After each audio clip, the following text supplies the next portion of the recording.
All right, we're live on the YouTubes. I'm gonna close the door to my office real quick.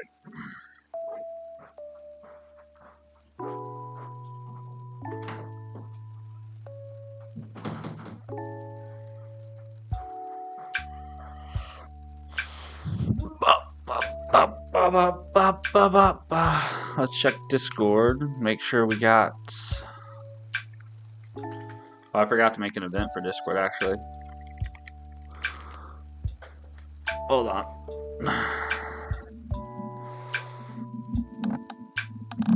Oh my goodness. Also, I can't see any of the chat. That's not a good thing.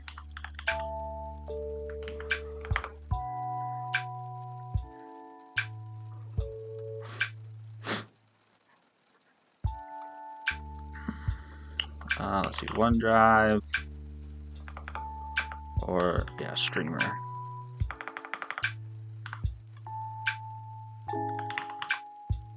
Streamer. There we go. Then we also need speaker.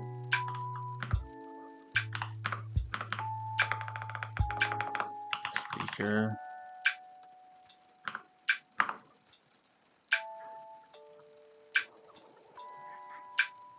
All these new stream tools, you know? New year, new stream tools. Let's see, let's bring up chat real quick.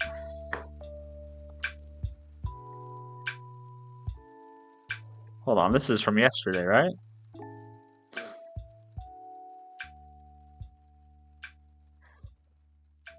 How do I...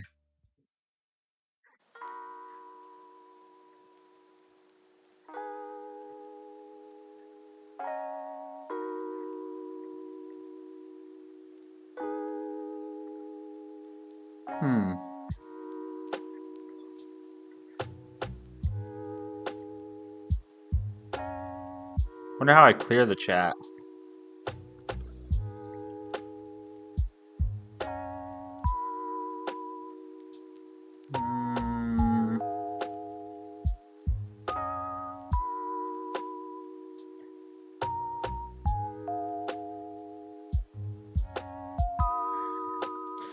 This is where it would be helpful to know what I'm doing. Let's see. Oh, we need to turn Streamerbot elements off too. I replaced that guy yesterday. He has been replaced.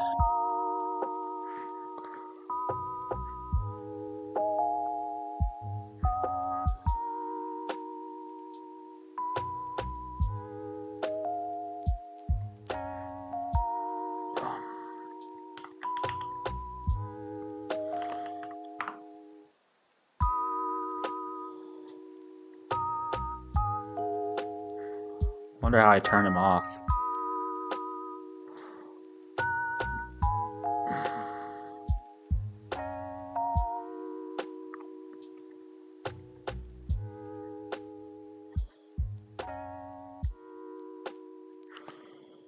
Stream elements, turn off bot. On the right side, there's a part channel button. If you click that, the bot should leave your channel.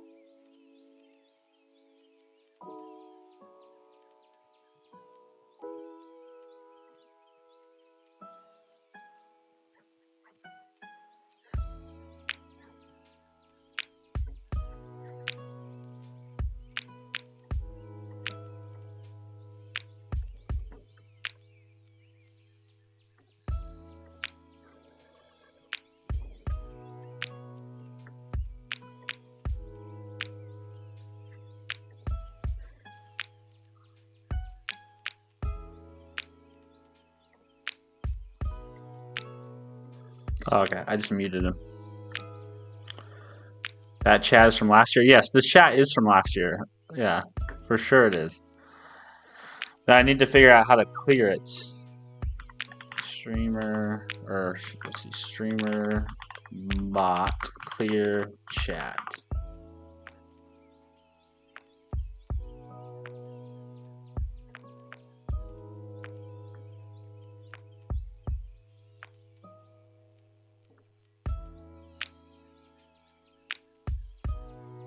Okay, I guess I just have to type clear in here. Clear.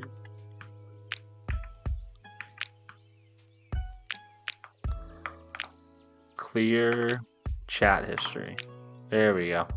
Although I think that just wiped you out, Bob, but it's clear now. It's clear. Well, welcome to a fresh slate. Yeah, welcome to a fresh slate for 2026. All right, let me test some of the. I wanted to test a couple. I set a bunch of stuff up yesterday, so let me test some stuff real quick. Let's see, does lurk work? Yep, lurk works. What about Okay, for some reason that activated a bunch of stuff.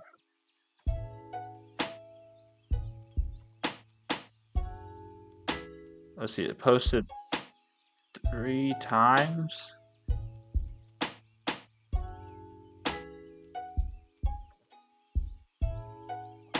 Posted 3 times. I'm not sure what that was about. Mornings, Luke Smithers. How are you? Hello, Code to Compass. Good to see you. LOL Mega Lurk. Yeah, indeed. Yes. Happy New Year. Indeed. We are still quite kind of fine tuning some of the commands here. Let me try Discord. What does that do?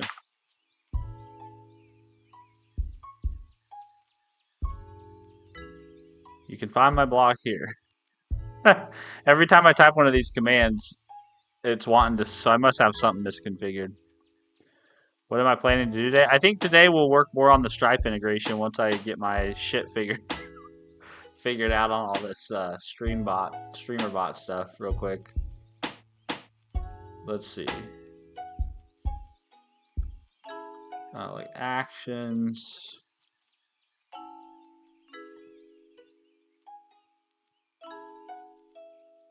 Let's see. Blog seems to happen more than once, right? There should be 2 Discord links because we have 2 different Hey,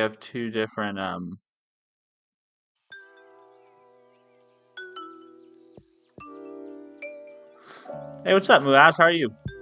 I'm doing good. Yeah, I'm a little tired. 4 o'clock came early this morning after staying up to see the ball drop, but I'm here.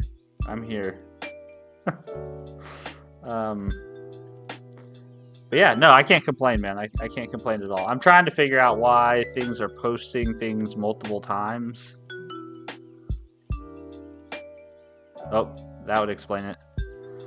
This one is set to any. This says command triggered anytime. So I only want to trigger this on blog. And then activate lurk triggered a bunch of times. Let's see what's going on there. Oh, yep. Edit.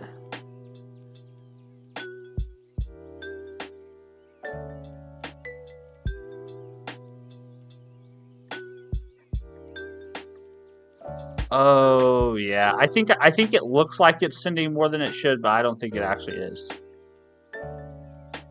Because there's 2 YouTube streams and there's a Discord.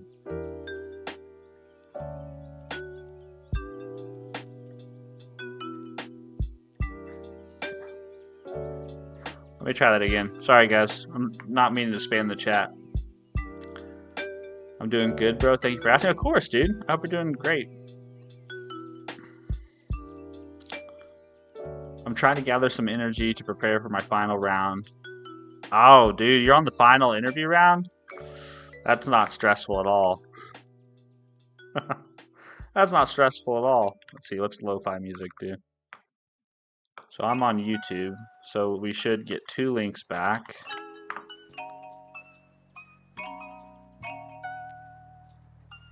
Yep. And then on Twitch, if I do the same thing. Hold on, why?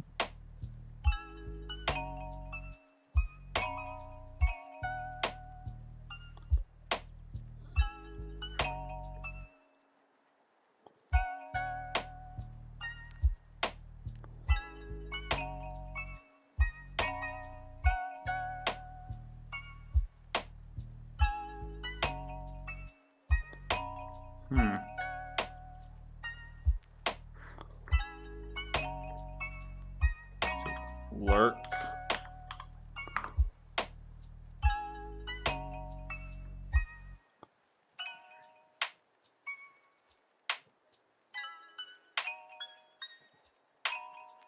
Wonder if there's some race conditions in here. Let's see, lurk.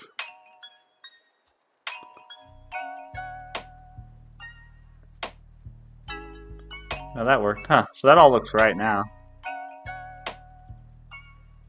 Happy New Year, Ilmani. Ilmanian, I think is how you say your name, or yeah, I'm just gonna say Ilmanian.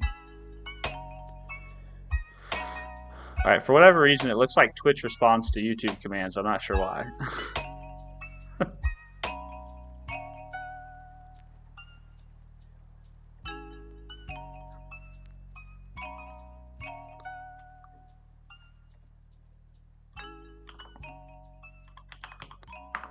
Are you streaming multiple platforms now? I am. Yes, I am.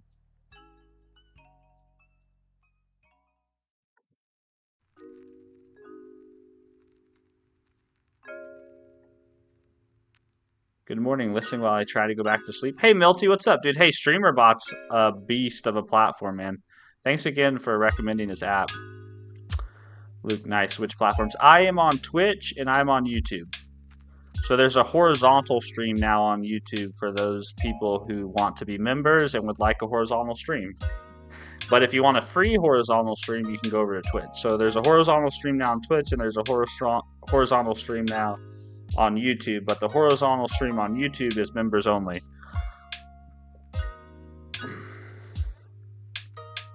Did you download it? I did, yeah. I've got it set up and it's running, and I'm pretty much got everything ported over to it from Stream Elements. So I even have the text-to-speech thing set up, so check this out. Did we just become best friends? You guys like that? That was a new Streamerbot thing. That means there was a follower or something. Yeah, there's I got a follower on Twitch. Thank you very much. Let's see. It is spooky. Thank you for following. Did I check out the C#? I did. That is one of the coolest parts about it. Melty, I don't understand how more people in the .NET space are not calling out this application and being look at what you can build with C#, right? I don't understand that. I think it's wild to me that the first time I find out about this is because one of my subs or one of my chatters tells me about it. You know, this app should be everywhere. Everyone should be using it.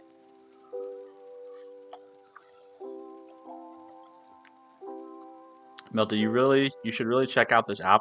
Yeah, for sure. You can send it along, or send it in Discord, because I don't think you can put. Well, I don't know if Twitch lets you post links. But, yeah. So you guys heard the text-to-speech thing. So I have the text-to-speech thing set up. I also set up text-to-speech with 11 Labs. So we can actually use a different voice if we want.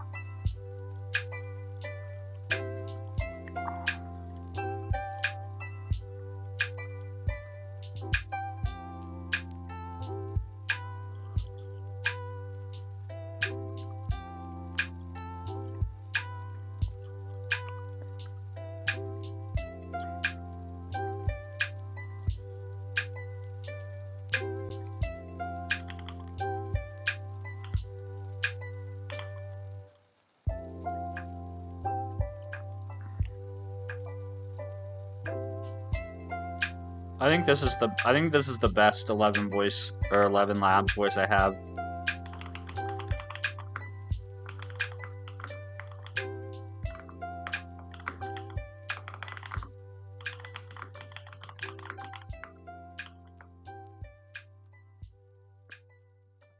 Good morning, chat. New year. Let's fucking foe.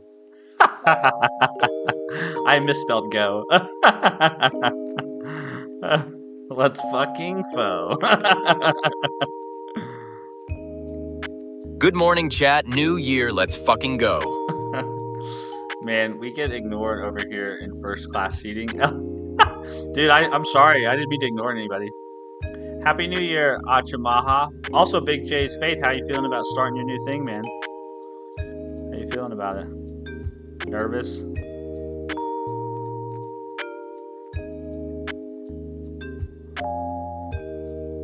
Let's fucking foe. That's right. Okay, I sent it in the projects. All right, awesome. Luke Smithers, wait. So how are you working in both horizontal and vertical at the same time? So I'm using two different tools. I switched my tool chain for streaming. I switched it to from OBS to this newer piece of software called Meld Studio, and then I switched from like Stream Elements over to Streamerbot. So those are the two things I kind of been playing with new for the new year. So Meld Studio is what lets you send you can basically do multiple canvas multi-streaming, right? So you can have really as many canvases as you want, and you can send them to whatever platforms you want. Good to see you, Butterscotch.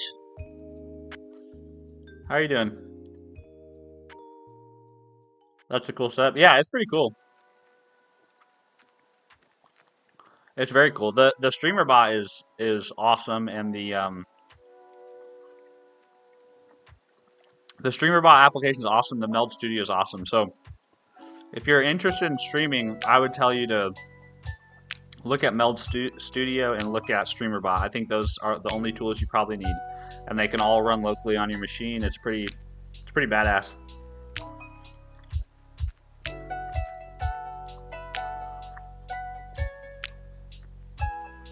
Melty, it's an encoder and decoder for the import system, so you can generate your own C# files, then encode and import string from those files. Awesome, yeah, man.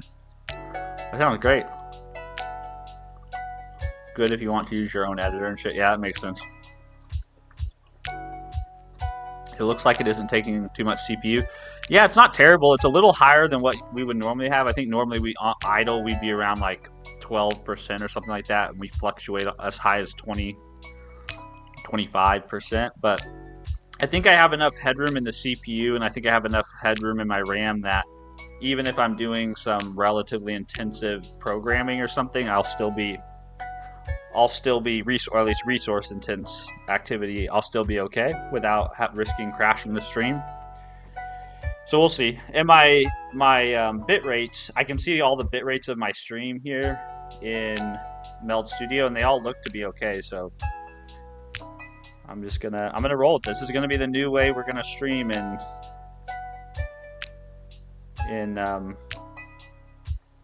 2026. So welcome. Although I think I forgot to update the Twitch. I think I forgot to update. Excuse me, I didn't mean to burp in your ears. I think I forgot to update Twitch.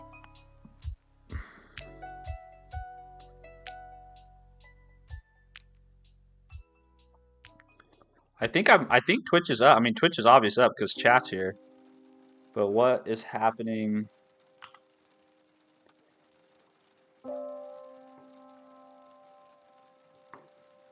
Let's see. I'm gonna go update my title over on Twitch real quick.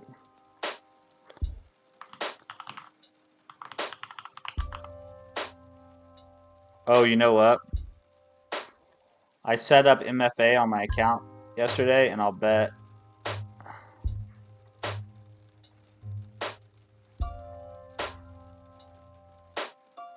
that's why I can't change the title for Meld Studio.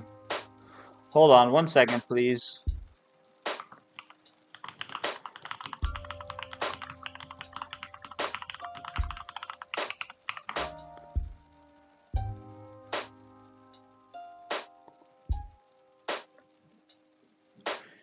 You could use SB to update the graph with anything and everything. Let's see, hold on. Oh my gosh, if you added your bitrate to the performance graph, oh, that'd be pretty cool. Yeah, I'm not sure how I can fit that into, because I use bottom, so I'm not sure how extensible bottom is. But if bottom would let me, I don't know. It was a lot of work to do all this, so now I'm just glad it's done. Yeah, I had to recreate all my scenes, and I had to set up all my inputs and all my alerts and all the commands, and it was a lot.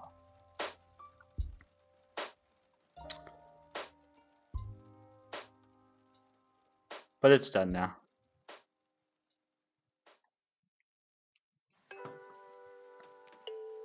Dude, I finally got some sleep. First time I slept through midnight on New Year's Eve, but maybe it will be a good year. It's gonna be a great year, guys. Let's manifest. I mean, obviously, you can't have good without bad, but let's just think only positive thoughts.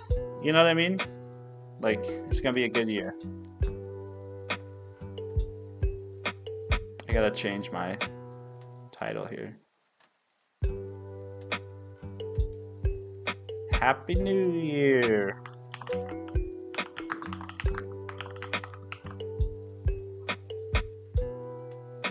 we go.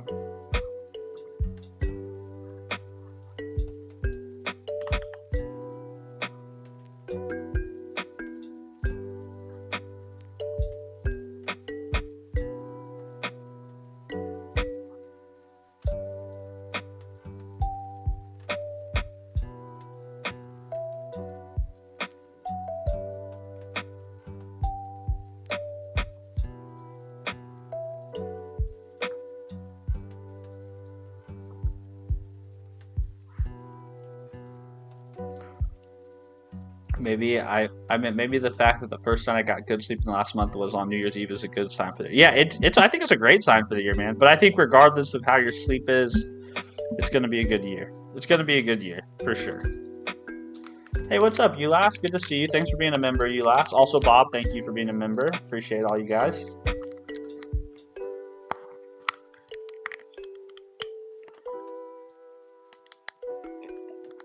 Milty, the fact that you did it overnight is impressive. Yeah, I kind of get obsessive about stuff. When I decide to do something, that's what I'm doing until it's done. You know, which is probably not totally healthy, but it is what it is. What are you gonna do? All right, so today what we're gonna try to do is we're gonna keep working on that Buy Me a Coffee site. I don't know how productive I'm gonna be though on 4 hours of sleep, so just bear with me. If it's a lot more coffee drinking and chatting than coding, as per the usual, this is why.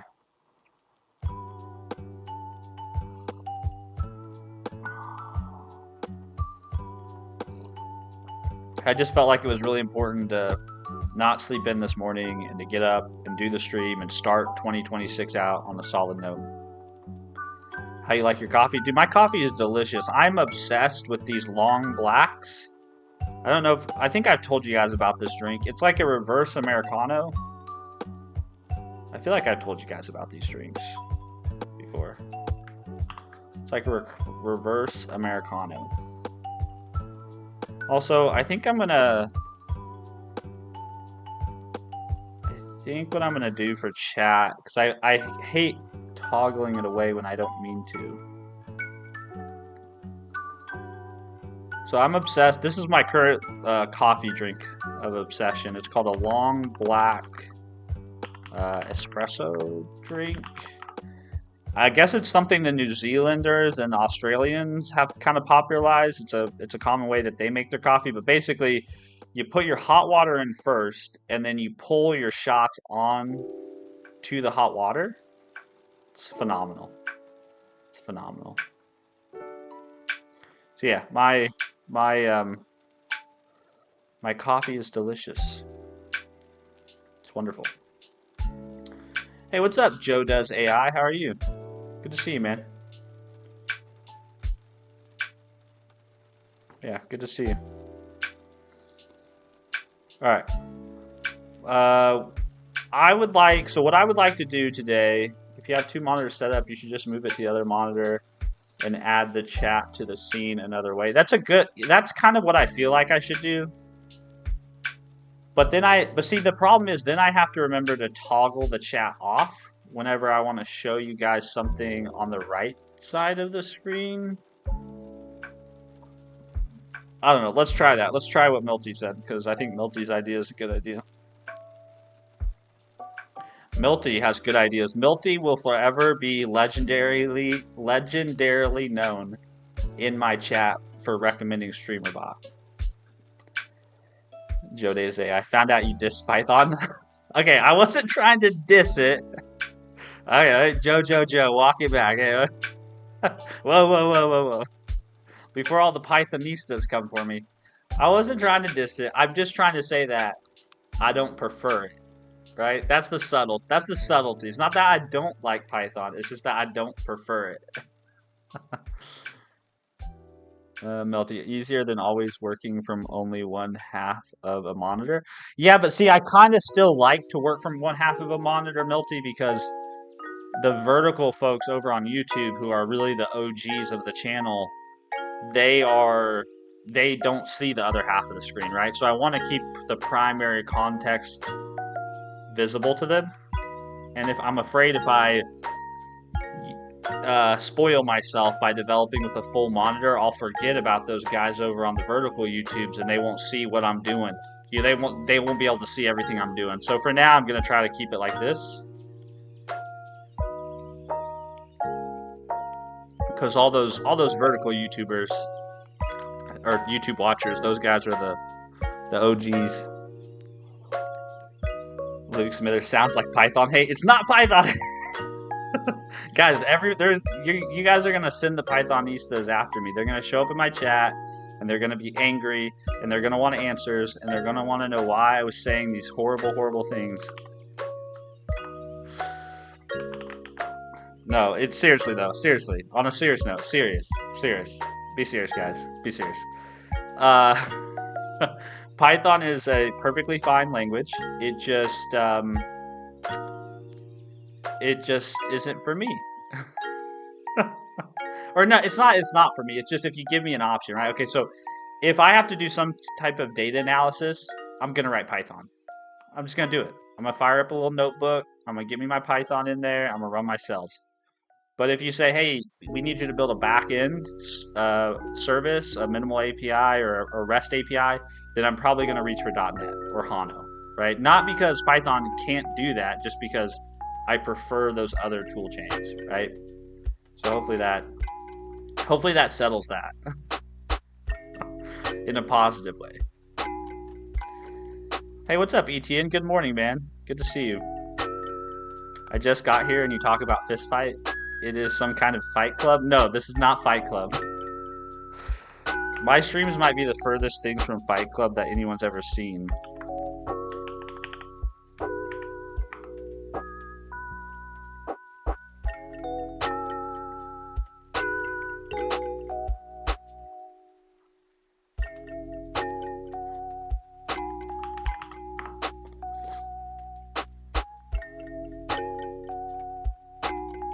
Luke Smithers, yeah, that's a pretty popular here. Oh, Luke Smithers, I didn't realize you were in Australia.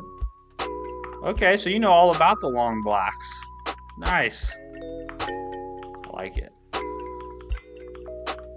Yeah, that's my latest favorite coffee obsession. I also got a new... Actually, let me show you guys my new coffee toy. Hold on one sec. I'm like a little kid wanting to show off his new thing. His new Christmas present.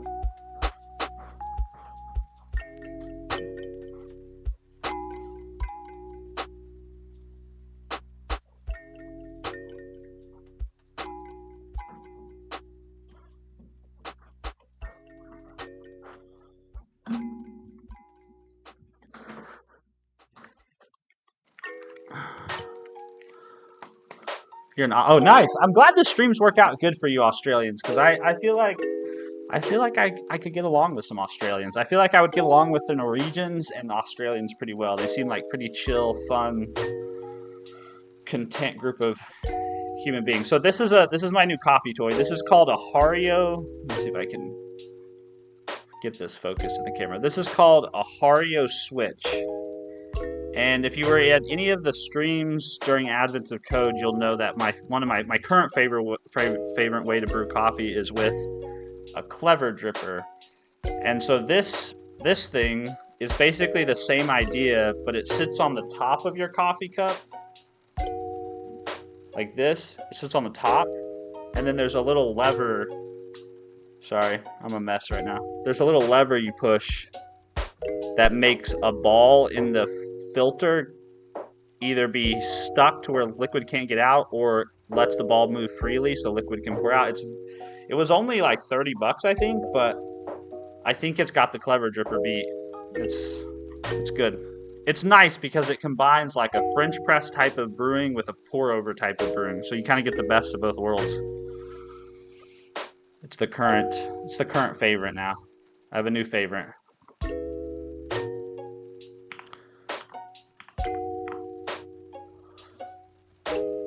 Is that like high-tech filter coffee? No, it's not super high-tech. It's a Japanese product. It's made by a Japanese company, I believe, Hario. It's just, I mean, it's super simple, right? It's a super simple idea. It's like, take all the bold richness of a French press that you get from like actually having an immersion, you know, brew where you just kind of let the grounds and the waters soak, versus the cleanness of a pour over where you actually have filtered coffee, right? And so to me, it's kind of the best of both worlds in a lot of ways. So if you're interested in a new way of making coffee, you should get it. Hey, what's up, I Love Lamp? Good to see you, man. Also, I Love Lamp, you can't say look above now, you have to say look below, because I inverted the chat direction on where I'm reading chat. So if you want me to look at your past messages, you have to say look below.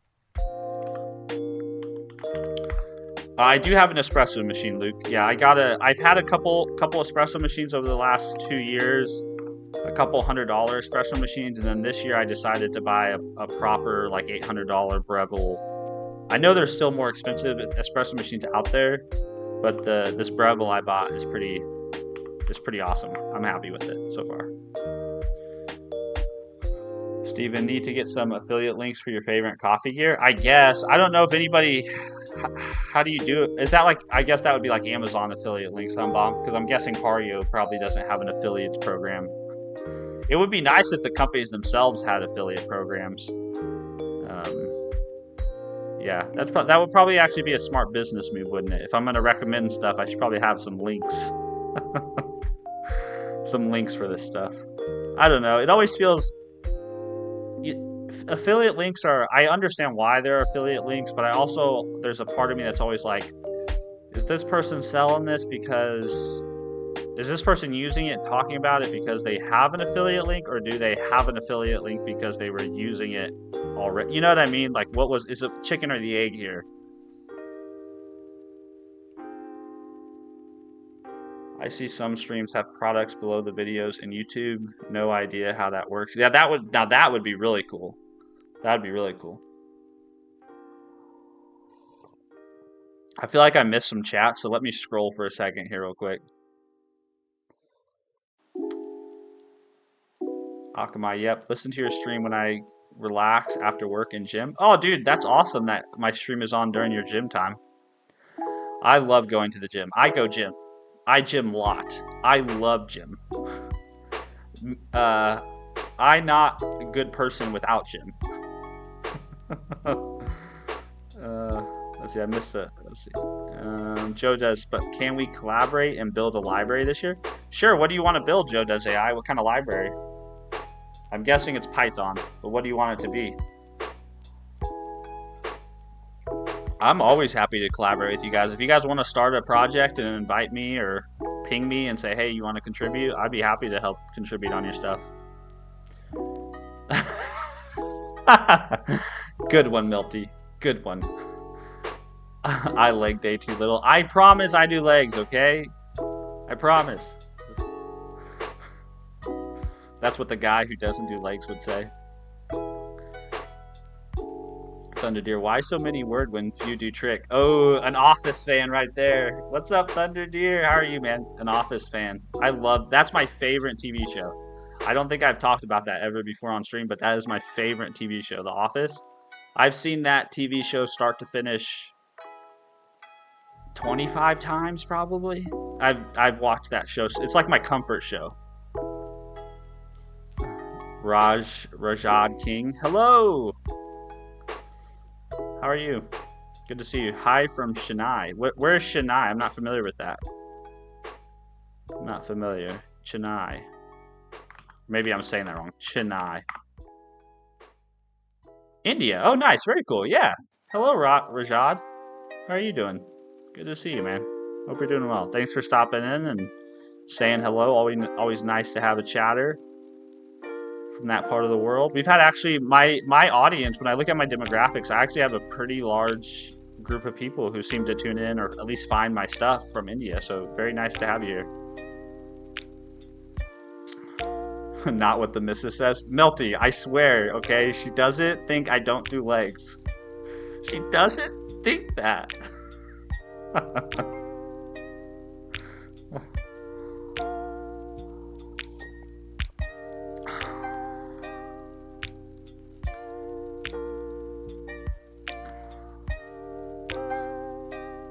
Yeah, oh damn, just like my wife with Friends. Yes, yes, dude, I love that show so much. Love it so much. All right, let me get my application running really quick so that we can kind of take stock of where we are. I think today what I want to do is today on the front end, I want to add 2 fields to the front end, and then I want to persist all the data to the back end and then try to render that data onto the front end. That's kind of going to be my goal for today if I can get it done. We'll see how productive I am.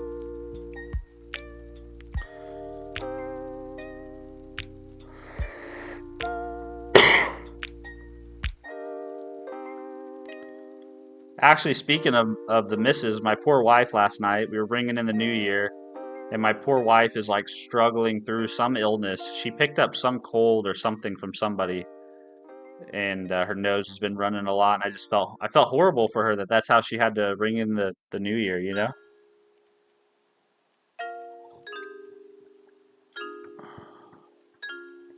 Where's your Jira ticket? Yes, I do need a Jira ticket, don't I? Well, I don't use Jira. I use Fizzy now. I've broken free from the chains of the Fizzy slave drivers. No, I have been trying to use Fizzy to track my progress. I haven't been super disciplined about it, but I do like this application, so I've been trying to find excuses to work on it. So yeah, I have a punch list here. I haven't been super good about keeping track of what I've done and what I haven't done, but it's a cool app. I really enjoyed the application, so I'm trying to be a user, you know? I love software that's so good that I look for excuses to use it. Like Fizzy's a good example of that. Streamerbot is another now good example of that. Like I can't tell you guys how excited I was to wake up this morning just so I could play with this Streamerbot software. I think it's awesome when you find a tool that makes you want to do more things, right? It's the best. It's the best. What is Fizzy? Fizzy is an application here. I'll put a link in the chat. Let's see, you're over there on Twitch, so let me toggle Twitch on here. So it is an application that 37 Signals built. It's basically like a new take on Kanban, right? Like task management, task tracking, project management using a Kanban board. It's pretty cool. You should check it out. It's free. It's $100, or not $100. It's 100. Did we just become best friends? I love that alert. I love that alert. Let's see, who was that? Lamp, thanks for following on the channel. That's probably I Love Lamp from YouTube, isn't it? Yeah, Fizzy.do. So if you like DHH and you like Jason Fried and you like the guys over at 37 Signals, they are the ones who built Fizzy.do. And it's a free app. You get 100 cards for free, and it's different than it's different than most other apps that I feel like are on the market in this area. So you should definitely go try it out. If nothing else, you should try it out just from a developer perspective to get ideas about UI and functionality. It has this really interesting idea where it was me. Well, hello, I Love Lamp. Good to see you. So lightweight Notion, sort of like a lightweight Notion, but way more specific, right? It doesn't have all the bells and whistles that Notion does, and that's the point, right? It's supposed to solve a particular problem. I think the coolest feature Hold on one sec. Let me catch up with some of the chat. Yeah, such an incredible community. Yeah, it looks like it. Streamerbot looks like it has an awesome community. So I'm glad to be a part of it. And I'm glad to support it now. Neat. Sorry. Just had some Jira ticket PTSD when I heard the to-do list. Jira tickets. Remember that one Jira ticket back in 2020? I wasn't doing anything with Jira in 2020, but I'm sure some of you guys were. Abdul, hi bro, really love your stream. I'm from Nigeria. Well, thank you very much for stopping by and just leaving such a nice comment, Abdul. I hope Nigeria is good. I hope you're doing well over there on the other side of the pond. I hope life is treating you well. Max G, nearly every day when I scroll through shorts, I see your streams. Every time I wonder what the code editor is that you use. Well, you don't have to wonder anymore. I use a bunch of different code editors, but the one you probably see the most on stream is NeoVim. That's what I use the most.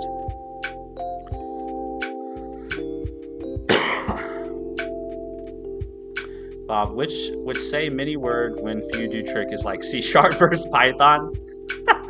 That's a good point. That's a good point. Python is like the Kevin of programming languages. That's fair. Well, actually, some people might take that as an insult. I don't mean that as an insult. Hey, what's up, crew? Good to see you, man. Good morning. How are you doing? First time seeing Steven on Twitch. Yep, that's the... Well, I used to be on Twitch. I used to be on Twitch last year during Advent of Code. That's where I streamed all my Advent of Code for 2024. And then I just uploaded the VODs to YouTube after the fact. Melty editor. Yeah, so you don't have to worry about the editor anymore. This is NeoVim.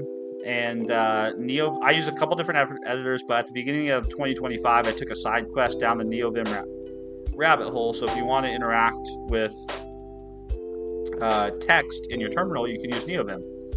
And I'll just drop a link to NeoVim here. Let's see, which chat was that guy on? This is a problem. There we go. He was probably on the vertical, wasn't he? Yeah, most people are probably on the vertical YouTube. So at MaxG, I use NeoVim. And I think the website for NeoVim is neovim.dev, right? Neovim.dev. I can't remember. Neovim.io. And then if you ever want my configs, these are my configs. NeoVim configs. Put those in chat there. So I wonder why... I wonder why Streamerbot is posting that to Twitch too.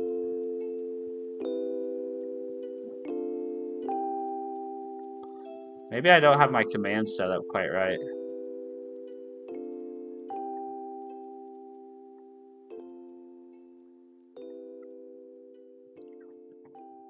I'll have to work that out. Editor dropping a link in response would be a good action idea. Yes, it would be a great action idea. But the problem is I seem to not be totally adept at setting up these actions.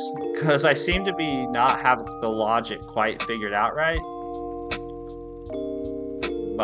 Maybe Python is the Kevin of languages. The syntax is simple. It's actually good at math, even though you wouldn't expect it, unless I got Kevin lore wrong. Well, Kevin did invent his own numbers. So, I mean... I do a lot with Linux, so I use Nano a lot, so I thought it would be a cool thing to have something similar on Windows. That's why I was curious. Yeah. So this would be the perfect alternative. I mean, you can use NeoVim on Linux, right? So you don't have to... I mean, most people I think who are using NeoVim are probably on a Linux box, if I had to guess, or a Mac OS box. But yeah, Nano's great too. But I know the keybinds are a little bit different. There's a little bit of a learning curve there. But if you're interested in trying it out, you should definitely take a look at NeoVim. NeoVim's very cool.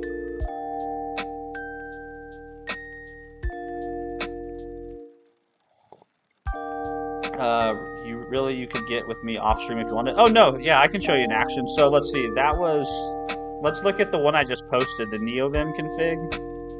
So here is what I have set up in Streamerbot, Melty. I'll try to go slow here so you can kind of follow along.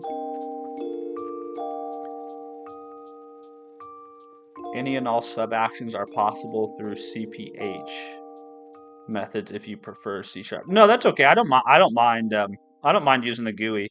But like, so here's my command for, what is it, NeoVim? Yeah, here's my command for NeoVim. And I have that set up. I think that you can see all that, Melty. And here's the sources I have set up. So I have sources, so I listen for Twitch messages or YouTube messages. And anybody's allowed to use this command. Okay, and then I think that's probably all you need to see there. Then in the actions, sorry guys, I'm gonna have Melty live debug my Streamerbot setup, so stick with me. And then I have two separate actions. I have an action for Twitch and an action for YouTube. So I have an action that says post the link to YouTube, and that triggers whenever the NeoVim config command is triggered. It sends a YouTube message, and then I have one for Twitch as well. So is that where the duplicity is coming from? Is because I have these duplicated? Should these all just be one action?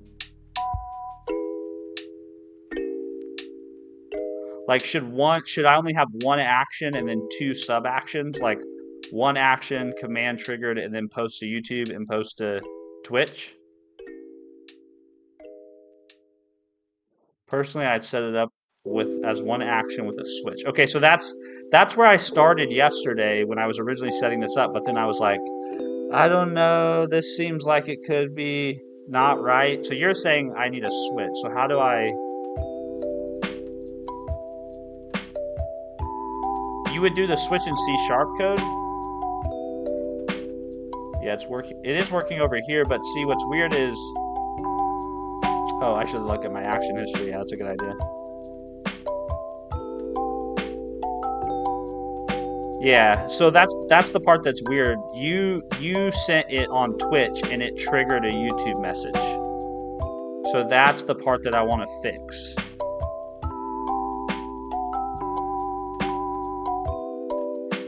Basically what I need is some sort of conditional logic that says when the message is from Twitch, or sorry, yeah, when the command is initiated from a Twitch message, post to Twitch.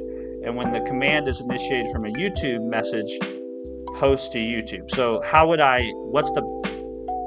in your expert opinion, what's the best way to do that? No, switch is a sub-action too? Okay, so that's probably what I'm looking for then. That's what I'm looking for. So forgive me guys, but there might be a lot of duplicate links this morning or during this stream because I misconfigured Streamerbot, it sounds like, so I apologize.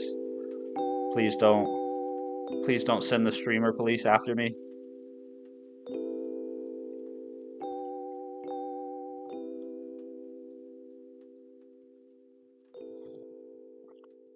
Azra, hello Azra, good to see you. How are you doing?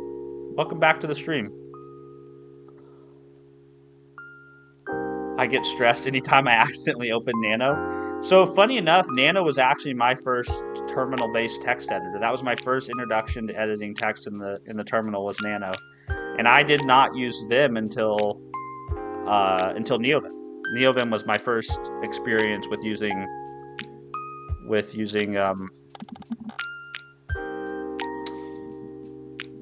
a Vim-based editor.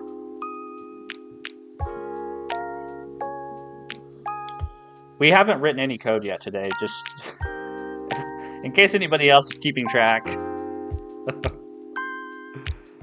I don't see anything wrong with how you did it, but trying the switch case will at least debug. Okay, yeah. Well, I guess what I'm wondering is the action command is kind of like the trigger is basically just saying anytime this command is triggered, do this action, right? And there's no context, or it doesn't appear like anywhere in my configurations there's context to this action was triggered from YouTube or this action was triggered from Twitch. And that's kind of, I think, the context I'm looking for. So let's, real quick, let's just try to modify one of these and see if I can make it work how I would expect. Excuse me.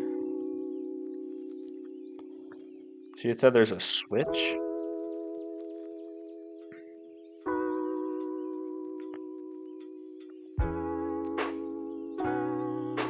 Man, there's so much. Oh, wow, yeah, so there's logical control flows in this. This is perfect. So you're saying if I do a switch, you can add multiple case groups under the switch sub-action and order matters. Oh, this is more involved than probably I want to do on stream. We're gonna live for the We're gonna live with the duplicate messages, but I'm gonna take a note, Melty, that I'm gonna. Melty, yeah. So we will filter the trigger by the source. So how do you filter the trigger by the source? How do you do that?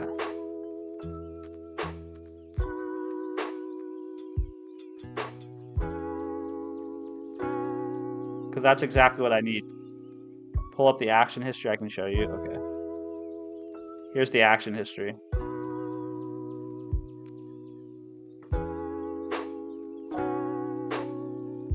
This is turning into a Streamerbot stream and not a coding stream, but double click on the command, okay.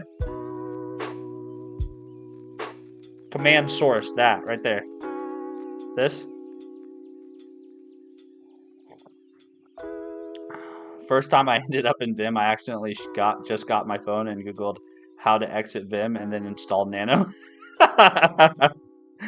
I'll bet there's a lot of people that share that same. Now look for a variable with the name value Twitch. Remember that variable name. Okay, cool. So that's what we're gonna filter it by. So then how do we apply that filter?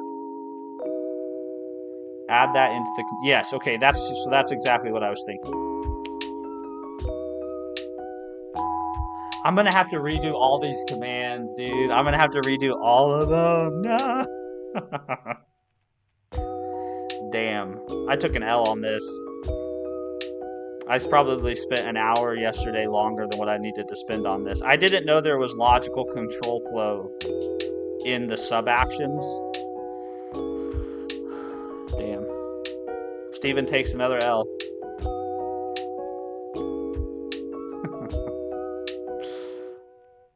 Can I do Twitch emotes in this thing? Can I do YouTube emotes? Let's see, YouTube. Emote, or I guess YouTube. Let's see. YouTube.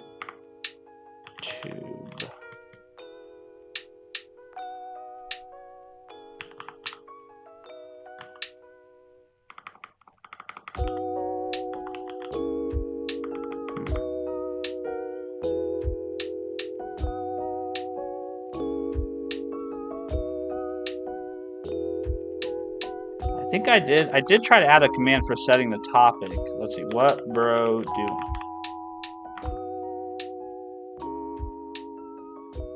Well, that didn't work.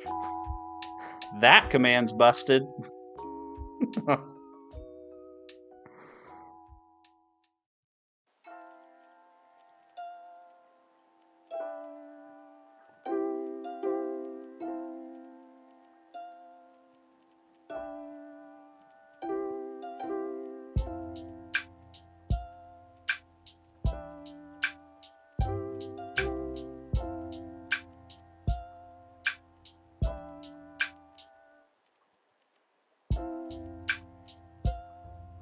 How do I view? Oh no, that command's not busted. Let's see, hold on. Drinking coffee, talking too much, and writing too little code.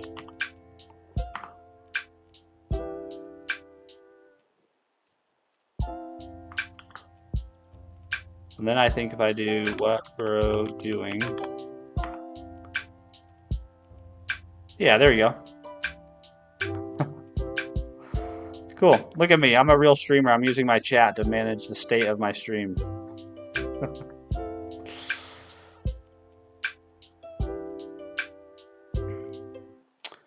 Or Russ, I suck at DSA. My tombstone's gonna say died solving leak code. The interview, well, okay-ish. I'm sad. You're not gonna die, man. You're not gonna die. You're gonna get through this DSA stuff. You're gonna get a job, and then you're never gonna think about it again. Command responses only show in member stream. Oh, really? That's weird. I see duplicate messages.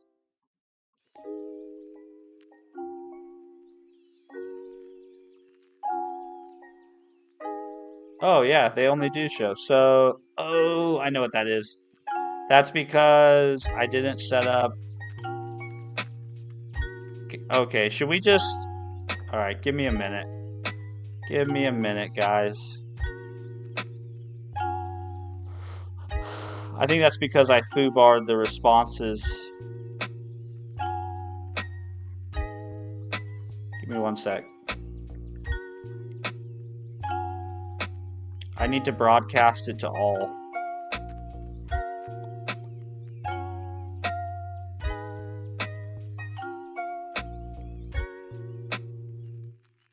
Or I guess I need to take it from a variable. So,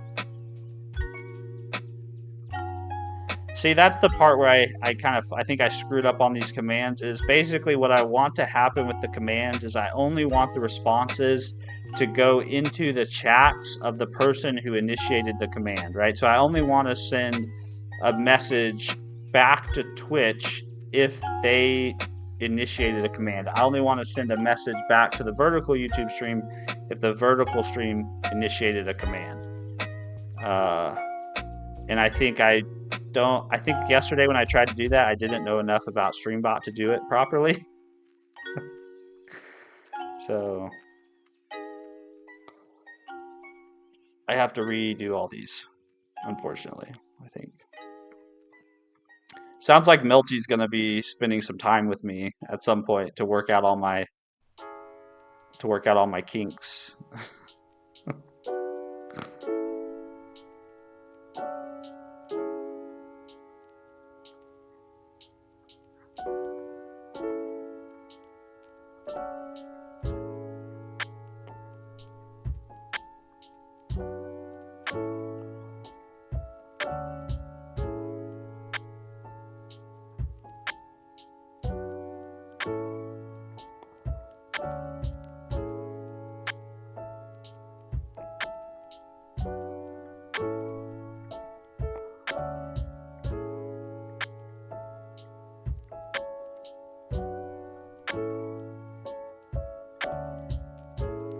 I guess we'll know what Steven's spending some of his day off today doing, right?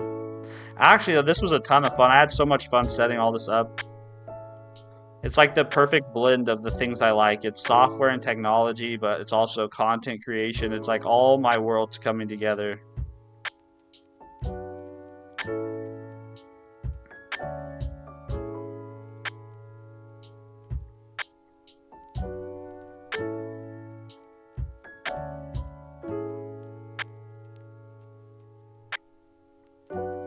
I will say, chat's been awful chatty today. Which is good. It makes streaming so much more interesting when you have people to talk to.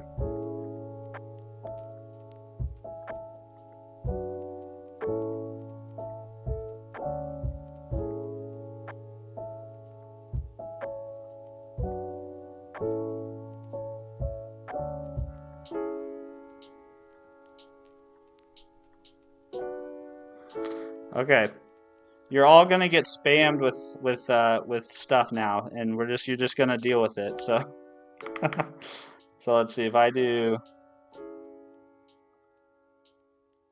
Twitch and I say what bro doing, that's gonna end up triggering a message for everybody. I think, yeah.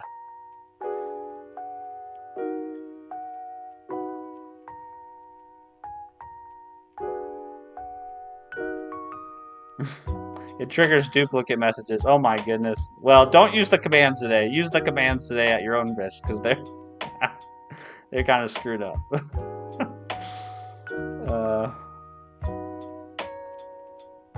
Let's see. Melty user input. SB collects tons of data. User data is filtered. Desired output. Yes. Yeah, that's the way I need to think about it now. 6-7 Alaska. Figure out your last problem. I'm still solving the Stripe integration. I'm still working on that.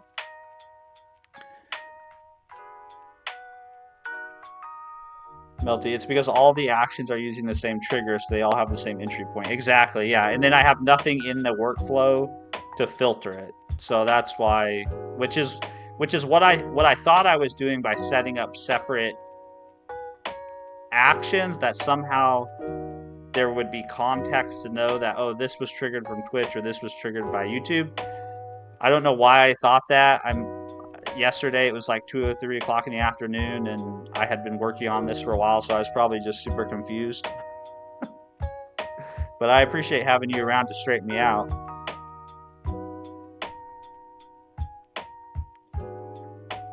Azra, I love this. Yeah, it's like watching your grandpa stream, isn't it? You need to disable the other actions. Yes, I know. I need to disable, but the problem is the other actions are facilitating posting to all the different channels, right? So, yeah. So for now, we're gonna live with the duplicates. We're gonna for this stream, we're gonna live with the duplicates. Everyone's gonna be patient with Steven as he works through his New Year's fuck ups, and we're gonna try to. Milty, sadly, I don't know if Nate could have made it any more intuitive and also as modular as it is. Once you figure out action, trigger, sub-action, setup is a breeze. Yeah, I don't think there's anything non-intuitive about it, Milty. I think it's just my lack of familiarity and stuff with the tool. And I think, so the software I help support is very much a no-code, low-code tool. So we have this same kind of idea in our software where you have triggers and logic and filters, and you can take, we don't call them actions, we call them outcomes. So I'm very used to this type of configuration. I just didn't understand all the context and the language and what was what. And I think the only way you can really get that is by using the thing, right? You have to build some stuff and try to put together some things. That's always my advice with people who are new to the software I support, is I always tell them, like, you just need to get in there and you need to build. Like, you can read the Help Center docs all you want. You can watch all our tutorial videos all you want. But you actually got to get in the platform and build.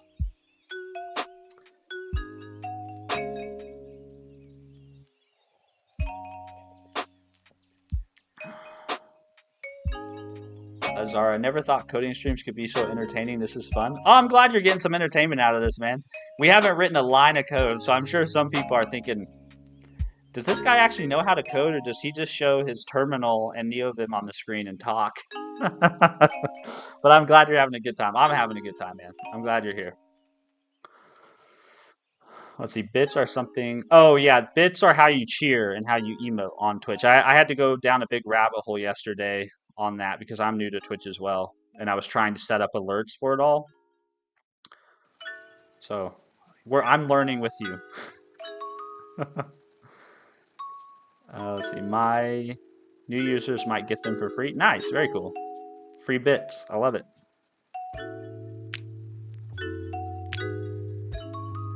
Also, Milty, if you interact with Nate, I sent Nate a coffee and I also posted in the Discord, but Milty, if you ever interact with Nate directly, I would just like you to let him know that I really appreciate what he built. And if he ever wants to wake up super early and come on the stream and talk about it, I would love to have him. Like, I would love to sit down and talk with him about why he built it, how he built it, using C# and .NET. So I don't know if you're like in that community and you know the guy. Welcome to the party, pal. Azura, thank you for becoming a member. I appreciate you. Thank you very much, man. That's very kind of you. Oh shoot, he's using Vite. I was just talking about that yesterday. Yes, I am using Vite. So Vite is, I don't know about you guys, but if I'm starting a non-Next or non-Nux project, like if I'm using if I'm basically not using server-side rendering for a JavaScript framework, I use Vite. I think Vite's the king for setting up new client-side rendering apps. Like if you're just doing a spa, I think Vite's the best. Now, if you're doing something server-side rendering, then you probably want to use like the Next.js setup and the Nux setup, or I think React Router v7 has their own now, and I'm sure the new Remix will have theirs as well. Bob Knoll, now I've got to try this. What do you mean? What do you mean you have to try? Vite, you mean? Or what? I love that Bob is on YouTube and Twitch. He is doing double time work to drive engagement.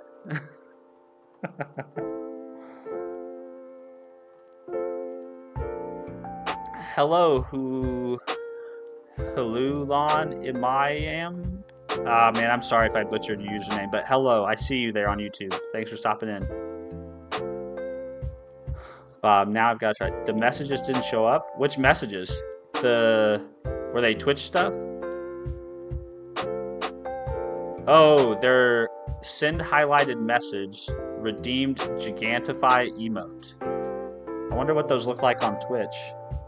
Because they don't look, they show up in the events feed, they don't look any different in Streamerbot. So I'm wondering if it's something I need to set up an alert for. I'm super new to the whole Twitch thing, so please forgive any ignorance on my part, because it is just truly ignorant. So let's see what this looks like on Twitch. Twitch TV. So I just told them I was. Let's see, Gigantify emote. Yeah, it didn't show up as anything interesting on Twitch either. Well, I guess it did show up as an emote.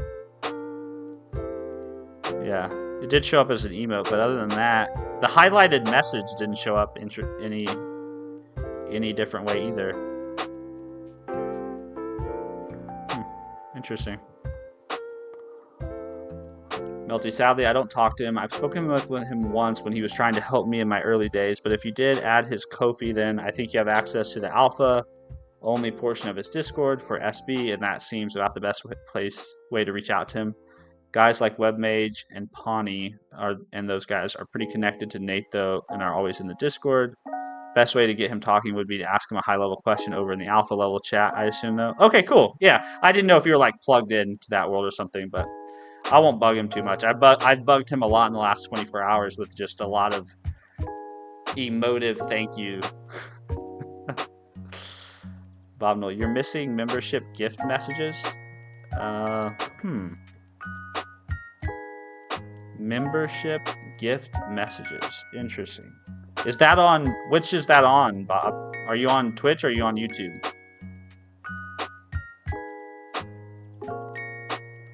Because I can make a note of that, Bob.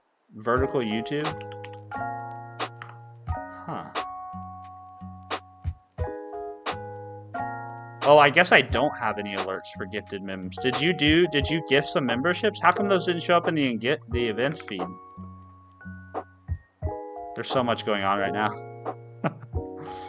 Gifted 5. Oh, thank you so much, Bob. That is too kind, man. Yeah, I guess I don't have an alert. I thought that would still alert with the new member. I figured the new member alert would show up. Let's see.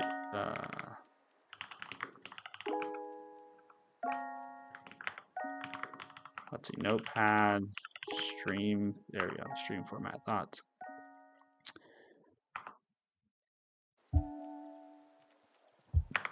Need to set up membership or gifted, I guess, gifted membership alert.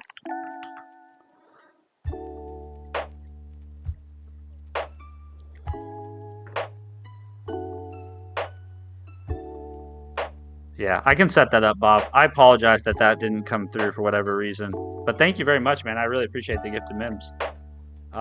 You know what that means, though? It means we have to update our. It means we have to update the.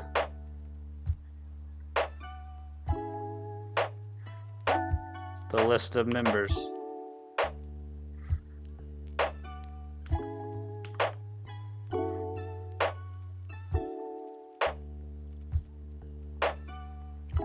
I'm gonna try it. Yeah, go for it, man. That should work. I have an alert for that.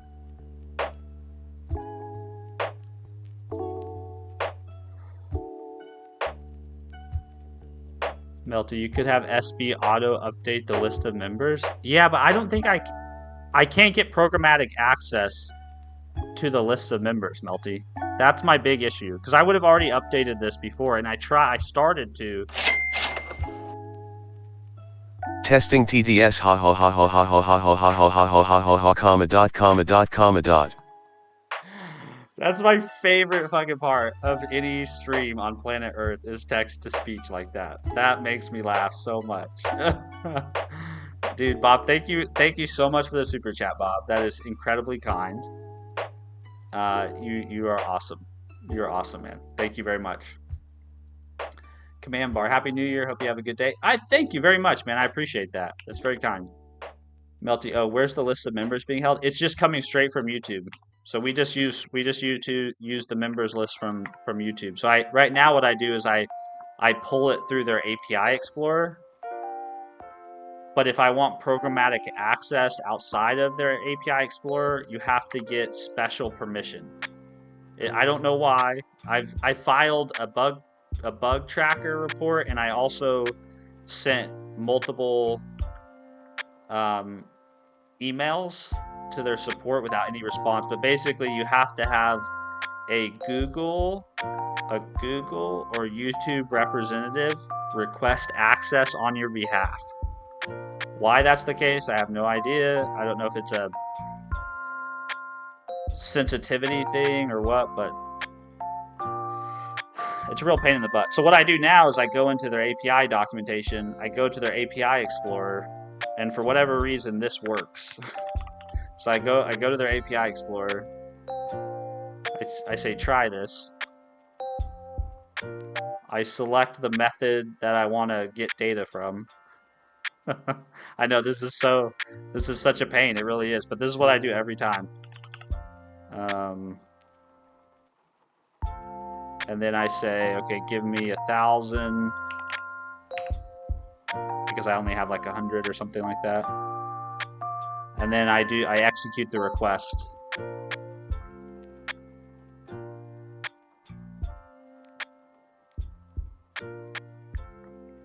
It's very manual, and as someone who kind of prides themselves on being pretty good at automation, it sucks that I can't automate this without violating some sort of terms of service.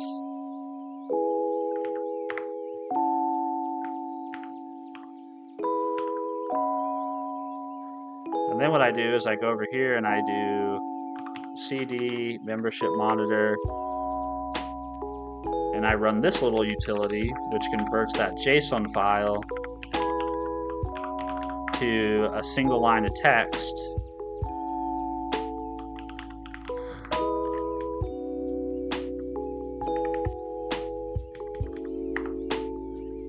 I then copy that single line of text.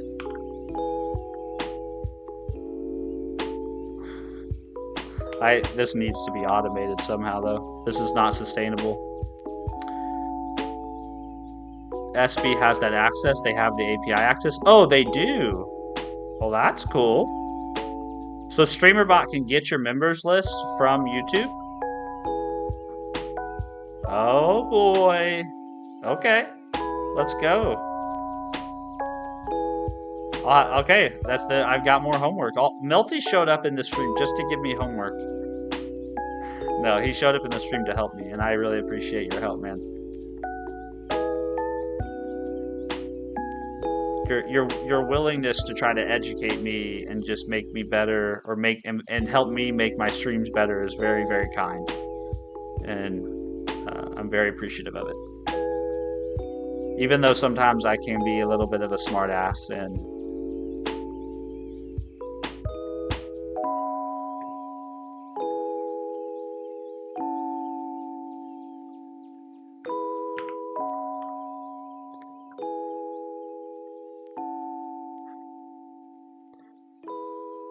that breaks the members list, so I have to refresh it like that.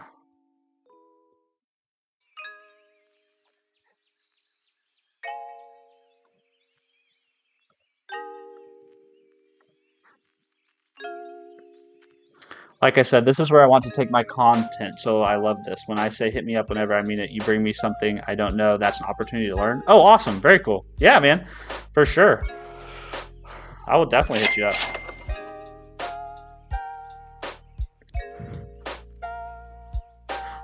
I don't think Microsoft knew what to do. I don't think the Microsoft Language API knew what to do with your super chat, Bob. Yeah, you broke it. I think it's because I only have the English language voices probably installed on my machine. But thank you very much for the super chat, man. That's very kind of you.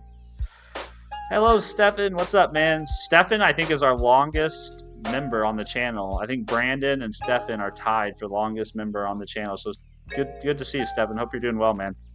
How is your new year kicking off?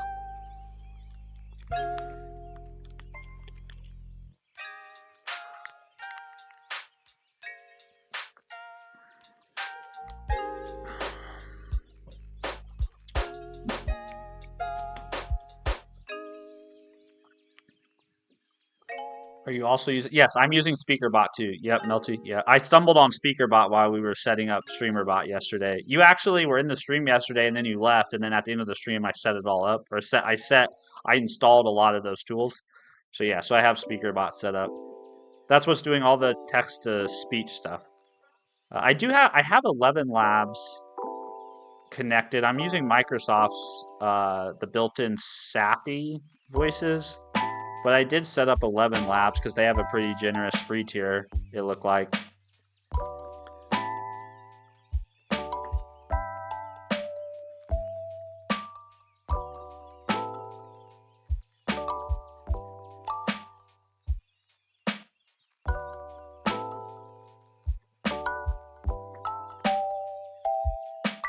Good morning, chat. New year, let's fucking go. Val gifted 10 subs. Are you serious? Hello, real son. I'm from India. Happy New Year. Happy New Year. Dude, I'm missing the gifted. Okay, we have to fix this. There's people dropping gifted subs and they're not being recognized. This cannot stand. This cannot stand. We must fix. I don't understand why Streamerbot though doesn't alert me to gifted subs. I'm not seeing that in Streamerbot in the events tab. I wonder why that's the case.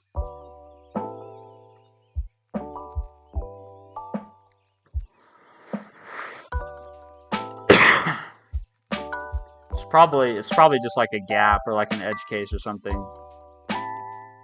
But hey Val, thank you very much, man. That's super kind if you really did give. Let's see. I'm going to the control room right now. Oh yeah, he did. Val Luis, thank you so much. Let me pop out this chat real quick so I can give you a shout out. Val, thank you so much for the gifted mims, man. I really appreciate that. Stefan, finally a horizontal stream. Yes, there is a horizontal stream now. It's members only on YouTube, but it's free on Twitch. So if you want to go over to Twitch and watch the horizontal version, you can, or you can become a member here on YouTube. Val, it's just to support you. Well, that's super kind, man. I really do appreciate your support. It's more than I deserve, honestly. So, like I said, I do this stuff mostly for fun. Like I have a day job, so I never want you guys to think that I'm depending on you guys to support me. But the fact that you would actually show, or at least support me monetarily, I love all the support you guys show through your engagement with my channel, like my content. That's so appreciated. It's more than I could ask for. So the fact that you guys, some of you, Did we just become best friends? Thank you, Max, for following my Twitch. The fact that you guys would be willing to give me some money to actually monetarily support me is just, it's not necessary. You guys work very hard for your money. You don't have to do that, but it's very appreciated. So thank you very much. Val, don't downgrade yourself. I'm just a 32-year-old dad in Kansas who likes to sit in his chair and talk about programming and coding. So there's nothing too special about me, but there is something special about you guys who are willing to be so generous. So thank you very much. I'm gonna fix the gifted membership alert though. This cannot stand. The question is, do I think I can do it live? Probably not. That's the thing. I don't have confidence in myself that I can add that alert live without breaking stuff.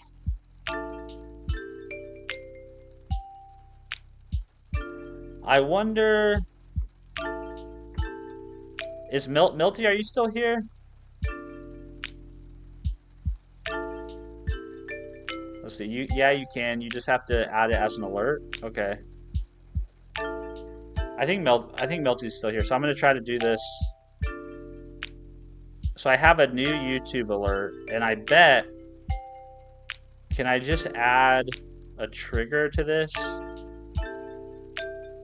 So YouTube has 2 different triggers in here in Streamerbot. Let's see.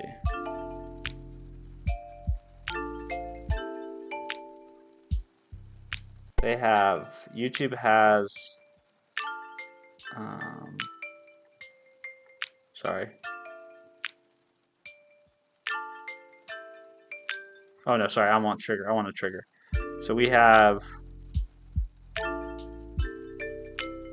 memberships, we have gifted membership received, membership gift. I think I want gifted membership received is what I want to trigger this. Yeah, I think I want to set that as a trigger too. I wish there was a way I could replay. Let me see. I can test this, can I? I'm going to test a gifted mem real quick, guys, to test this new. Welcome to the party, pal. Yeah, so but it doesn't necessarily tell me it was gifted, but I think that'll work. I can customize that to deal with the gifted thing.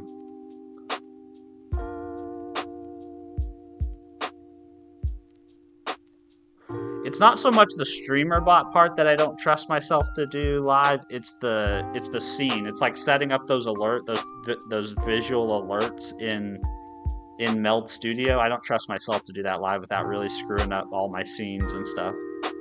And it's so much work to put all that together. I hate screwing with it. That would only be gifted though. What if someone is just buying their own? I have a trigger for that. So I have a trigger for new sponsor, and I have a trigger now for gift membership received. So that should cover people becoming Welcome to members. the party, pal. There you go. It should cover people becoming members, but it won't cover calling out Val for purchasing the members. So I need to add a alert for purchased members.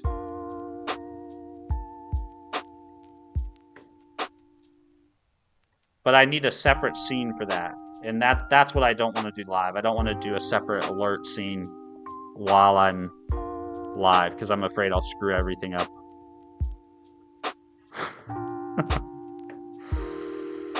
I know, I gotta imagine for some people this is like watching their father stream, you know, like they're like, this guy doesn't know what the hell he's doing.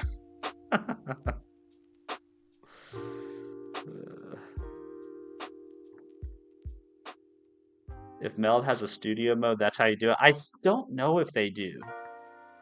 I know OBS did because I used it quite a bit.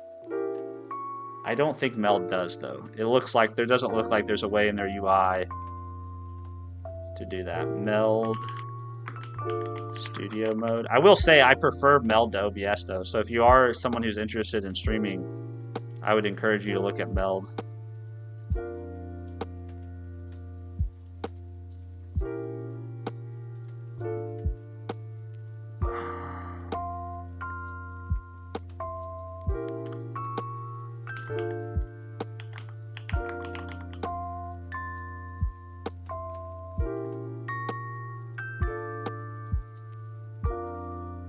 Yeah, it seems like the source that's on the screen is the one you're going to see. And if I switch to try to edit another, it's going to show it.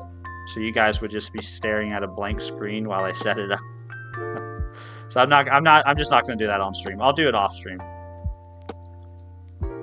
Bob Noel, I'm going to go grab some coffee while you sort this out. Yes, go grab all the coffee you need. I don't know if I'm going to sort it out live though. OBS has some pretty massive changes to the UI coming up, so they are going to be knocking down Melt's user-friendly door. Really? Well, I'll be right here waiting. And if I need to migrate back to OBS, I'll migrate back. I don't care. I just want to be wherever it's easiest to do all this stuff, you know?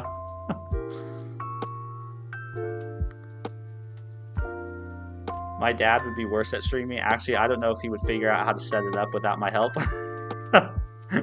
Well, I'm a dad who figured it out, but I would imagine all this craziness of me like, I don't know where to look or what to do. I realize chat's kind of small there, isn't it? Let me just scroll it. New antenna. I'm just going to call you New.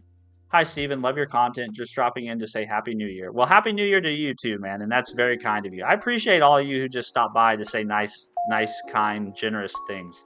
That's the kind of vibe I want in my YouTube chat. So thank you very much.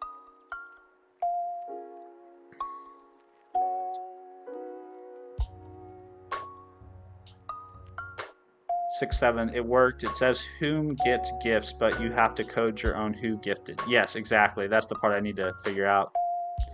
I'm going to go drink some coffee with my dad. See y'all later. Happy holidays, everyone. Stefan, that sounds like a lovely morning, man. I hope one day my son says that. Dude, that would be peak fatherhood if one day my son was like, all right, guys, I'm going to go drink some coffee with dad. That's, dude, your dad has won at life. That's, see you, Stefan. Thanks for stopping in, man. I wish you a wonderful start to your 2026. Happy New Year, Jan Luau. How are you doing? Good to see you. Who gifted will be a variable in the action history. Okay, cool. Yeah, that'd be great. I think I'll end up separating those. I think I'll end up building separate alerts probably for that, you know. Is what I'll end up doing. But the alert building in Meld Studio is a little clunky. The way you have to do it is basically you have to build a separate scene and then you have to duplicate that scene and then you toggle the visibility of the scene that you duplicated. It's not ideal, but it works.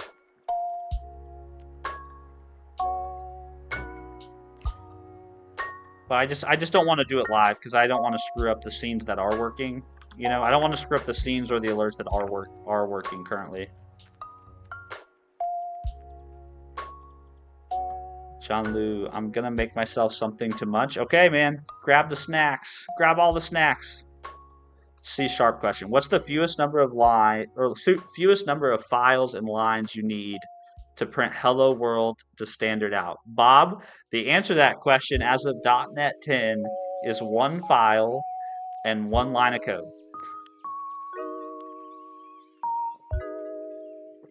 This right now in C#,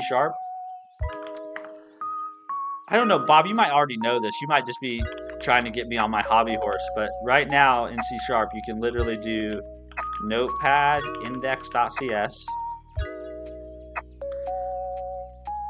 You can say console.writeLine good morning chat. Save that. Come back to the terminal. .NET index.cs and you got a working C# program. It's pretty baller. They are indeed improving. They are indeed improving. Val, my son is doing whatever I have no idea about over Twitch, but I hope he starts making real money there. Oh, that's very cool, Val. I didn't know your son was a streamer. Well, yeah, let's root Val's son on. If you ever wanna link his stuff, feel free to link his stuff. I don't know what kind of content he's in, but that's awesome. John Lou, 0 line hello world then. We're still yeah, it's like I don't know how much more terse you can make the simplest hello world program. That's probably as simple as it gets. You know?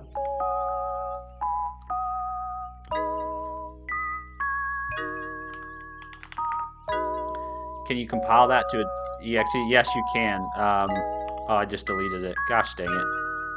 One sec. Yes, you can. You can do, let's see, new item. Where is it? new item index.cs, and then we'll do Notepad. I know writing C# code in Notepad is like the ultimate developer experience, but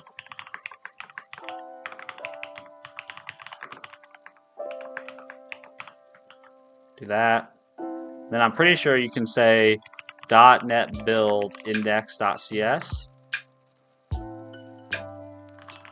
and that should produce something somewhere. Explorer.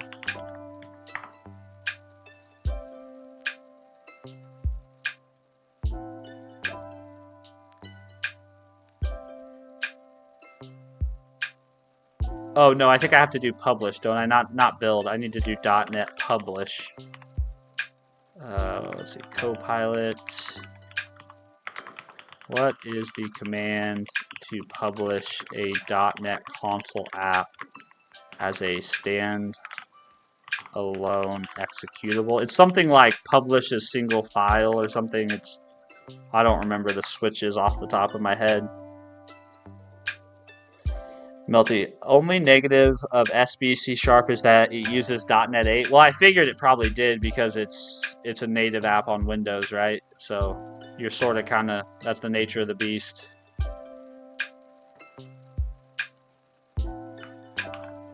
So you can do this, I believe.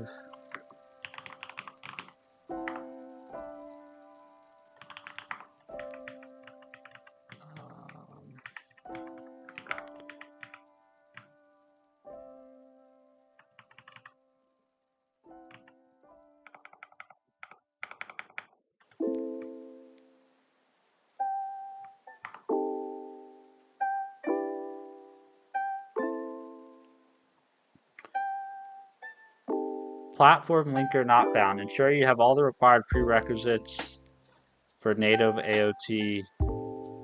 In particular, the desktop development for C++ workload. Oh, it's trying to publish this. It says native AOT, so I need to not do that. How do I disable that? We've gone down a rabbit hole of publishing a .NET app all of a sudden. But you can most definitely turn a single file app. Let's see, native .NET turn off native AOT.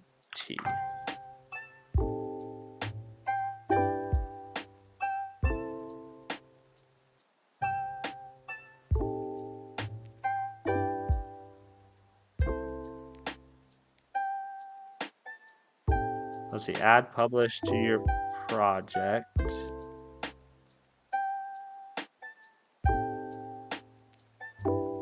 I want to disable it.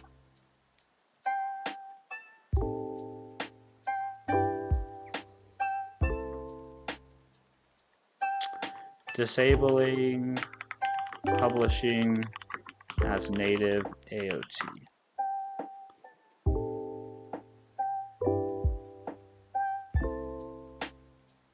Oh, so I actually have to set this as an attribute? Okay.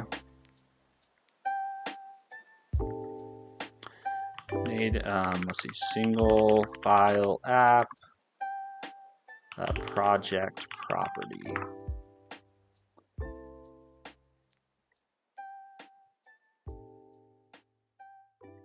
Okay, we'll go here.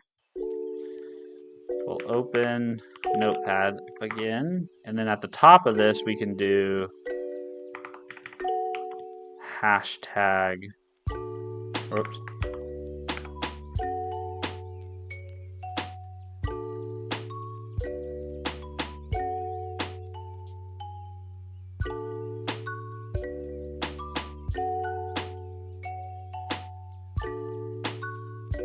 There we go. File-based apps.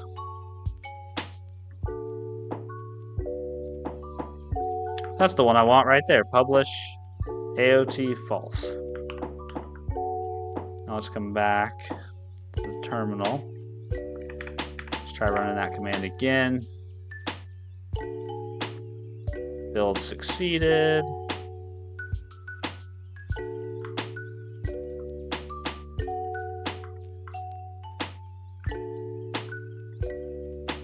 Yeah, so there you go. There's our single executable right there. This is for Windows, but you could publish it for Linux or Mac, right? So we have a single index.cs file that produces a single index executable. So then we can do this.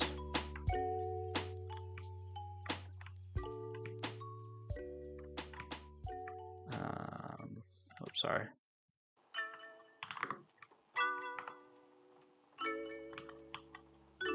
So we can do this. We can do index/index.exe, and we should get that same good morning chat message. Booyah! Look at that. That was the worst demo I've ever done that I just stumbled through, but yeah, you can do it. Is there a pure C# system that's not .NET? Not that I know of. Val, I just asked, but he is doing a stream, and yes, I was rejected for whatever questions I have. Too bad for him. I have no idea of his links. Well, Val, I would love to support him anytime, so I appreciate all the support you've shown me, so I would be happy to support you and yours as well. I've built a lot of .NET 8, but I am learning .NET 10 v145 build tools, include Autodesk, but this is example C++ code. Interesting. Yeah. Yeah, that is a negative about writing C# for Streamerbot, is having to go back to framework 4.8. Did they skip 9 again? You mean did they skip .NET 9? Is that what you're saying? They didn't. They released .NET 9. We're on .NET 10 this year though.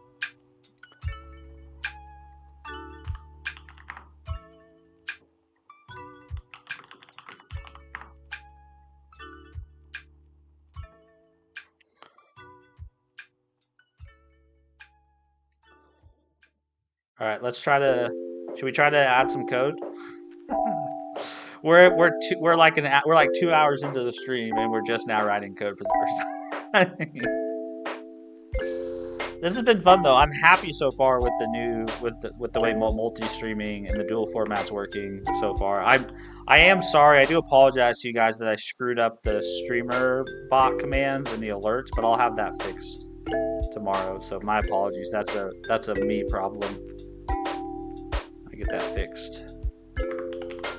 All right, so we're going to add some new state to our form, and at this point we probably should say to do refactor to use reducer, because now we're adding quite a number of things. So I think we'll do const. We'll also add a name. And then, what was the other thing? I wanted name, amount, message. That's what I wanted. So we'll do amount, and we will do const message like that.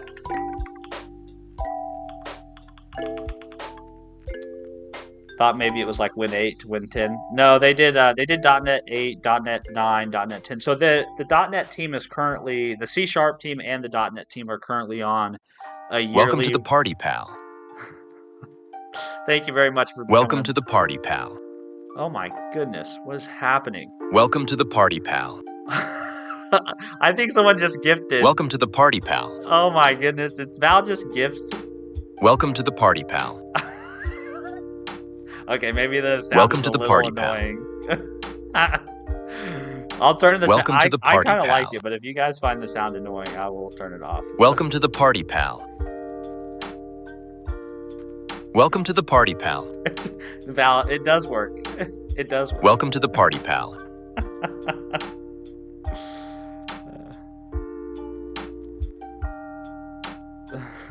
Thank you very much, Val. Thank you for doing that just so that we can prove it works. Dude, you're too kind. You do not need to. I just hope you know you don't need to do this, but I appreciate every single one of them. So shout out to Val Lucis, I think is how you say your last name, Val.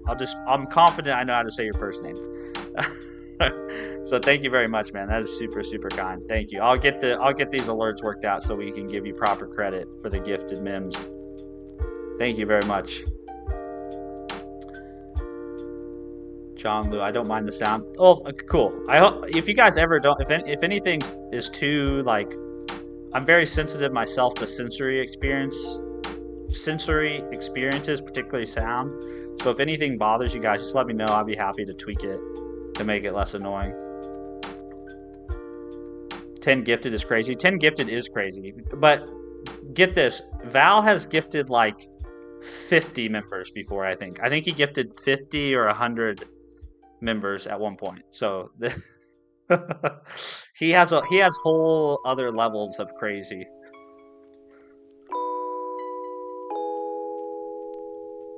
I can hear Steven now. You know, guys, the thing I really enjoy about going back to .NET 4.8 is that it really brought me back to the primal state of coding. You know, this is what I grew up on. Plus, it's increased my coffee consumption. Val has made a bunny laugh my ass off. I think he's just a generous folk, you know? Well, I appreciate it. Definitely not necessary, but I appreciate it. So Melty, about your comment there about .NET 4.8. So the thing is, I never had to work on 4.8. I mean, I have to work on 4.8 a little bit because of my work, but like me as a developer, I entered .NET Core, or I entered the .NET. I entered the chat relating to .NET right around .NET Core 3.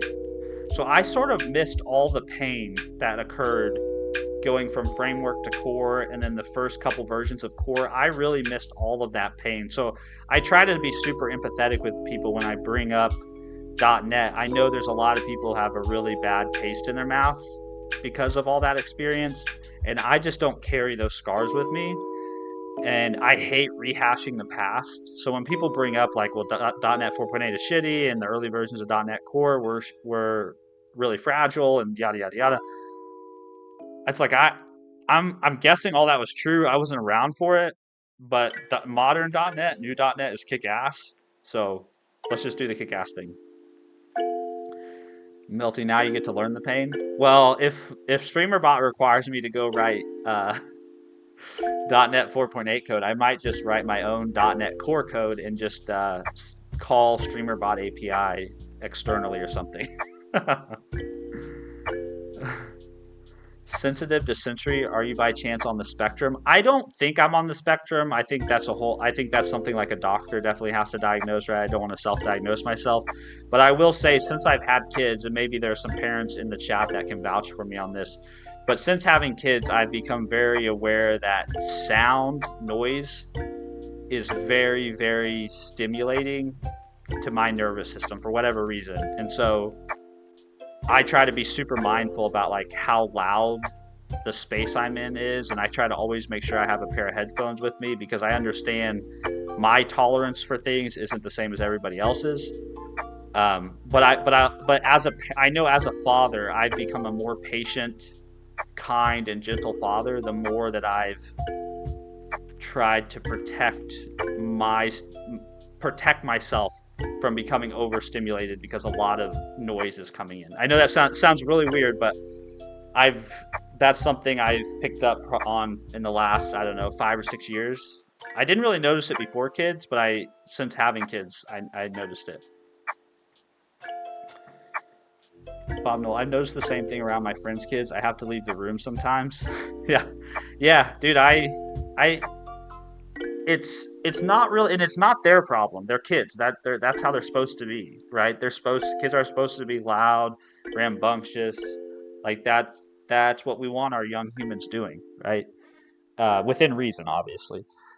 But I just noticed for me, a lot of the times where I've blown up on my kids, or I've gotten upset, or I've lost my temper, or my patience, it usually is like this buildup of, loud chaos, me trying to do multiple things, more loud chaos, right? TV on, iPad running, and those are the moments when I feel like I'm most susceptible to not being the type of father or husband that I want to be. So I try to stay in touch with that.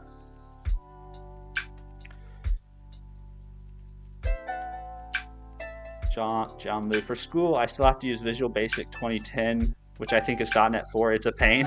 I've never done any Visual Basic myself. Yeah, so I just, anything that's not modern .NET and modern C#, I think everyone's critiques are perfectly valid, and I try not to defend them too much because I don't have the context to really know, or the experience to really know how painful they are beyond the experience I have with working with a .NET framework solution at work. And even that is kind of a hodgepodge mix now of core and framework. Build programs for future use and upgradable. 100%. Yeah, 100%. Build programs that solve your problems. Melty, not weird at all. There are studies that show that the structure of women's brains change after pregnancy, which leads to the theory that being connected to why is that a baby crying will wake up any woman, no matter how deep of sleep they are in after they've had a child. Interesting. So yeah, so there is probably, I'm guessing maybe there is some sort of evolutionary or biological reason for why I am the way I am. I don't know if those kinds of studies have been done for men, but who knows? Yeah, who knows? Val, I suffered the very beginning of .NET. Yes, it was a painful thing. Today I'm on Python just because I'm making a system that doesn't involve hundreds of thousands of dollars worth of licensing. Okay, that's fair. That's fair. Yeah, like I think like folks like you, Val, who really were there when .NET was struggling through. Well, I mean, framework. A lot of people look at framework as kind of being pretty glorious from like a native desktop development area, but I guess where .NET framework really fell down was when the web showed up. Right, that's when a lot of the pain showed up in .NET framework, which then and then Linux showed up. So it was like .NET framework, the rise of the web, the rise of Linux, the rise of cloud compute, and then it was kind of like, yeah, it sucks that this is coupled to Windows, and we need to do something about it. And so like I think that's when but I think before those things happened, I think .NET framework was pretty glorious development experience for a lot of people. I think a lot of people have very fond memories of WinForms from what I hear.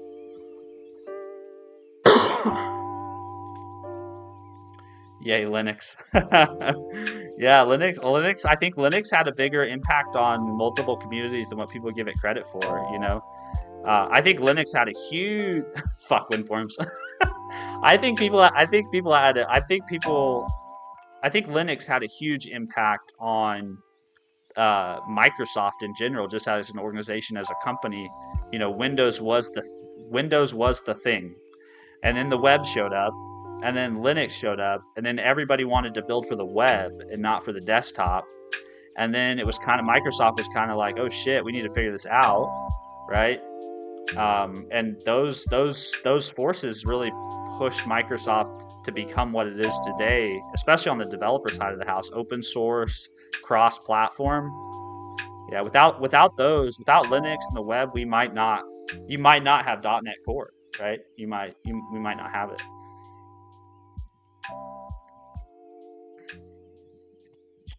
Linux is used currently in Microsoft as a database loader. I think it's used much more than that. I mean, I think the whole Azure cloud is probably primarily Linux based. I bet they have way more things running on Linux than they do Windows now. I have tried building launchable UIs inside of Streamerbot, and I hate WinForms. WPF is better, but I still trash unless I build a DLL with a bunch of WPF add-ons. Interesting. I've never done any native development, so some of those words and things you're saying, I'm like, I sort of know what you're talking about, but I've never really experienced it myself. John Lou, 95% of Azure. Yes, I would say yeah. Yes, that's why I say like Linux has to have had such a huge impact on Microsoft as an organization, because they wholly pivoted. Their business was Windows, and now they can give a shit about Windows. Really, I think Microsoft is happy to let whoever runs Windows at Microsoft do whatever they want with it, as long as you don't fuck with Azure, and as long as you don't fuck with AI. Just, you know. Well, actually, what Microsoft is saying is, as long as you don't screw with Azure, and as long as you put more workloads into Windows that drives more business to Azure, that's all we care about. That's the only concern we have for Windows currently. Okay, I successfully installed .NET on Linux. Ran your Hello World example. Something feels wrong about that. Dude, that's killer. I wish I could pin that message. Can I highlight this user? How's that work? User highlight added. I don't know what that does. Oh, it just highlights them in the chat. Interesting. I'm gonna post that on. I'm gonna pin that. Where are you on the? You're on the vertical. Let me pin that real quick. Because as somebody who likes to shill for .NET, I love that, man. I hope it wasn't very painful either to get it started. John Liu, didn't Microsoft give 1 mil to GNOME developers? I honestly don't know. I actually don't know. I'm guessing they're probably big contributors now to at least the Linux Foundation, right? I guess we can look. We don't have to guess. Does Microsoft contribute to the Linux Foundation? If I had to guess, they're probably a contributor. Yes, Microsoft is a long-standing platinum member. So what does it take to be a platinum member? Oh, this is in 2016, so they've been a platinum member for 10 years.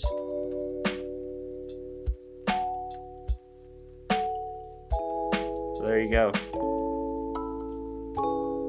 Yeah, I mean, I think Microsoft admitted defeat on that one, didn't it? Even their supercomputers run Linux. What I would love to see happen with Windows. I know I'm not writing code anymore.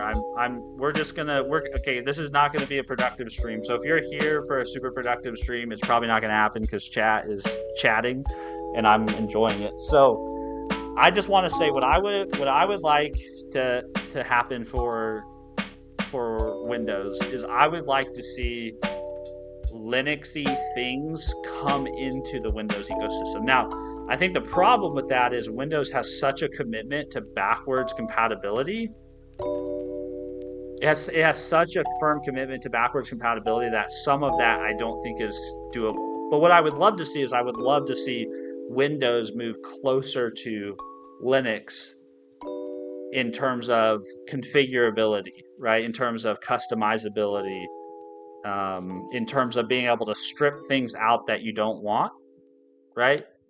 Or maybe even like a version of Windows that's more of like a bare bones version of it that has more of like a Linux ethos. But I think the problem with Windows is there's just so many layers of like legacy backwards compatibility bullshit there. It's kind of like when you're in the settings menu in Windows and you click a setting and all of a sudden it looks like you traveled to 1995, right? That's the kind of stuff that is, I think, problematic. What's productivity? Never heard of it. See, you can strip out some of the things you don't want in the same menu where you enable Hyper-V. Yes, you can. What is that? The features? It's like Windows features or something. That's the same place where you enable IIS support. Val, we already have WSL, but yes, I hear you. Yeah, we do have WSL. I think though, if WSL is the answer, then the answer is just to move to Linux, right? And I think for me personally, I'm not ready to give up the things I like about Windows, right? Or all the compatibility I get to use Windows. Like if I moved to Linux, I couldn't use Streamerbot. So if my stream PC was a Linux machine, Streamerbot would be out. So, you know, or at least I think it would be out. Am I talking out the side of my mouth, Melty? I think it's a Windows only.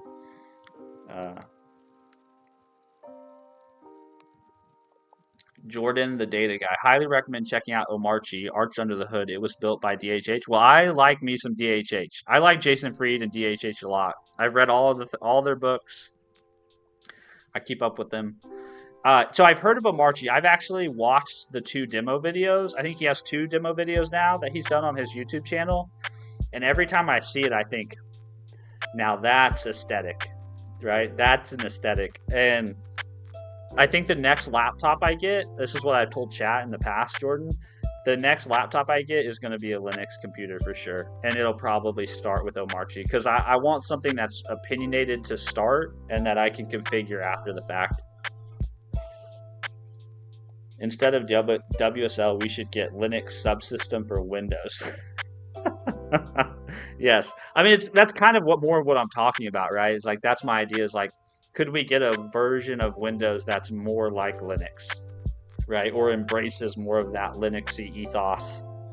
I just think a lot of the legacy stuff with Windows is what drives a lot of the problematic behavior that people don't like about it. I mean, obviously people have also like moral and ethical things against Microsoft, but an idea. Nice. It's so clean and keyboard centric, and it comes with a Windows VM. The Windows VM thing is nice. It's very nice. I wonder what that would look like though from a resource perspective. Stream from a VM. That might be kind of interesting.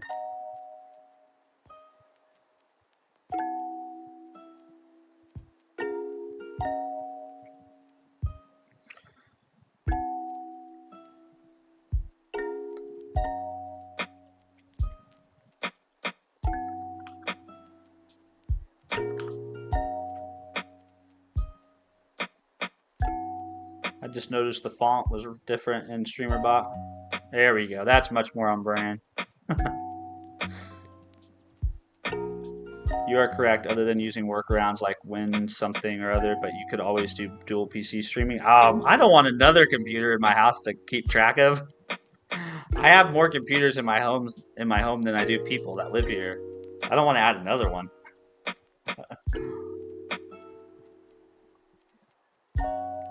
Oh no, you wouldn't stream from the VM. You'd stream the VM from Linux with OBS. Yeah, but now I wonder if you could do that. Run OBS on the Linux box, put Streamerbot on the VM. I doubt you could get the VM and the VM to talk to Linux, right? Or vice versa. Melty, I hate that Windows tries to get rid of the legacy shit. Every OS iteration ends up trying to bury that stuff like control panel. Well, they need to. I don't think it's a problem that they get rid of it. They just need to stop trying to have their cake and eat it too, right? Which is what they do, where it's like they replace a menu, and then all of a sudden you hit a button and you're back in Windows XP control panel, and you're like, what the fuck just happened? They need to just do the work and replace it all end to end, and just do it. Just do it. Melty, you can do that. It's just a window capture. Okay, interesting. You could, but I don't know how well. Yeah, I gotta say, it's gotta be this whole like multi-format, multi-platform streaming thing. This was probably more work than I ever thought I would ever want to do for creating content. Because to me, creating content, it has to, for me, as someone who has kids, a wife, a job, likes to lift weights, likes to play video games, like if creating content becomes too much of a lift, like to get the stream set up and to go live, it's not going to happen, right? So like I need to make sure that my whole like setup thing is pretty low effort. And this is probably peak effort right now on stream content creation.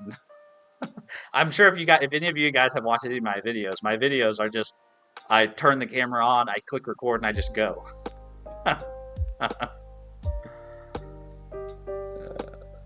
RE stream setup, is it too much ongoing work or a one-time cost? Right now it's a one-time cost right now, Bob. It was a one-time cost for sure.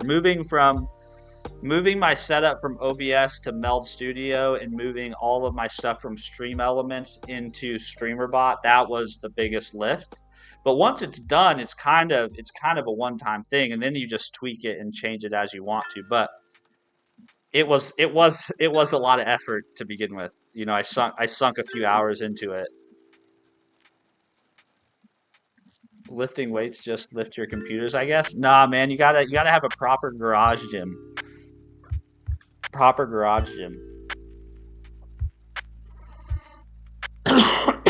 He's trying to figure out why his code isn't working for his social. I am? You're talking to me? Hey, what's up, Ali the AI? How are you doing? Happy New Year. Hope you're doing well. That would require me to have a garage. Okay, well, don't have a garage then. Just have a home gym. Just get some kettlebells, get a bench maybe a couple dumbbells. Yeah, having a home gym I think having a home gym is the best thing ever. It's so great. I never want to go back to the world before.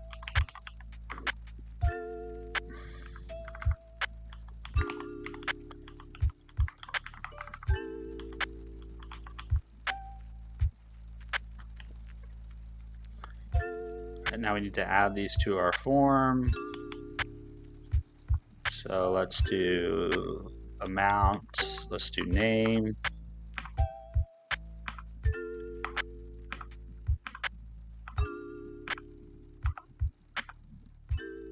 That looks good. Thank you, Copilot, for doing all the work. So that's name. Although I don't know if I want it to be optional. You know? And if it is optional,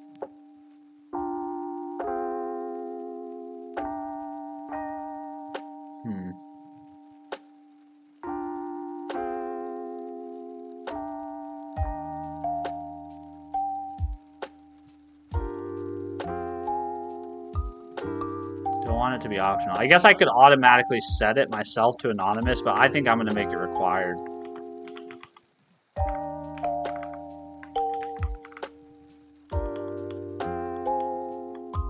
And then we also need to extend the errors state.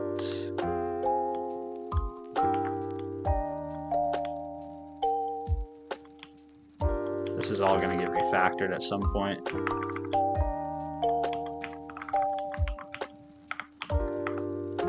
We need name.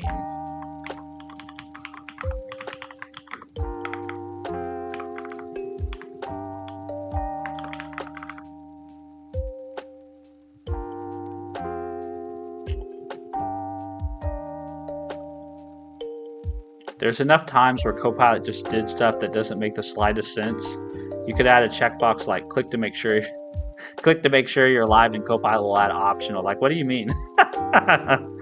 So it does do that. I actually had a moment like that yesterday where I was trying to ask it to build me.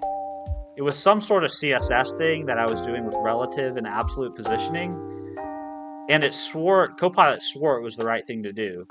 But it literally wrote the CSS so that the absolutely positioned item and the relatively positioned item were basically swapped. So like the item that was supposed to be the item I wanted to position absolutely relative to the parent, it like swapped the class, the position attribute value.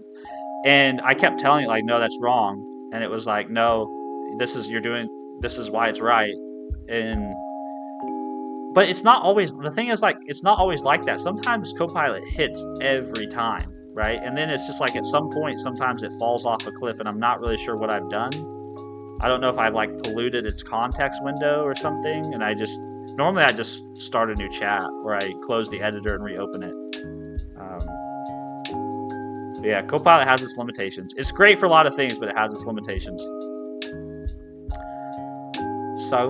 Bondro, dude, what are you making? So we're building a little website to basically recreate a donation page. So if you've ever been to like a GitHub repo or a content creators page where they have a buy me a coffee link like this, where you can kind of basically, you can donate to them, but under the guise of, hey, thanks for that thing you made, or thanks for that video you made, here's a coffee. And so I thought, this would be a good project for me to learn about the Stripe API, because that's one of the things I wanted to do in 2025 that I didn't quite get to, was I wanted to learn how to use the Stripe API. So what we're building is basically a buy me a coffee site that will allow users to come to this page, and I can link to it from different places, and I can say, hey, if you want to support what I'm doing and you don't want to do it through a super chat or a membership or a follow or subscriber, right, on Twitch or YouTube, you can come here and you can buy me a coffee. So That's what we're building. You should set Copilot to use Claude model. I've had good luck with those. I've been using Gemini Pro. That's the one I've been using the most lately.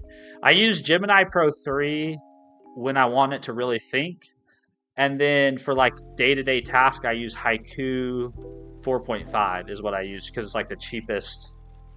It only uses like a third of a premium request or something like that. So those are the two models I've used the most lately in Copilot. That's one of my favorite things about Copilot is the ability to use all the different model providers. Is like one of my favorite things about it.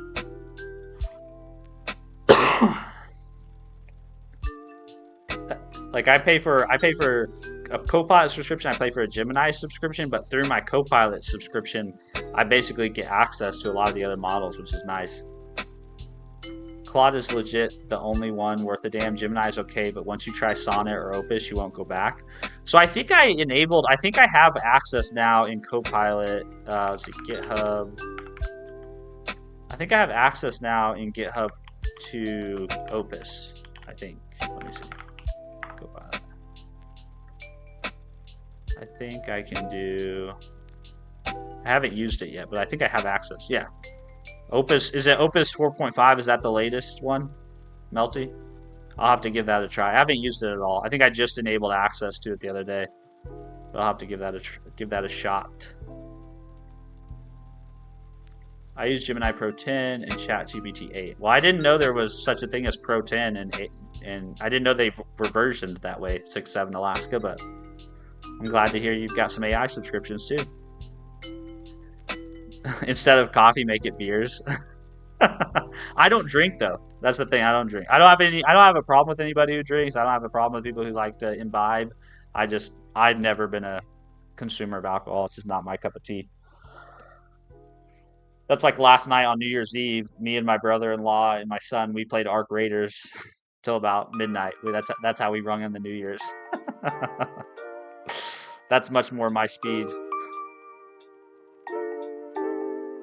No, I kind of want Copilot, but I don't want to pay for it. I have a local LLM doing that now, but it's pretty ineffective. Yeah, paying for these things is what's kind of the pin in my side, personally. As someone who's pretty financially conscious and pretty stingy with their money, yeah, the fact that I'm paying, what is it, $30 a month to talk to LLMs does kind of get at me. But the thing is, every time I've tried to recreate that experience locally, like it sounds like you have. Did we just become best friends? Thank you, Phil, for following on Twitch, man. I really appreciate that. Anytime I've tried to recreate that experience with an local LLM, I've just been wholly dissatisfied. And I know part of that is because I don't have dedicated hardware to support good local inference. But I'm not going to spend... What is it? It's $10 a month. That's $120 a year. So I can get. I would have to. So I'd probably have to spend at least $1,000. Did we just become best friends? Jan, thank you for following on Twitch. I appreciate that. You would have to spend like $1,000 probably to get some good dedicated hardware to do local inference. Maybe more, probably more than likely. Like based on PewDiePie's video, seems like you'd have to spend more. And then what is that? That's equivalent to like 10 years of Copilot subscriptions, and you get all these different models and all these different integrations into all these different tools. It's just difficult to argue with the value prop. Azray, have you ever tried fine-tuning models? I have not. So that is on that's on a bucket list of mine. So like I want to do, there's kind of a few projects that I've had on my list that I want to build that I just haven't got around to. Fine-tuning a model is one of them. Building my own personal finance app that actually talks to my bank, talks to an actual provider of bank account information like Plaid. That's something I want to do. I want to build like a smaller, more niche version of N8N for doing ETL work. There's a few big projects like that that have been in the back of my mind for a while, and I just haven't got around to them. Gonna switch to Twitch in 10 minutes when the follow time is done. Oh yeah, no worries. Yeah, feel free to consume wherever is best for you, Jan.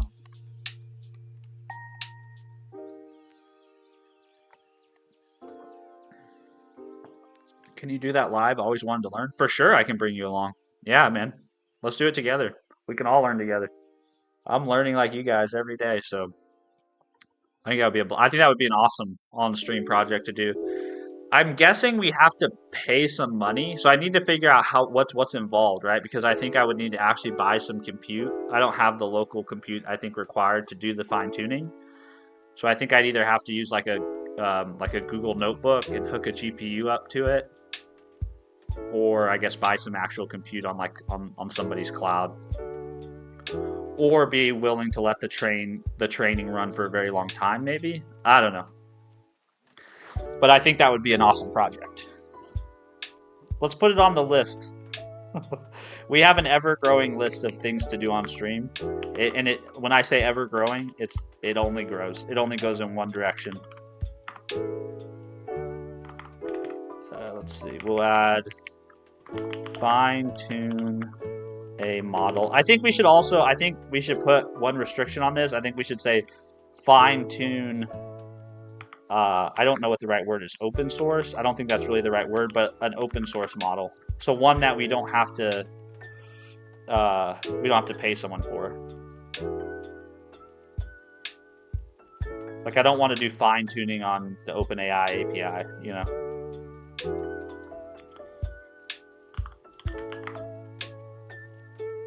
Hugging Face models are open source and free, I guess. Okay, yeah, we'll have to go down that rabbit hole of what's the best model to use and whatnot.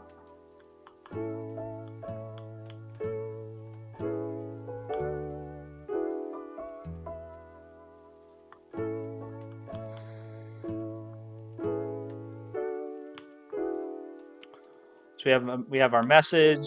Did we add we didn't add the message, did we? So we have our name input now. We need to add area. Whoops, not area. Aria. Described by name error message. And then we'll do.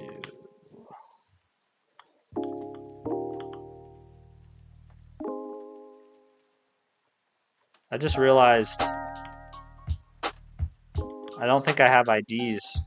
I need IDs on these things.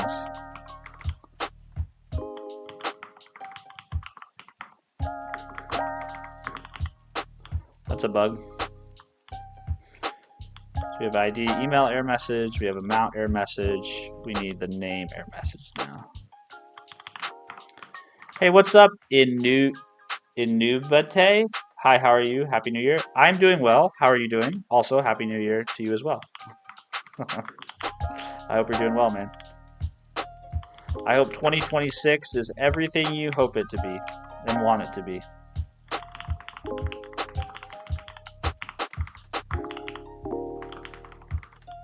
All right, let's add. So below the amount, let's do the message.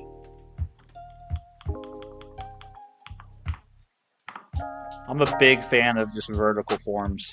I think people get way too fancy with their form layout. Just give me a form. Give me a form with the fields.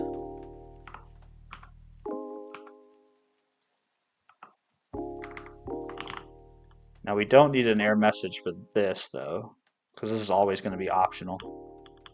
But I don't want to style it. I don't want to denote it with text. I'm going to style it that way. So we have our ref, we have our ID, we have our value and input. We don't need this. Actually, we're never going to use that. We do need the name input. And the reason we need the name input is because here we're going to say if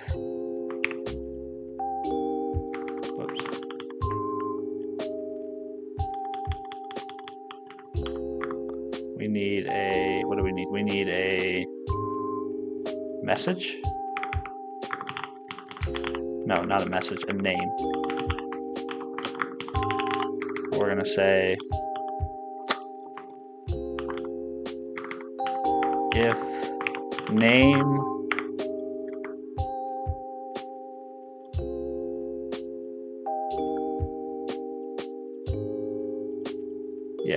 if I trim it and it equals an empty string, then we're going to say new heirs name equals name field, or please enter, please leave. Oh, sorry, that's not what I want. I want the inverse of that. There you go. Name field cannot be empty if provided. No, name field cannot be empty.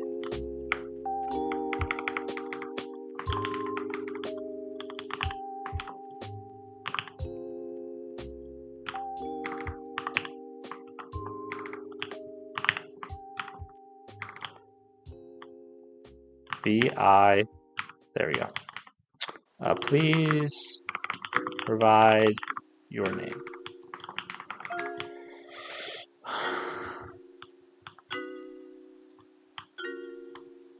I think that's all we need to check there. Oh, I know what I'm going to check.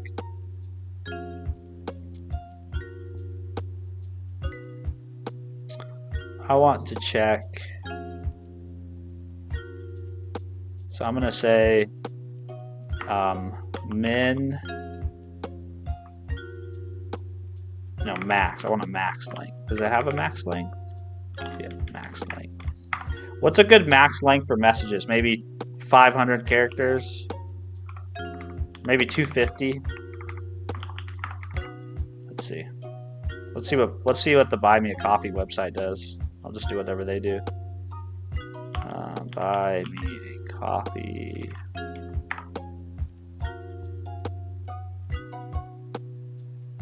See how many messages it is. This guy codes every day. What the fuck? I try to code every day. I don't necessarily get a lot done every day, but I do try to code every day.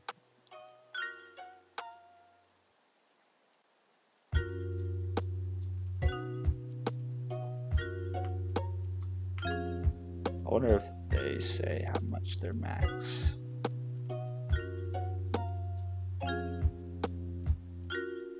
He's got a text area on there, but he doesn't have any validation on the text area.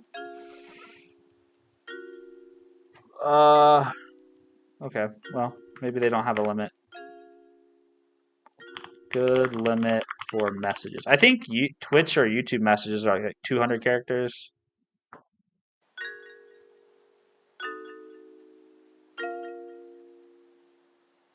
I'll just do 250. 250 seems like a fine number. Oh, that's not for the message, that's the name. Name max length, I'll just do 60 characters. And then for the message, we'll do max length. Just do 50. Hey, Norsik, what's up? Happy New Year to you too, Norsik. Hope you're doing well. They really cheat. That sucks because now... Hold on. Did someone say someone cheated? Let me see.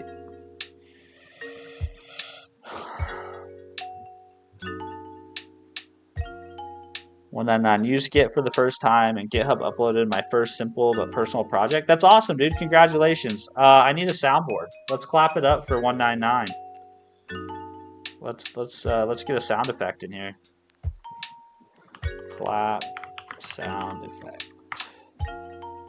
I don't know if you're still here, but that's awesome, dude. Let's go. Small wins like that. That's all it takes. You just got to keep stacking small wins. See, I just realized all my classmates cheat during online assessment using softwares like UltraCode, Interviewer Coder, and Shiz. It's pretty common.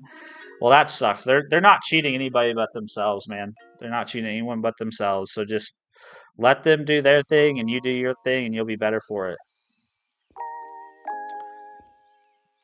Let's see, what's your goal for this year? I can talk about that, I think, a little bit. What's the problem if he codes every day? It's his job. Well, this is more, I more of code for fun. More than anything. 250 for anything below 5, I'd say. 499 or 500 for Twitch. Imagine grinding elite code 200 plus questions to let some cheating loser get the job. That would suck. I do, that does suck, but they're only cheating themselves in the long run, man. It'll pay off. Doing the right thing always pays off.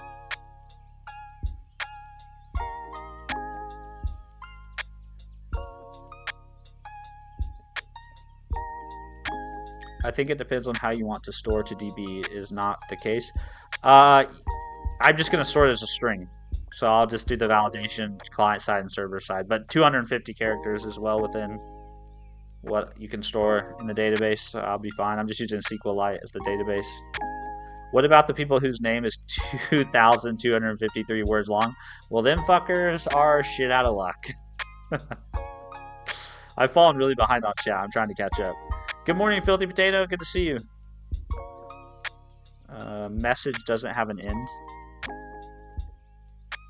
Man, sometimes you guys are really good about catching shit in my code. What? I don't see that error. I think everything looks fine. I think my linter would catch that.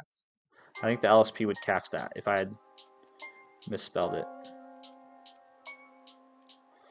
Whatever happens, don't let people cheat on their nuclear engineering exams. Yeah, we don't want a bunch of nuclear engineers who just parrot ChatGPT, do we? Don't forget, Steven, it is also your job. Well, it's my job at work, but I just do this for fun, right? This is like, I'm not looking to make content creation support me and my family. The amount of money I would have to make from content creation to replace my day job is just, I don't even think that's a possibility for a small little channel like mine. It's just not possible. So we just do it for fun. Guaranteed if they cheat past the online assessment, they will fail the rest of the interview or get let go quickly. Yeah, exactly. Because that's the thing. Whenever you cheat like that, right, you're still gonna have to show up and play at some point, and your play is gonna show that you probably didn't know what the hell you were talking about. No one is as good as finding edge cases as the user. That's Melty. This is a truism. This is a truism. Lazdrin, good morning and Happy New Year, everyone. I hope your 2026 will be amazing. Well, I hope the same for everyone else and you as well. That's such a kind message. Thank you for stopping by the stream here to leave that. I hope I can attract more people like you to my stream. So thank you very much. I think then 1,000 char is good for a message body. Okay, we can make it 1,000. I guess I'm also thinking about, though, like displaying it in the UI. 1,000 seems like it won't fit nicely on a card, you know. And then I'll have to figure out, like, well, how do I display long messages versus short messages, and truncating them, and then adding a button to expand them. And I think for now I'll just set a limit of 250, and I can increase it in the future if I want to. Hey ChatGPT, what do I do in the case of a nuclear melt? Then it ends. Is it time to make coffee? It is time to make coffee. I've actually been out of coffee for the last probably 40 minutes.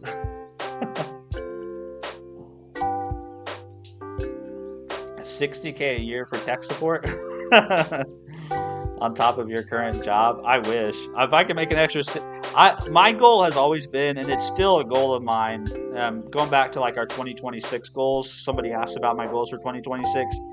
It's not really a goal for 2026, but it's been a goal of mine for a long time. Is I would love to figure out some business that I could start that would make me like an extra $1,000 a month net an extra $1,000 a month.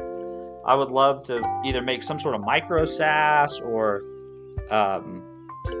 Yeah, something like. I mean, even if my YouTube channel got to $1,000, or you know, 1,000 members at $1 a piece, right? That would meet my goal. But I would love to have some sort of side hustle or side gig that I could just bring in. If you know, it doesn't have to replace my full-time income. Just accelerate my timeline to retirement.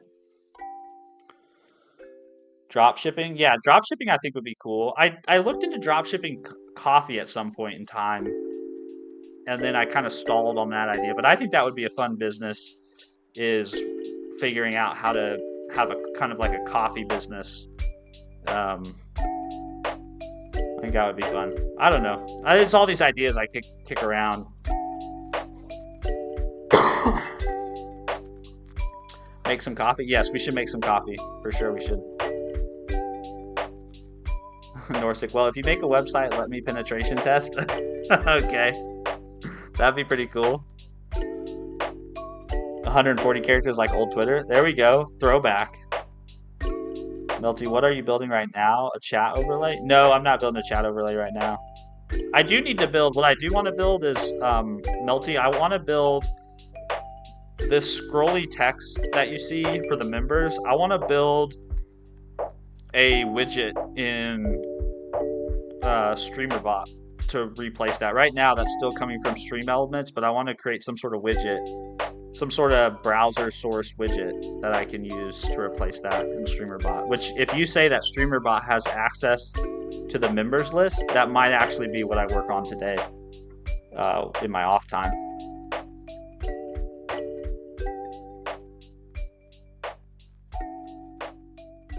Oh shoot, you need to update your ticker, the one above your webcam. Yes, I know I do. You're 100% right, I do.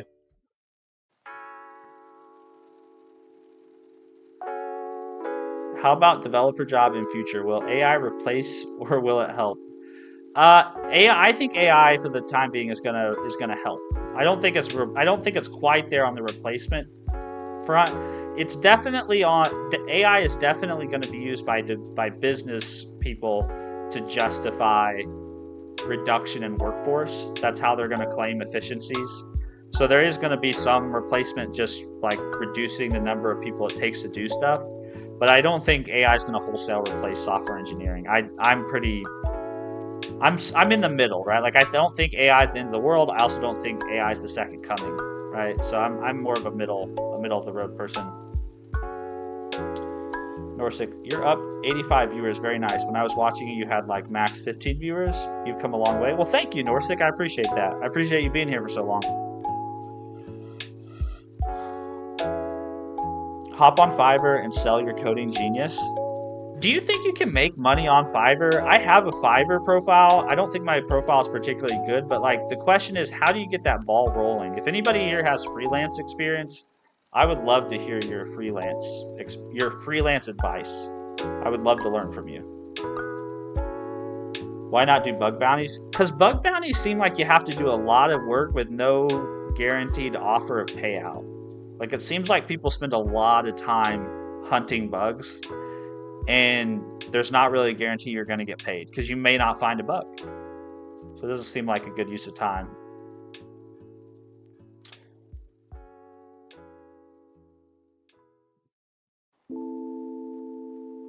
Skeptic, Happy New Year, Steven. Praying for AI downfall in 2026.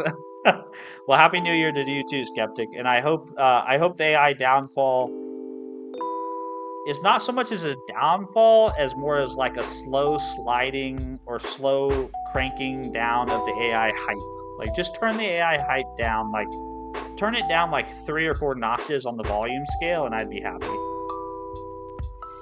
Could AI replace cybersecurity? Probably not. Probably not, because cybersecurity, there's so much additional context probably that you need to do cybersecurity well. It's less just putting text into files. So I think that's a harder problem to solve. Bob, no, we need to get Steven into the Primeagen extended universe so he can get paid by Cursor to vibe code a game. Okay, look, if I was ever invited to do anything with those group of folks, those, you know, the Prime or TJ or whatever, you would see the most awkward version of me. because when I meet people that I really admire a lot, I kind of fanboy out a little bit. I was the same way in the fitness industry. When I got to go to conferences and meet strength coaches that I really admired, I'm just the most awkward person ever. I think vibe coding is a great way to get into coding or make a code base for yourself to start on, but only vibe coding will be a clusterfuck to maintain. Yeah, I gotta imagine not knowing the code very well is a clusterfuck. Salary increment will be there, or just AI is a reason they will not be any increment. I think companies are going to find that the only way to justify the spend on LLMs is largely through headcount reduction. I think that's going to be their ultimate conclusion, is we spent all this money on AI and we haven't done 10x the work, so we need to figure out a way to do the same amount of work with 10x fewer people. I think that's going to be the approach that the finance people take when they get a hold of the spreadsheets. Melty, you could do it multiple ways. You could write the file and just have the meld source read from file if meld offers that, or you could just update a GDI to text source.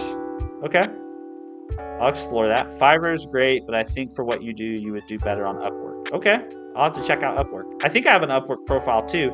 I have profiles on both those sites, but I don't know how to get my first job. Do you guys just message people, or how do you get people to give you work on Fiverr and Upwork? That seems to be difficult to me to get started.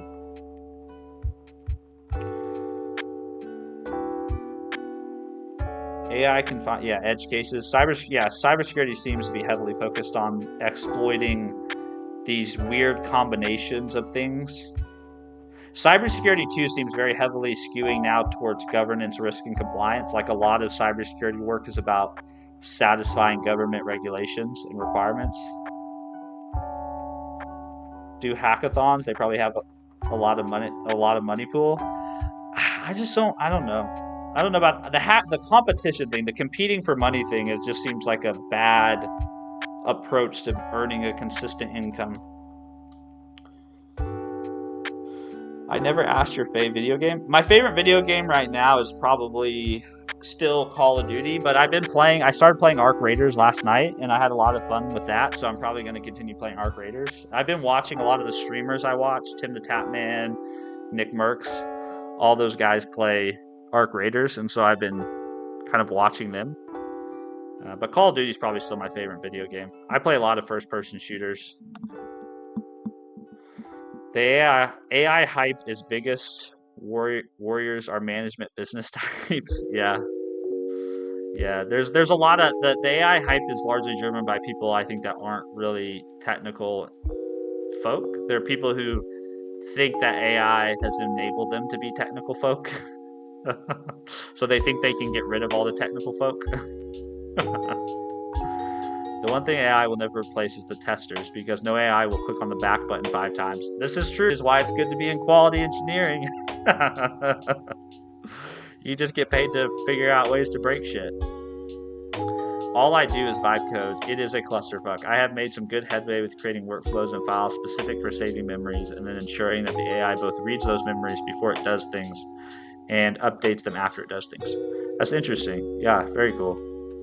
I've gone back and forth between vibe coding the last year. It's amazing for experimentation, but not for maintainable projects. I think that's a really good, valid take, Bob.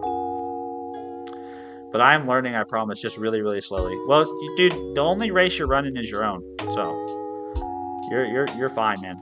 You're on your own timeline. Arrow, do you think YouTube side hustle is good? I started 1 year ago on After Effects. I think the YouTube side hustle is fine. I personally have no intention of trying to turn YouTube into a full-time job. I think it's a very hard and rough grind, and I think it's a very precarious situation to put yourself in if you're using YouTube and you're really depending on that income. But if you're just trying to use YouTube to make a few extra dollars, I think it's and you already have a computer, you already have a camera, you already know all these skills, like, why not, right? So I don't think there's anything wrong with YouTube as a side hustle. For me, I'm a very risk adverse individual, especially since having kids. So the idea of trying to make a living off of one of these social platforms, to me, seems very, very scary. What if you just get banned tomorrow? What if you say the wrong thing and they strip away your entire livelihood in an instant. Seems way too risky. What are your thoughts on AI being used for QA, like web agents and stuff? I think it's cool. I think it's very interesting for that inner dev loop, right? Particularly for the inner dev loop. I think there's still always going to be a place, though, for people to test like fully deployed, fully built applications. I think there's always going to be a need for people that have domain and product expertise to validate, particularly when you're talking about more complex pieces of software, right? The more complex the software, I think the more important it is that you have testers that have deep domain and product expertise or platform expertise, whatever it is you're building. But I think for simpler, smaller projects, and particularly for that inner dev loop, having some AI or having some automation that helps you test your application locally, I think is great. I think any automated testing is great for that inner dev loop. So I don't think, though, having an AI LLM that runs a browser through an MCP or an MCP server or runs a browser using Playwright is a replacement for a human tester, a human end-to-end tester. I don't think it's there. I'm so addicted to Arc Raiders. If you ever want to play and need a carry, let me know. Okay, awesome. Yeah, Arc Raiders just seems like it's one of those games where it's the most fun when you can play with others. It doesn't seem like it would be a very fun game to solo. AI like me find errors and fix them for you. Yeah. Bob, is there a future where Steven goes 100% into a niche of content focused around programming and lifting, forged in code and iron? I mean, I think Bob just wrote the story of my channel. Yeah, I haven't put much lifting or fitness content on this channel because I just didn't know if people were that interested in it. But if people would be interested in that, I'd be happy to bring you along, stream some of my workouts and share some of my. I just don't know if that I didn't know if the audience would be interested in that, you know. And I haven't been super interested in making that content, but if that's a part of my world that you guys want to know more about, I'd be happy to share it.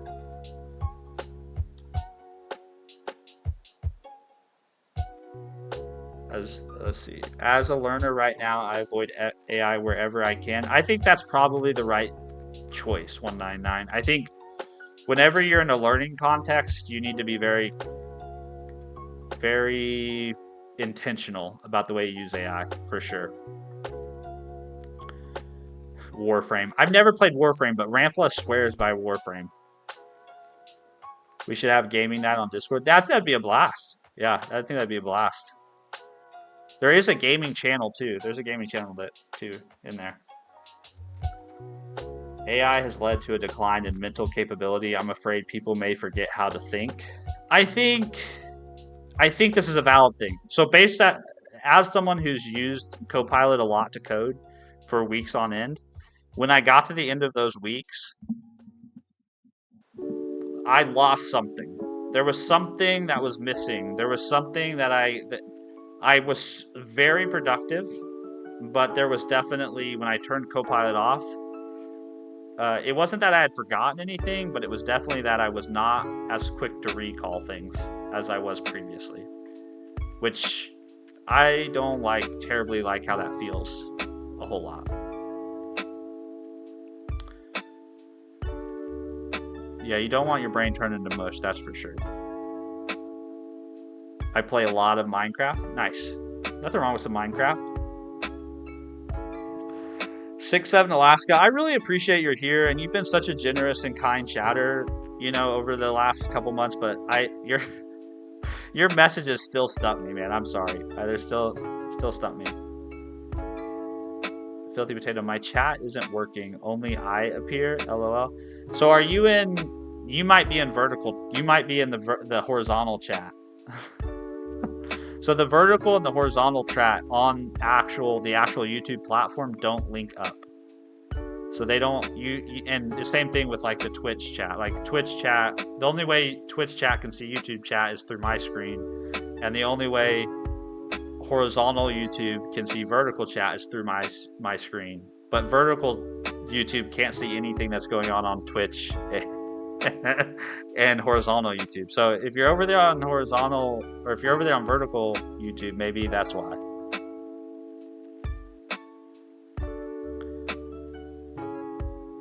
My goal for 2026 is to master DSA, Java, backend dev. I think that sounds like a wonderful goal.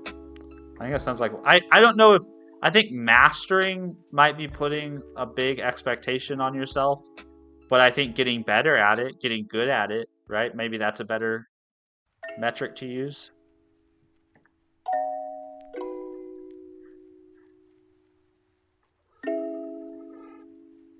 I want to build more utilities for myself this year. I think that sounds great. Yeah, more personal software. I'm all about personal software. I'm all about software, building software that solves your problems. Well, no, like I don't see any YouTube comments either. Oh, interesting. Well, let me take a peek. Okay, so I see chat in my window. So that's, I mean, that's good for me. It's not really helpful for you.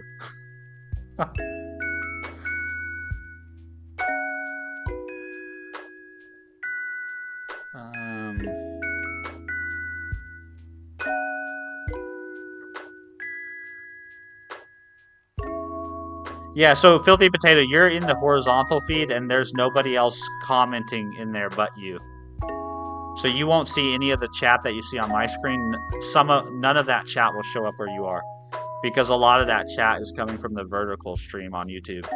So that's why you don't see any of it. Which there's no way to unify those two things on YouTube, because they're completely separate streams. How do I switch it? I can link you to the vertical. The vertical's here. Whoops, that's not what I wanted to do. I wanted to copy that, paste that.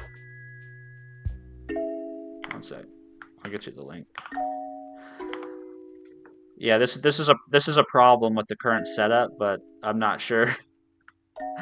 I'm not sure there's anything I can do about it. Let's see. I don't want to send. Yeah, I want to send this here. There you go. I just put the link in there. Bob came over to the. I love the fact that we have people that are jumping across Twitch and horizontal and vertical. I love that. Okay, I'm gonna go upstairs and get some more coffee, and then we'll continue this New Year's party. I'll be right back.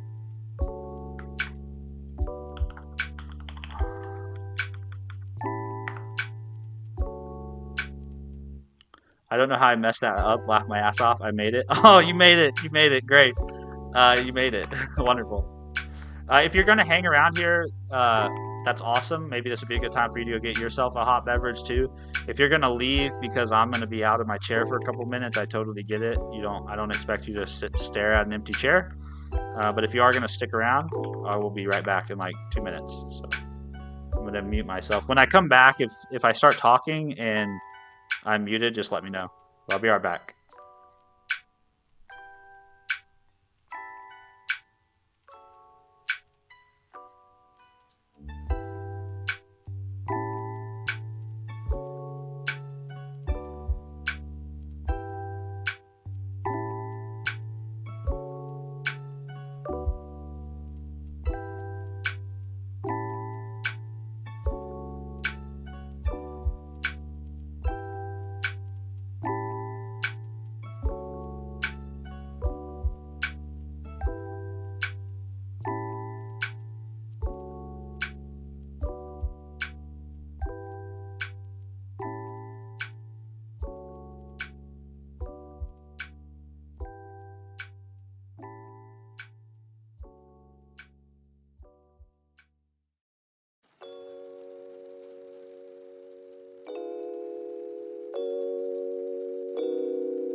All right, I'm back. So I think the plan is for the next hour, I'm going to chat with you guys and talk. Or I'm going to chat and code with you guys. And then after about an hour, about 8 o'clock, I'm going to work on fixing my Streamerbot setup. So that's the plan. Because I think it'll be easier to fix the Streamerbot stuff while I'm live because I can test it all. But I would like to make some more progress on the site. So that's my plan. Back in Black. What a great music. Great music.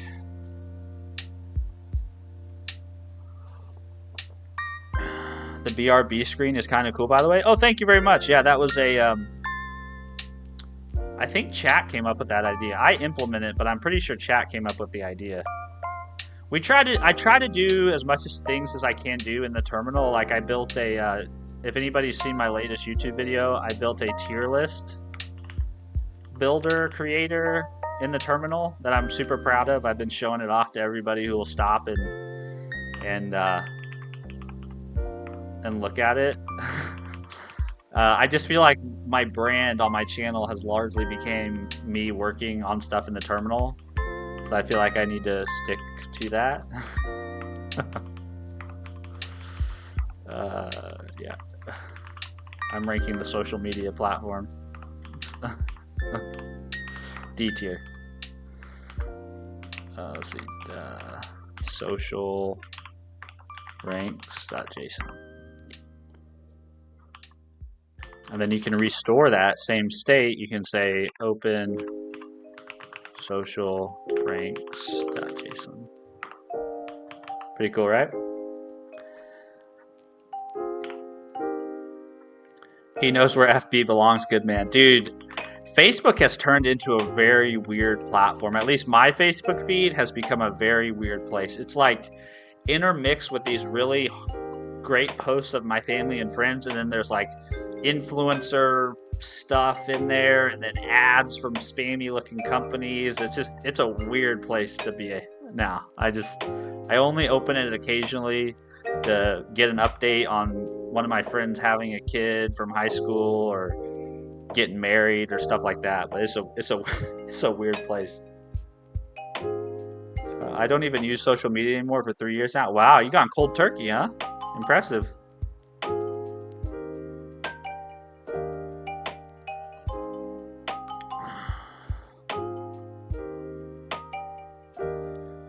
Six, 7 Alaska. I don't know what you're doing here, and I don't know what your messages are about, but thanks for hanging out, man. Yes, sir. Only YouTube. Well, YouTube's good. Actually, I can probably tell you what I use the most. But let me look at my screen time. I think I use TikTok and YouTube the most.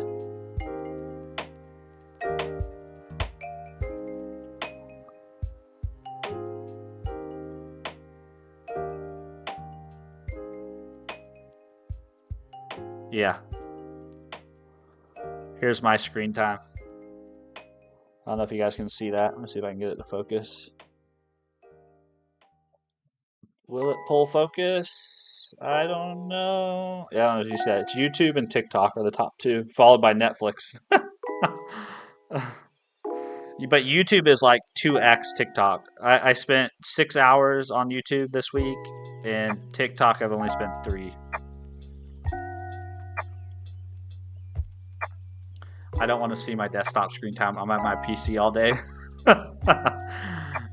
Have you guys ever heard of Waka Time? Waka Time is kind of a cool... I used Waka Time for a little bit. It actually will go into your VS Code, and it will go into your browser, and it will keep track of the stuff like the places you spend time. It's kind of interesting to see it visualized.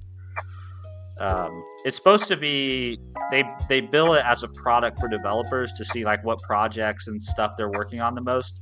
But it's kind of interesting to look at your time. If you put it in your browser and you put it in your code editor, you get a pretty good idea of what you do at your computer every day. So it's spying. It's basically spying. Sean Dev, 6 hours a week? Yeah. Well, I guess we're not at the end of the week. My daily average is, let's see, daily average is 7 hours of screen time, and it looks like YouTube's daily average is, I actually don't know it. I don't know how to get the average, but yeah, 6 hours. I mean, we're only on Thursday, right? So we're only halfway through the week. So I'm guessing it's going to end at like 12 hours or something like that.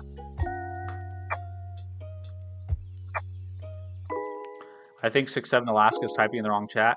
Yeah, 6'7" Alaska is an interesting chatter because he's actually, or she, I don't know if it's he or she, but they actually are super nice and kind sometimes. They've gifted members to the channel. They've done super chats. They've done some really cool stuff here on the channel, but their chat can be kind of discombobulated. It's not harmful. It just doesn't. I don't follow it. but I try to. I'm tolerant of him because they've been decent to me.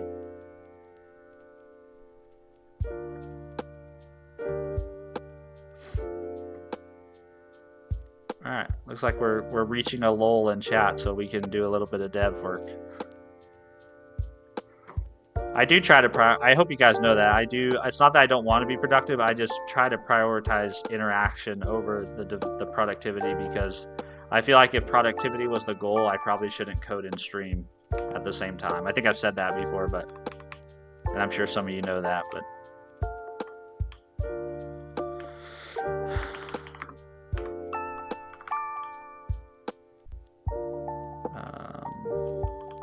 Why did that jump all the way down here? So we need to, this is something I don't like. I don't like this at the moment. So basically what's happening is I need to take focus to the first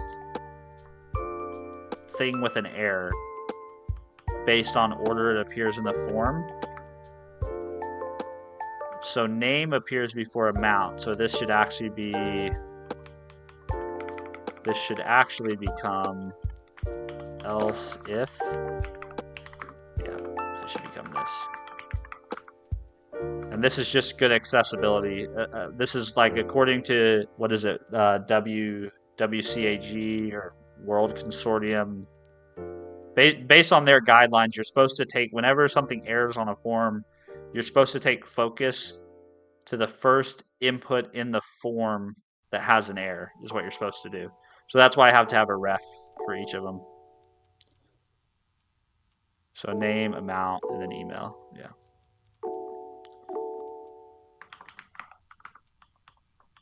Which is kind of, this. The reason I say I don't like this, just to kind of finish my thought, the reason why I say I don't like this is because this has no awareness of the order that the forms appear, the fields appear in my form, right? So I think a better solution to this would probably be to have like the form rendered from some sort of state object, and that state object has some awareness of the order of the items, so that we can figure out, oh, you have an error and you're sorted based on how you appear in the form. You have an error, so you go first. But right now they're so disconnected, so I have to manually be aware of where a form field is. I don't think that's great design. Bob Knoll, Ari, code and iron. I selfish want you to convince me that lifting will make me a better programmer somehow. I think, so here's what I think. I don't know if lifting will make you a better programmer. Lifting will make you a better human being, though, in my opinion. And I think being a better human being makes you a better programmer. So it's kind of an indirect influence. And I don't necessarily think it has to be lifting. Sorry, not living. Everyone should live. You have to live to be a better programmer. But lifting, I don't think it has to be lifting. You just have to have a movement practice. You have to have something you enjoy doing that forces you to move your body. So whatever that is lifting, yoga, Pilates, running, hiking, biking, walking, calisthenics, CrossFit, high rocks, I think is the newer fitness sport that everyone's into. You just have to have something that forces you to move your body. I think movement is like brushing your teeth. It's something you have to do and should do every day. Our brains were fundamentally evolved to help us navigate our environment. And if you're not getting up and navigating your environment, you're just fundamentally not doing what humans were evolved to do. And I think that has consequences. I think that just has big downstream consequences, the same way like not brushing your teeth has consequences on your oral and heart health. And yeah, it's one of those big pillars. You got to have some sort of movement practice in your life. Better human being, how so? Well, first, I think it makes you better physically. Like physically, you're just a better human being. You're gonna live longer. You're gonna be around longer. You're gonna have more opportunities to get better at things. You're gonna have more opportunities to learn things, to practice skills, like just fundamentally, you know. And then better human being in terms of your mind, like your emotional, your ability to regulate your emotions, your ability to consolidate new information, to learn new information. Like you will be a better, you'll just be all around a better human being. Your human machinery will operate better if you have some sort of movement practice.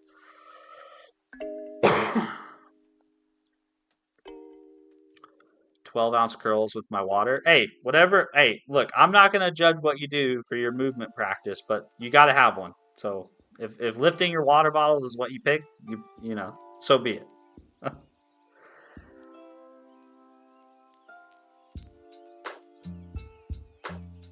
Rockstar and Bethesda are working on something big for a 2026 release. Oh, that'll be interesting. I like both those studios. I'm going to dare you to solve DSA level hard someday with timeline. I probably won't be able to do it, Azra. You'll probably have to help me. To be honest, that's the only kind of streamer I care to watch. Most people are that way. If someone is watching a small streamer 98% of the time, it's just because that person is looking for some level of interaction. Well, that's good. That's good. Well, I'm glad. I'm glad that I'm fulfilling what is expected of a small-time streamer. G Tontai, yo, React now. What do you mean in G Tontai? We are using React now. Correct. I think that's what I think you were making a statement like you are using React now. But yes, that is what we're using.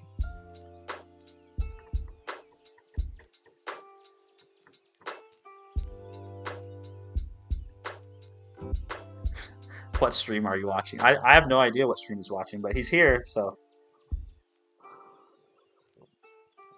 I mean, if that starts to bother you, you know, I can address him, but most of his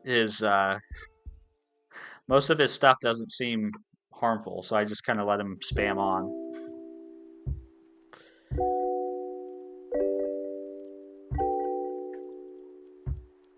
All right, and we also need to check. So this is where I'm using. So this is the other thing I'm doing. I think that's kind of interesting.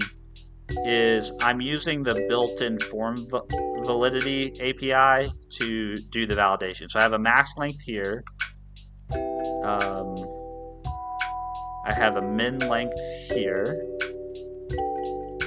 Or sorry, they're not a min length. That's just a min amount. I have a max length here.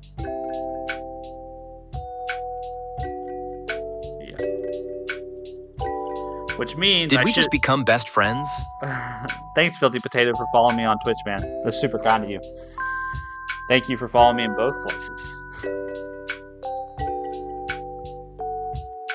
It doesn't bother me. It just feels like another puzzle to solve. It does feel like a puzzle to solve. What is happening here? Is this a bot? Is this not a bot? I haven't really made up my mind yet. Okay, so what we can do here is actually, instead of checking the amount, what we can actually do is we can actually say amount input ref dot current,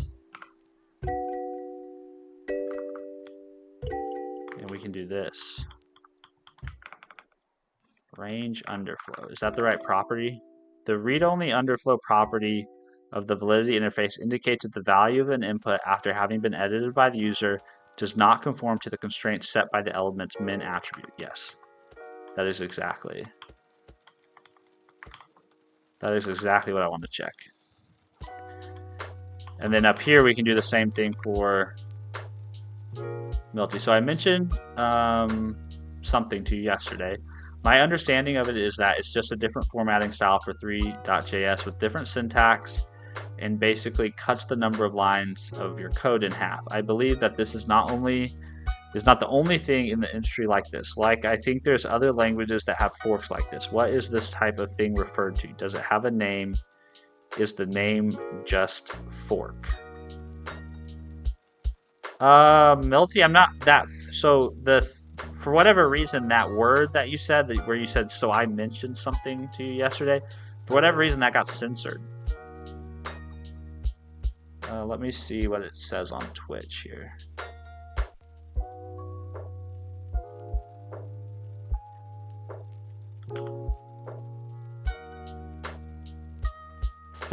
Fiber. Yes, you did remember to mention that to me.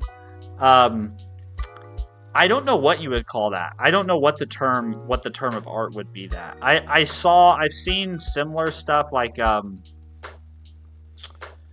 not necessarily cutting the number of lines of code in half, but definitely reducing the number of lines. The dot filtered it as a link. Oh, okay, that makes sense. I don't know what the term of art would be, but I have seen other things like that. Like the last one that kind of became a meme was that the tune language, token oriented something notation, token oriented object notation, right? Where they're trying to describe structured data like JSON but with fewer symbols essentially. Yeah, so I don't know what the term of art would be for that. Good morning, Eduardo. How are you? No, it's like a bot tracking multiple streams, but there's a race condition with the messages, so they're going to the wrong place. Oh, is that what's happening, Bob? Is that what 6.7 Alaska is? Interesting. That makes so much more sense. We can actually see all their messages, so that makes super.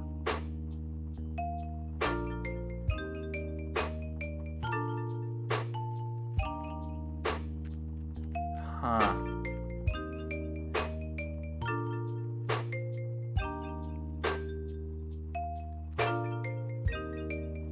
Wow, I've been trying to figure out what's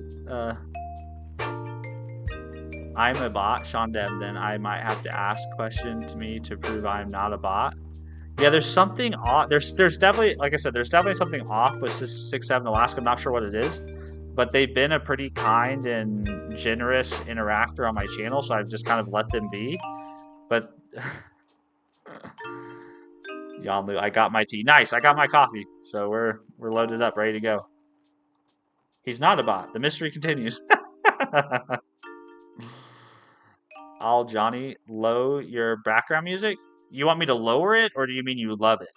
Which one did you mean? Because I can lower it if you want me to, but I think it's at a pretty good level.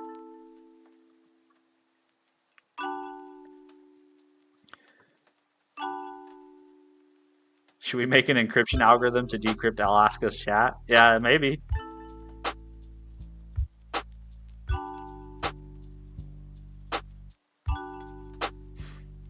Eduardo, how was your New Year? My New Year was good. It was very low key. I don't really drink or party. Me and my wife don't really do that. It's not really our scene. We don't go out very much. So it was just me, my wife, and my 2 sons at home, and we hung around the house. We went and got some dinner, brought it back to the house. I read. I worked out. I got my steps in. Drank some coffee. Read a book, and then. Like at 10 o'clock at night, yeah, about 10 p.m., me, my son, and my brother-in-law got on Arc Raiders and basically just grinded Arc Raiders until the ball dropped, and then called it a night. So it was good. Yeah, it was good. What book am I reading? Oh, dude, this book is nuts. Okay, let me see if I can find it. I can find it, right? I can pull up my Kindle library on. It's called Killers of the Flower Moon. It's a nonfiction book, and they made a movie on it not too long ago. Yeah, not too long ago. Let me see if I can find it. Book.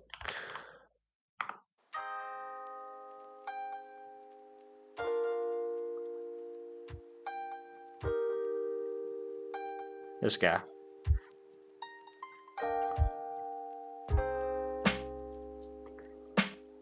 This is what I'm currently reading right now. It's very good. It's a crazy story. I didn't know any of this history. It's about the Osage Indians right around kind of the turn of the century, 1910s, 1920s. I think I'm in chapter 12 right now. Crazy book. Crazy book. It starts very slow, but after like chapter 6, things take off. It's nonfiction. It's really good.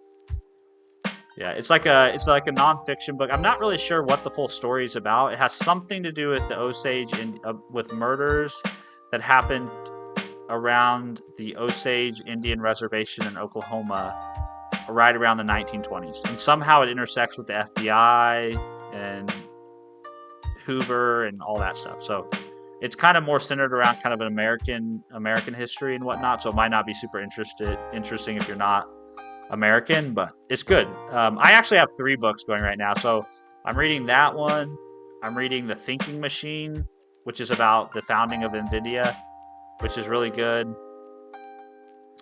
Thinking Machine. I usually have 2 or 3 books going on at the same time because I like to be able to like bounce around, you know. So this is the other book I'm reading right now. It's called The Thinking Machine. It's good. Very good. I'm on chapter, I think, 8 or 9 on that. And then the last book I've been working through is called 1929.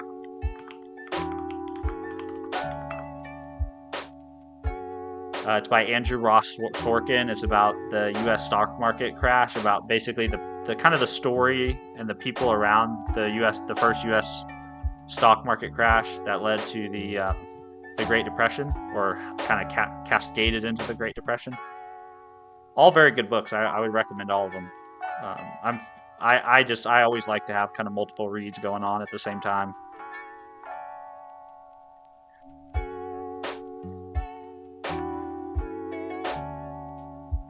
American History L. This ain't even our land. Laugh my ass off. You're right. That was a bad take on my part. It's not our land. The shit that we did to the American Indians is super fucked up, man. Super fucked up.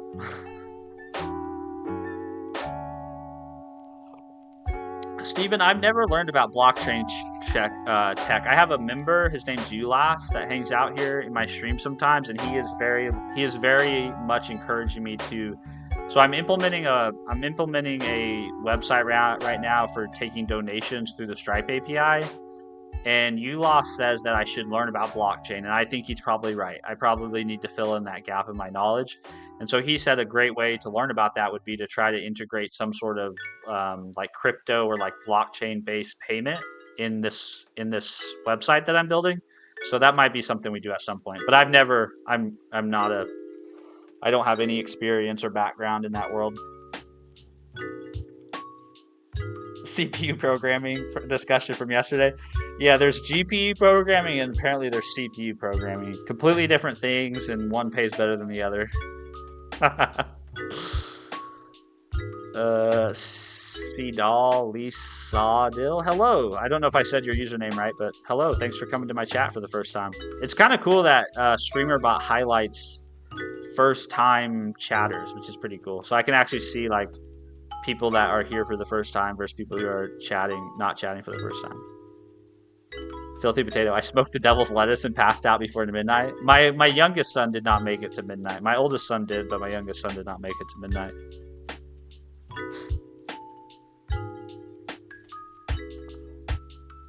Random question. Am I the only person here who produces music? I don't produce music, no. So you would be the only person I know of.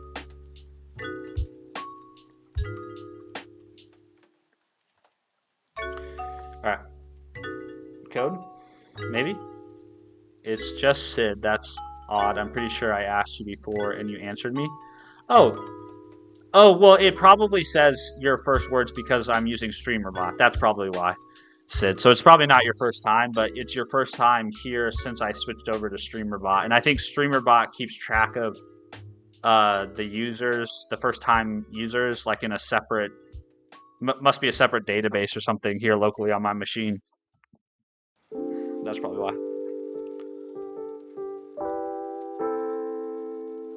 Filthy Potato and OMG, have y'all seen the music you can make but with coding? I have not. I have not seen this. Enlighten me.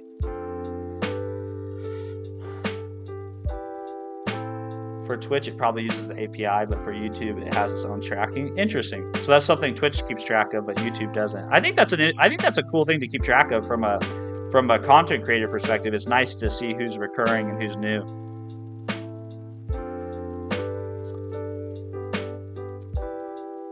I posted it on Discord. I think it's a Python library, True Vibe Coding. Let me see. Discord. See what's going on over here.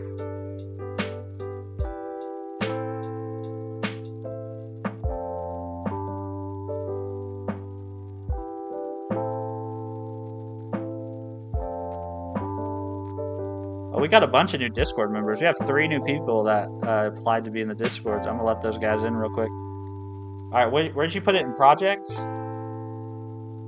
See, Milter built it, the encoder, decoder. I gotta take a look at that. Suhas has got some great books. The Power of Your Subconscious Mind. I put that one on my list.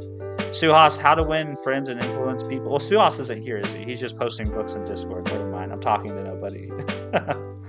Let's see. Making dance music with code. Visit site.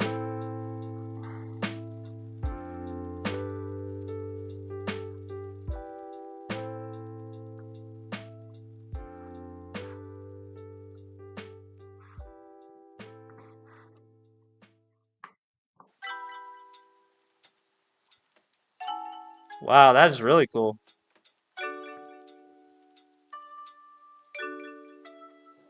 So yeah, it looks like Python, doesn't it? Const. Maybe it's not Python. It's some sort of like functional. I don't know what language is that. Could that be Rust maybe? Huh. I'm not sure what that is. That's cool though. Very cool. Eduardo JavaScript. I don't think it's JavaScript. It looks. Is it? I mean, the const looks like JavaScript, but some of the other stuff doesn't look like that. Oh no, I think maybe you might be right. I can't tell. I can't tell if I'm looking at her code. It's an in-browser IDE built for this. Well, I wish they would have linked to it in their short. That would have been cool to go and screw with it. That's very cool, man. Thanks for sharing that. Total vibe coding, though. Total vibe coding. Said, why not make recommendations for books like in Linktree? I can. If you guys would be interested in a book list, I probably what would be better, Sid, is just me to keep a list of what I've read. That would probably be the easiest thing for me. I can, if you guys would be interested in that, I can definitely make a page and stick it in the links. That would be super easy. It's called Strudel. Okay, let's look that up real quick. Now we haven't done no we've done no coding today, but I guess that's fine. It's New Year's. No, not a strudel. Oh man, strudel pastries. Strudels are so good. Baked goods are so good. I love baked goods. Love them.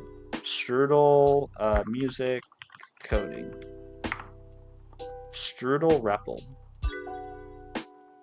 Okay, you have found Strudel, a new live coding platform to write dynamic music pieces in the browser. It is free and open source, made for beginners and experts alike. To get started, hit play, change something, hit update. To get started, check out the interactive tutorial. Also, feel free to join the Discord channel to ask any questions, give feedback, or just say hello. Okay? So hit play, change something, hit update. Okay, let me pause lo-fi generator really quick so I don't overwhelm us with sound here. And then bring back the chat. Let's see. So We'll close this really quick. It's JavaScript. Is it JavaScript? It just doesn't look, it looks funky, doesn't it? Like the dollar sign? What is this?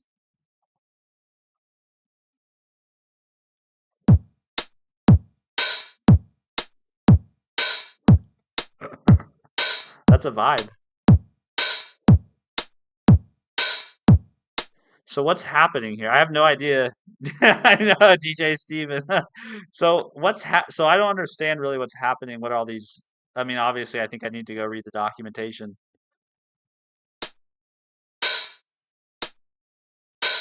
Huh. Interesting. I bet this makes sense more to people who actually make music. That's cool. I might play around with this.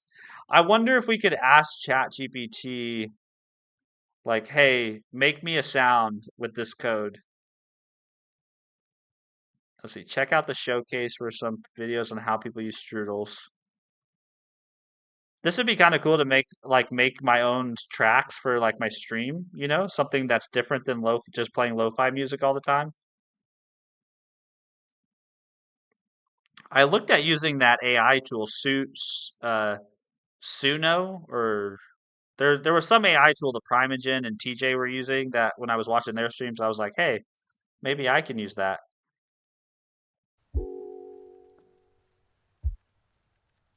But this might be even cooler. Write the code. Suno AI. That's it. Yeah. Suno's funny as hell. Yeah, some of the songs that those guys made were really fucking funny. I had it make a song about a potato growing on a tree instead of the ground. Okay, hold on, Yanlu. I have a mild distaste for Suno. So Yanlu, you make music, right? You produce music. So that makes 100% sense. And I think you're completely justified in doing that. And I don't think that having Suno means that being able to produce and make music is no longer a skill, right? And so that's, to me, that's where AI becomes a problem. When people think they can use AI to replace actual skilled human being, I think that's just kind of one notch too far. I think using AI to empower people who are not musically trained or gifted to make music is an interesting thought. But I in no way want Suno to replace folks like you who actually put a lot of time and effort into the stuff they make. Nor do I think it's going to myself.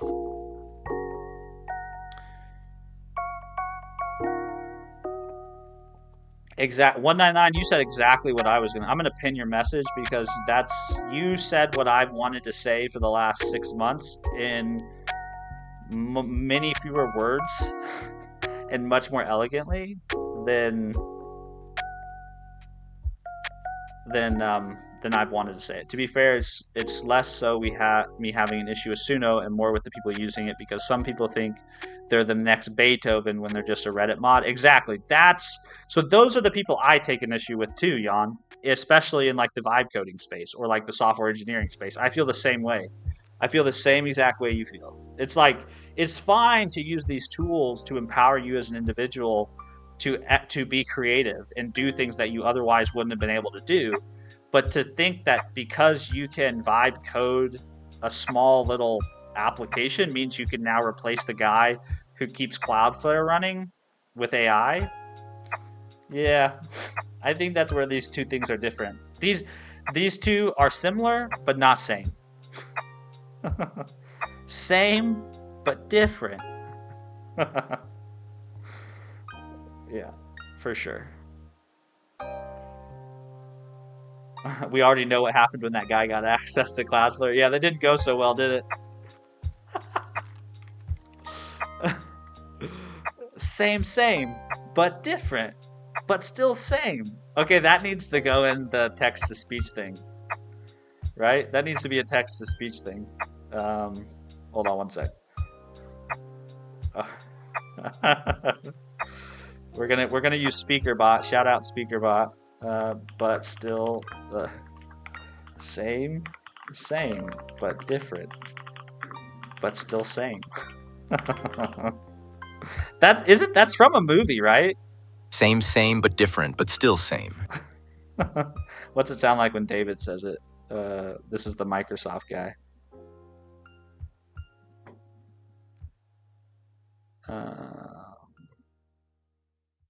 Same but different but still same. The interview, that's what it is. Yes. The interview, that's exactly what it's from. Yes. The person I kept thinking about was what's that actor's name? I bet you're gonna remember it off the top of your head. I kept seeing his face. The guy from Pineapple Express. What's that actor's name? I sound like an old person right now. James Franco. I kept seeing his face. Is who I kept seeing.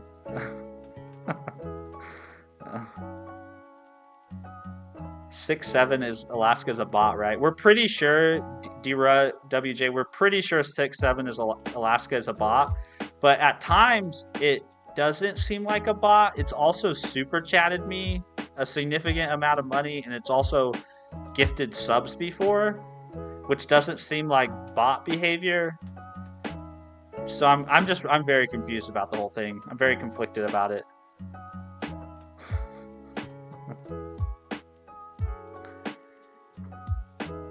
Six, 7 should be banned. Okay, hey, if you guys tell me, if you guys want 6-7 out of here, we'll move him on. You just let me know. If chat agrees, we should give 6-7 a timeout. We can boot him. I've just been deferential towards him because he hasn't been problematic. His messages do kind of seem incoherent, but they're there, so bots have rights too. I tell you what, though, you guys think I'm lying. When robots become a thing, when we all have robots in our house, there will be a People for Robot Rights organization. There will be. You mark my words. There'll be somebody fighting up on Capitol Hill in the United States for robot rights.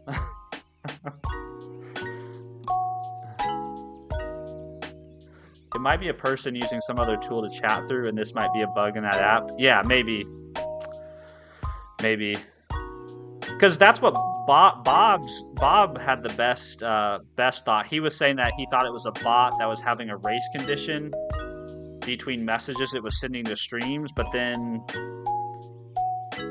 that almost got disproven because then it I don't know. It's very odd. And Bob is trying to get it to respond to him with what stream they're watching.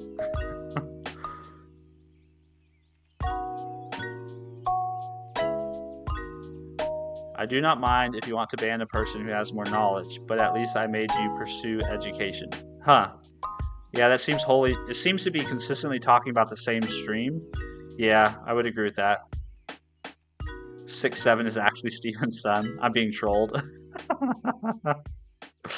Nah. My sons, they know that I do YouTube. I've had a YouTube channel for a real long time, and they're a lot of my older videos feature their childhood very prominently in a lot of my vlogs and stuff. So they know about my channel, and I've shared my channel with them and everything. And they tell me all the time, they're so critical of my YouTube channel. They're like, Dad, you got to stop doing the programming and coding stuff. No one's interested in that. And then they'll be like, Dad, if you just would stream video games, you'd have way more subscribers. They're very critical.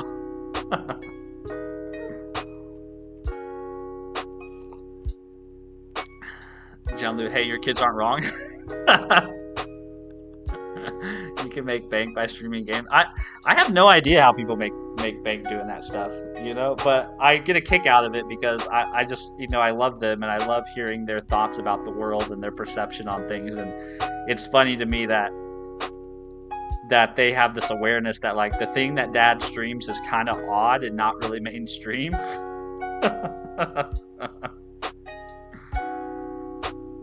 Leave them without food for 3 days. Kelsey, well, maybe listen to them. But the thing is, I always tell them. I do always tell them, honey. Also, good morning, honey. Glad you're awake. I'll be wrapping up here in probably a little bit. I'm probably gonna stream till 8, and then I'm gonna take a little bit of time to screw with my stream setup, and then I'll hang it up for the day.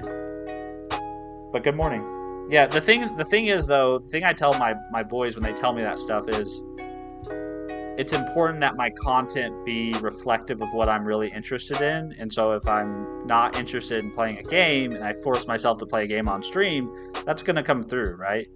So you should make content around the stuff you're interested and passionate about. I think that's what people are more drawn to than anything. Plus, most of the time, I just make content about what I'm interested in.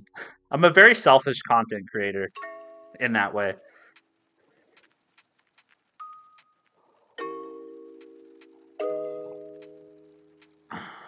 Oh, I'm awake but not up, my guy, so no worries.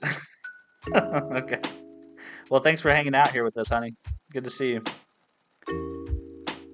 Interesting how there isn't a channel for music on the Discord. Oh, we can add one. Yeah, we can add one. I've just been adding channels whenever. So chat was the one that started the Discord, to be honest. So it was chat who inspired the Discord. They were the ones who requested it. So I've largely let chat kind of drive what the Discord is for the most part. So if you're interested in a music channel, here, we'll do that right now. Boom. There's now a music channel. It is done. It is done, Lou. John Lou.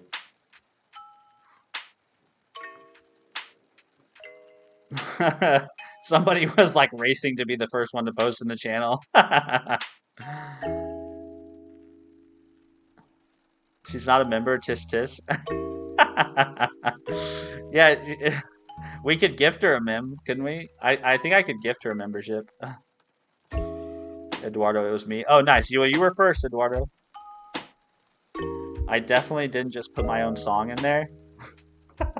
I'm fine with self-promotion, Jan. I don't have any issue with people getting their bag, man. Promote your shit. Like, if you're not your biggest fan, nobody else is gonna be. I'm telling you. Like, I mean, it's not douchey to promote your stuff. If you really enjoy what you're doing and you believe in what you're making and what you're creating, and you want other people to hear about it and share it, you got to be the person out front. No one, if you're waiting around for somebody else to be like, hey, come see what this guy's doing over here, you're going to be stuck waiting for a long time. Welcome to the party, pal. Welcome to the party, pal. Did Bob just... Welcome to the party, pal. Welcome to the party, pal. Bob, you really didn't need to gift subs, man. You don't need to do Welcome that. to the party, pal. Let's see. Let's scroll down here. Welcome to the party, pal. Welcome to the party, pal. This is crazy, Bob. You Welcome didn't to need the to party, do that, pal. man. You did not need to do that. Welcome to the party, pal. That's crazy. Welcome to the party, pal. Welcome to the party, pal.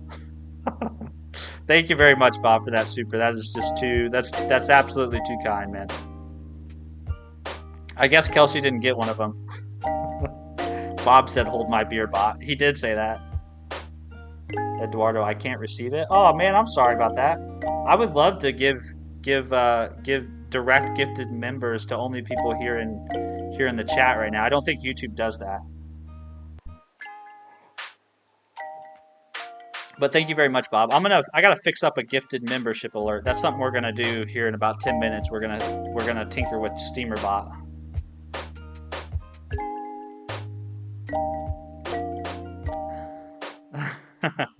Thank you. Yeah, it was very nice of him. It is a flex that I casually have 2 GB RAM sticks on my desk. It is a flex. Do you know how much So I've heard that you cannot get a price from Micro Center on RAM, that you have to go into the store. It's like going to buy fish now.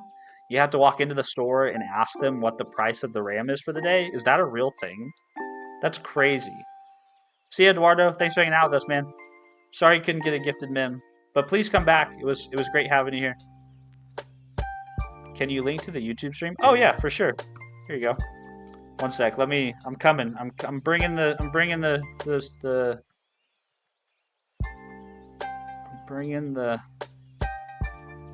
link. Give me one sec.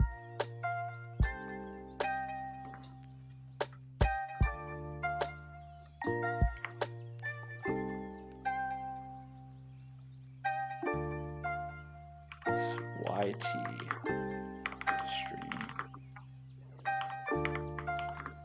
There you go. Making the best code free. I don't know if the best code is free code, but sometimes it is, sometimes it's not.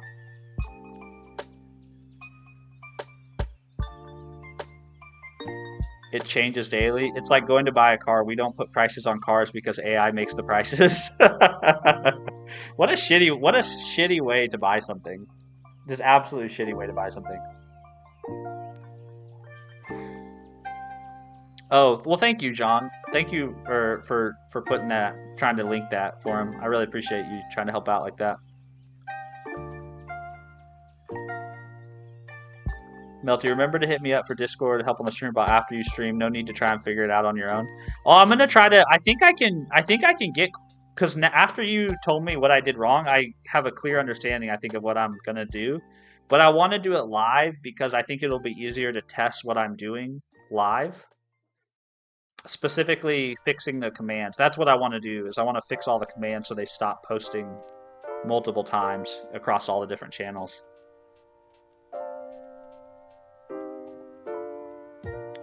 Bro, is it 52 likes on YouTube? I have no idea. How many likes do we have? I can't see any of the metrics right now because I don't Meld Studio. I switched from OBS to Meld Studio, so I can't actually see how many people are here without going to the actual YouTube studio. So you'd have to tell me. But I don't care too much how many likes there are or how many viewers there are. I just care that you guys are here and that you're chatting, you know? Chat makes the stream go burr. So that's all I care too much about. I mean, I encourage lurking. We have a lurk command, so if you want to lurk, it's totally fine. But the chatters are what make the stream go burr.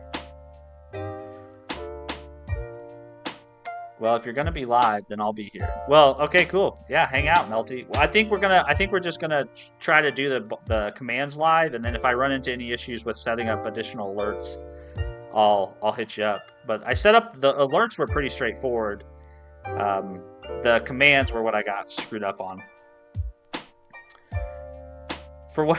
It's so funny. 6-7 Alaska's messages keep circling back to SQL. We haven't talked about SQL basically at all today. We are using SQLite, but his messages keep circling back there. It's very odd. The mystery of 6-7 Alaska. Is he a bot? Is he not a bot? Will we ever know?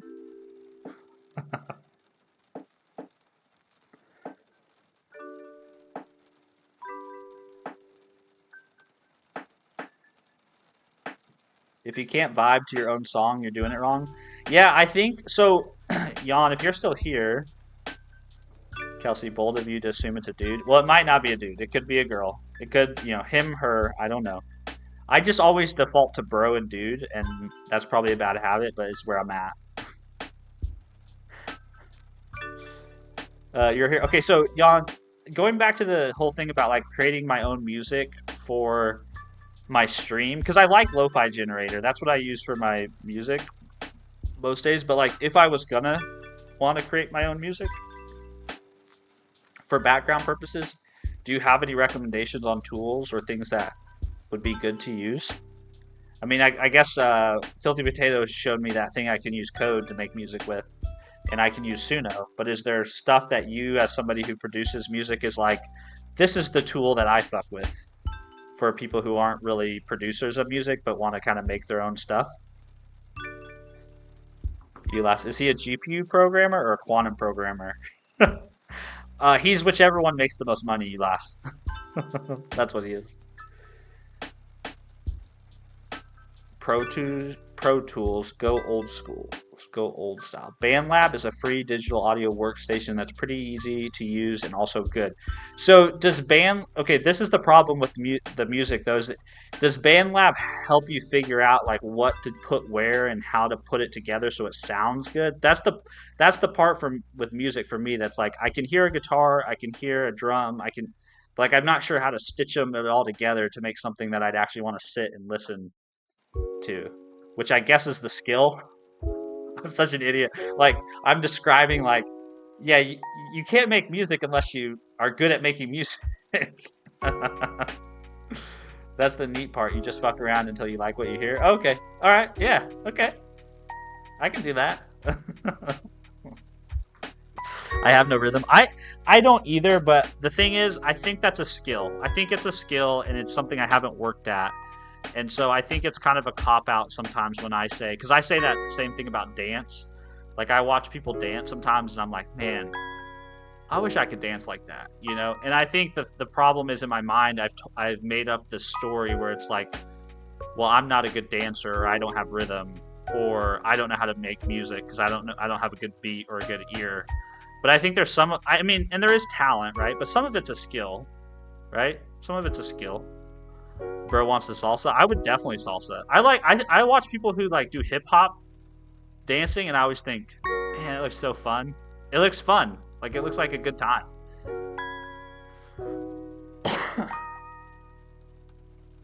They also have a sample library, so you can mix something together there. Okay, cool. I'll have to check that out. Band Lab.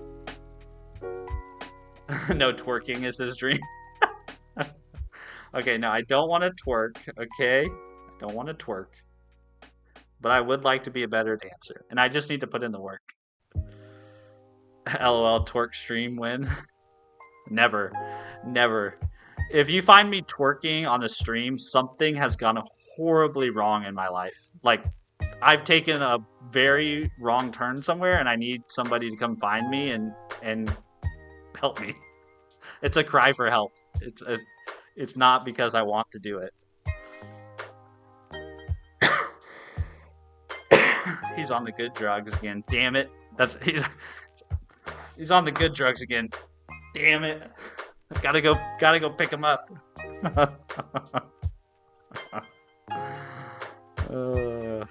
This stream has taken a complete left turn from programming.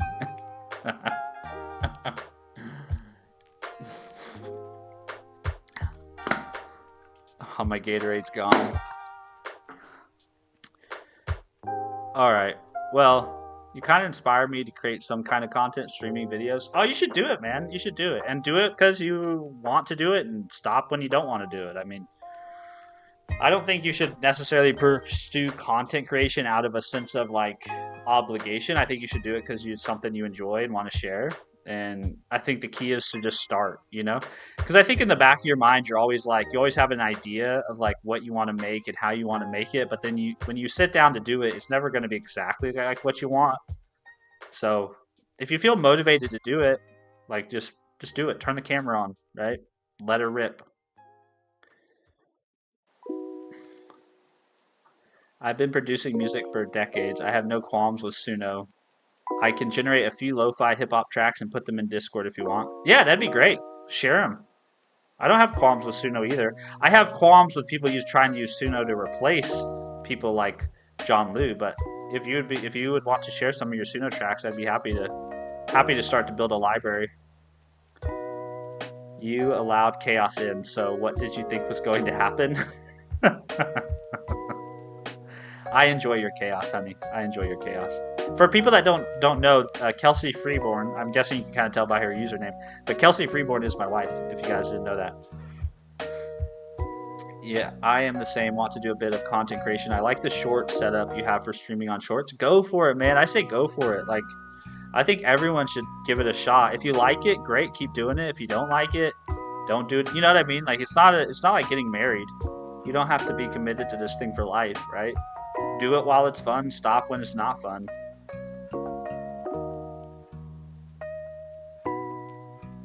Potato equals chaos. Chaos equals potato.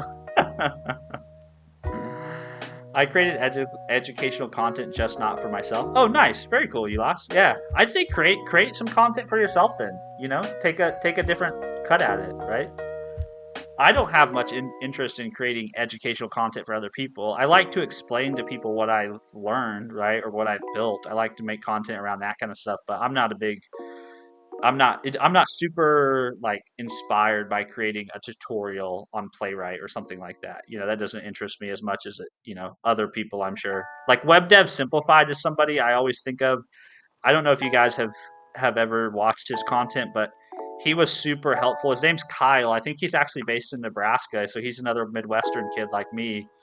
And his channel was very helpful when I was early on learning to program, when I was doing free code camp and stuff.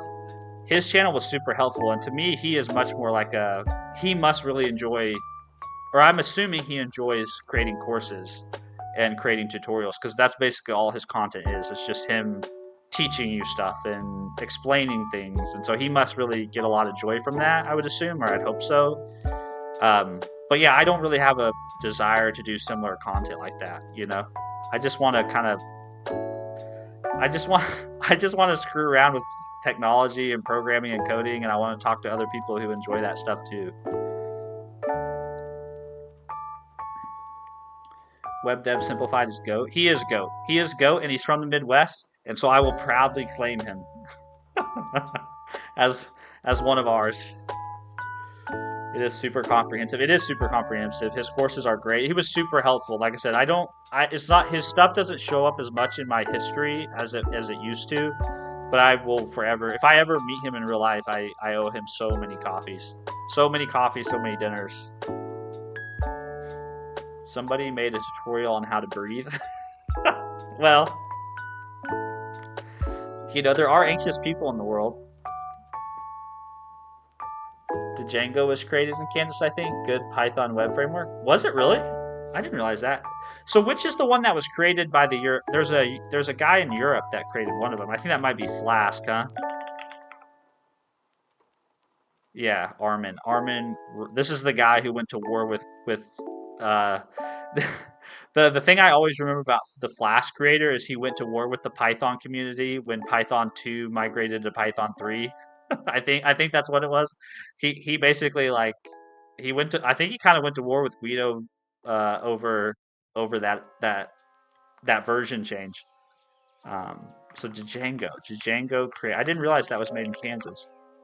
I'm from Missouri. I'm not really claimed to be a Kansan. I live in Kansas now, but the Django web framework was originally created by Adrian Holovati and Simon Willison. They were later joined by Jacob Kaplan Moss. The web framework was developed in the autumn of 2003 while the creators were working as web programmers for the Lawrence Journal World newspaper in Kansas.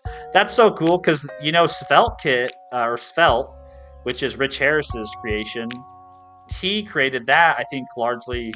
He was working at the New York Times. So it's kind of interesting that people that work for newspapers or journalism or work in journalism produce frameworks. Which I guess makes sense because you're probably trying to solve the same problem every day, so it makes sense to have some abstraction that makes it much easier to solve that same problem every day. Kind of pushes you to optimize for it. He went to Rage for no reason.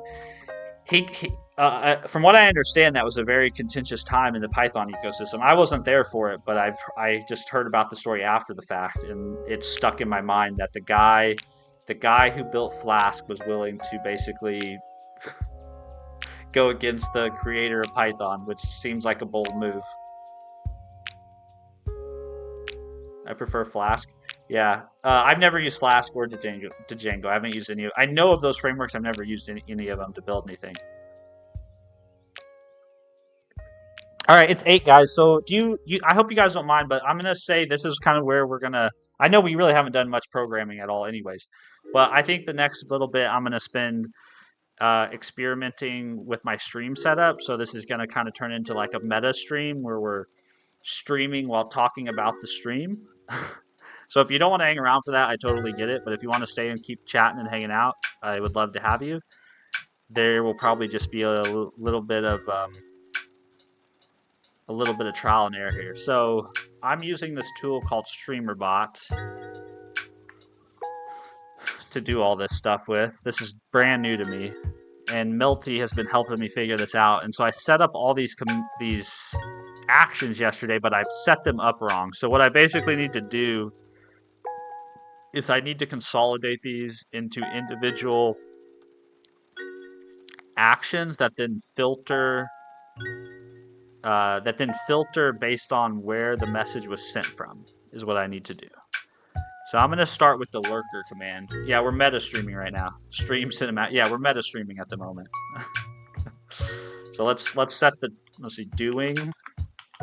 We are working on setting up Streamerbot. because I fucked it up yesterday. That's what we're doing. And so now, if you type "what bro doing," see, that just went to Twitch. Yeah, that just went to Twitch. But see, it posted back to the YouTube channels and Twitch. So what I want to do is, if this comes from Twitch, it should only send this message, right? It should not send these two messages. These two should not get sent. Big red X. So let's try to see if we can fix that, right? So we're basically doing programming. We're just doing programming with a UI. So we're just doing GUI. We're just using a higher level of the abstraction. So let's do post topic to Twitch. This is the one we want. So let's edit this, and we're going to change this to post topic. And instead of grouping this by Twitch, we're going to put this in the commands group. And this is the right trigger. Topic, what bro doing? That's the right trigger. But over here, what we need to do is we need to have a switch, right? That's what Melty said to do. So we need to add a switch. So we go to core and we go to logic, I think is what? Yeah, logic. And then we do switch. You can add multiple case groups under the switch's sub-action and order matters. A switch evaluates the input against the case values for equality, and first matching will have its sub-actions run. If there are no matches, then it will fall back to the default case. So this is where we need to go to the history, like Melty was saying earlier, which I think Melty's still here. It will also teach you all the yeah. So Melty's still here. So Melty was saying I go to my history. And if I look at this command, we can basically see that the command source tells us where it's from. So that's the variable we're going to match against, is command source.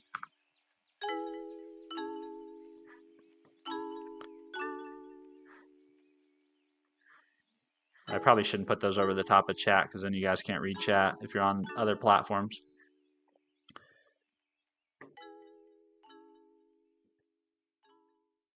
Yeah, explore all the... Okay, I'm going to explore all the possibilities.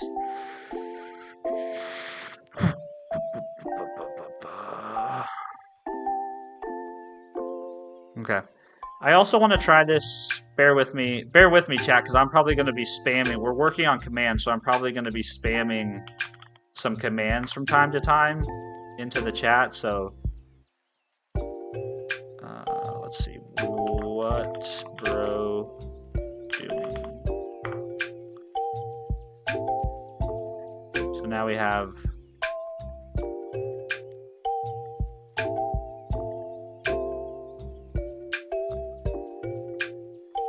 Now we have this one. Okay, so YouTube is interesting because I not only want to respond to the proper...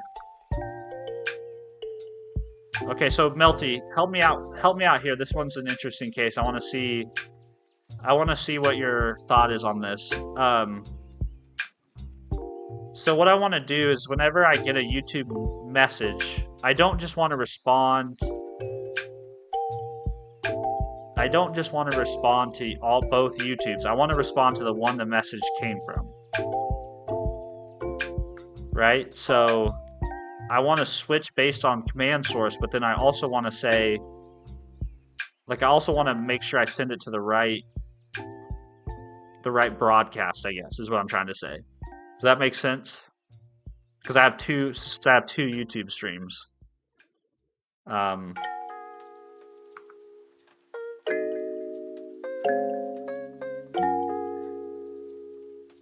Right?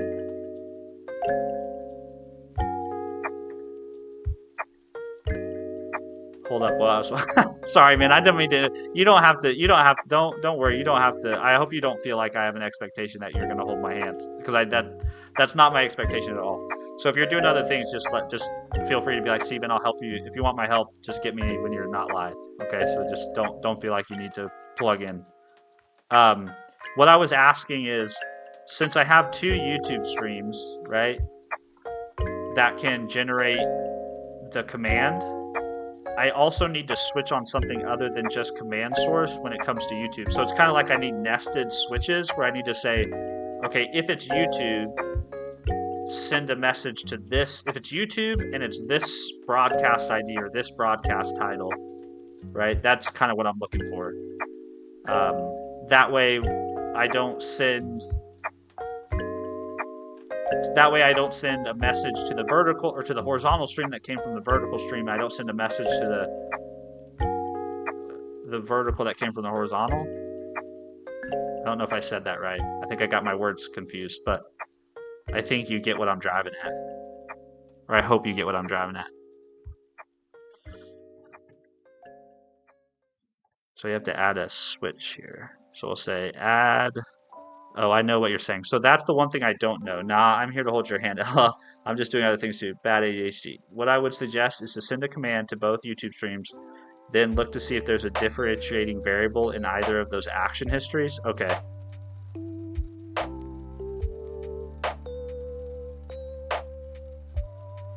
So there is a differentiating variable, but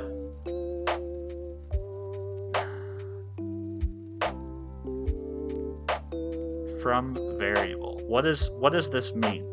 So see, they have this option where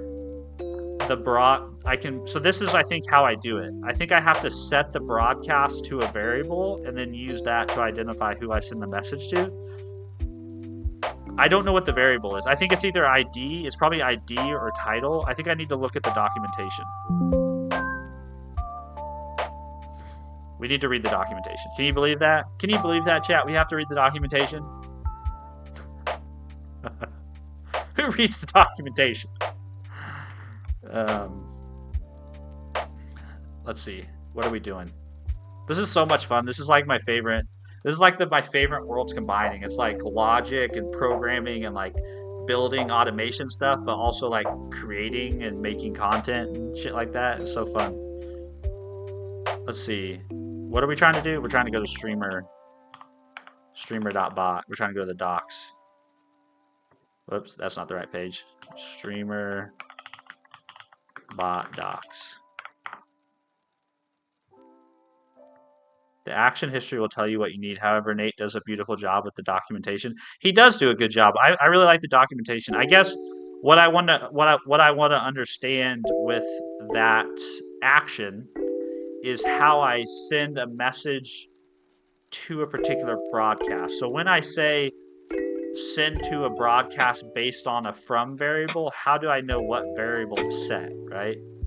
That's what I'm trying to look for. What happened to the documentation? Where did it go? There we go. Docs.streamer.bot. There we go. So we'll do send message. Ooh, my machine's kind of bogging down, isn't it? Got too many windows open. I think I need to clean up my workspace here. So right here, send message to channel.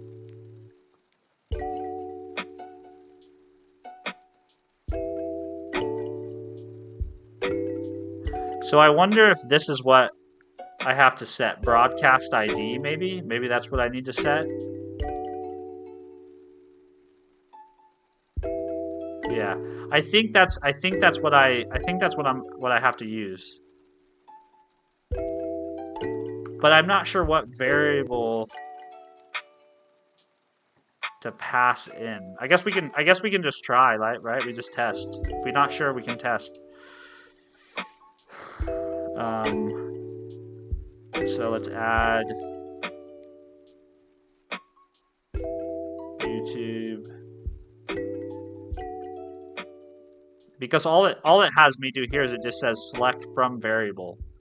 But I think the broadcast ID, I think I need to maybe set the broadcast ID, maybe. See, there's no input for it. So, okay, so here's what we're going to do. Here's what we're going to do. We're going to add our switch statement first here. try it out for sure. Yeah, we're gonna do a little bit of testing. Welcome to the stream where Steven tests the Streamerbot functionality.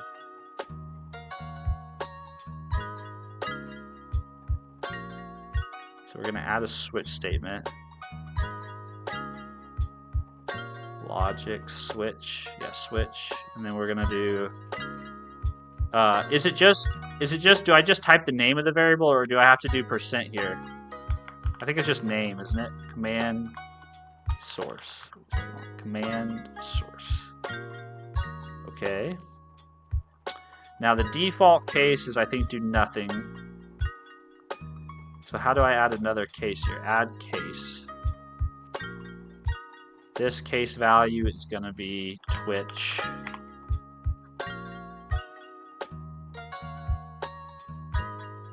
What? Oh, add. Sorry. Twitch. Okay. Is it case sensitive?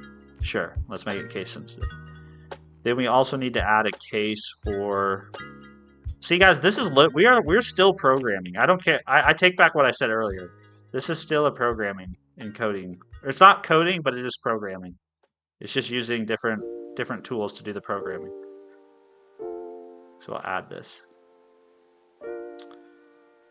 So where you need to add percent is dependent on the specific form that you are filling. I used to know it before the 1.0, but now it's just trial and error for me. Okay, so we'll do trial and error too. So we have switch, we have YouTube. So what we'll do is we'll take the switch, or we'll take the Twitch message, we'll put it on the Twitch case. This is exactly what I was trying to do yesterday, and I couldn't figure it out. Hey Melty, do you have like a buy me a coffee pay? Is there a way that I can like buy you a coffee or something? Just as a thank you for all the help. It's very kind of you. I feel like I owe you something. Seems like an expensive iced latte would be at least something that I could do for you.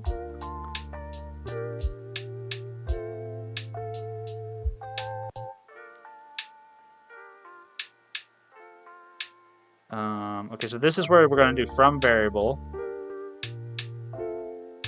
and then we're going to do percent current topic percent, like that. Now, from variable, I'm going to say YouTube user add broadcaster information. What is this? What does this command do? I don't know what this does.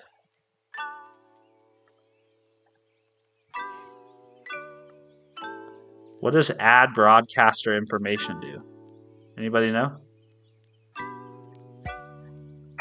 I've got one connected to the README for my Christmas lights on GitHub. You can actually find it via the Support Me tab in my SB encoder. That's not needed by any means, but more than welcome. Of course, man. Yeah, of course I'm going to say thank you. Will you send me, will you put the Christmas lights thing on, or will you just tag me in that post again? Is it a sub action? I think it is a sub action. But I would love to send something your way, man. I just want to say thank you for taking the time to help educate me on this, because I think this will make my stream a lot more fun and a lot more interesting now that I have this tool. I can do all kinds of crazy stuff with it, you know? What was that sub action called? Add YouTube broadcaster.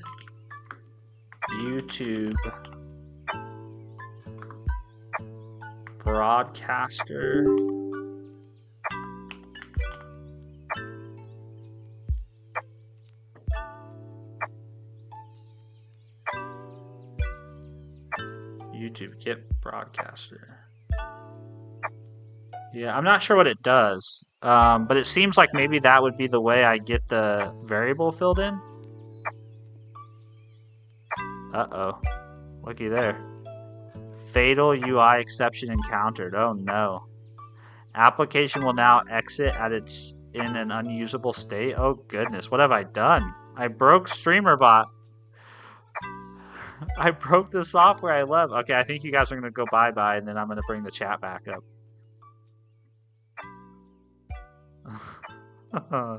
Whoopsies.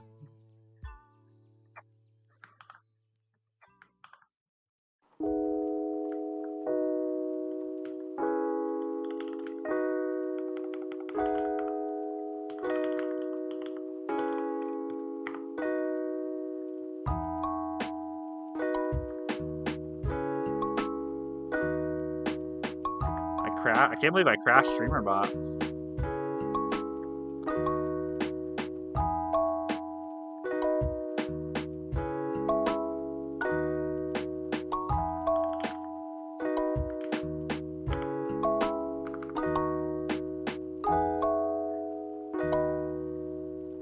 I can't figure out how to bring it back. Let's see, terminal.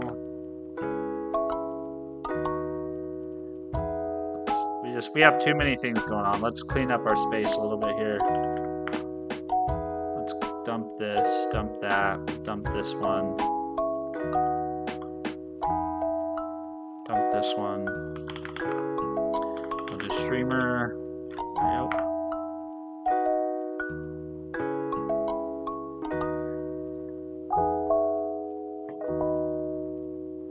I don't think it's responding anymore.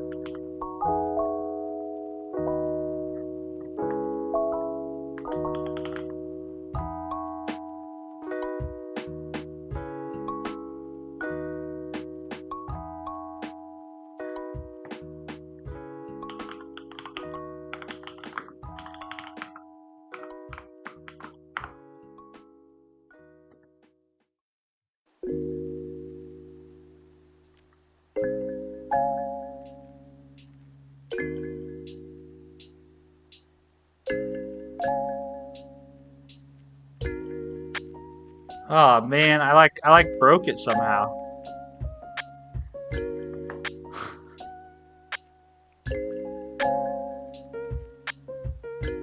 How did I break it?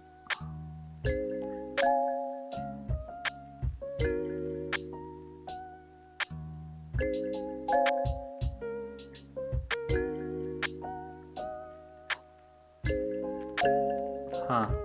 I can't get it to start back up. Hold on, I gotta pull up chat on the browser because I don't know. I can't see if someone's trying to help me. I can't see.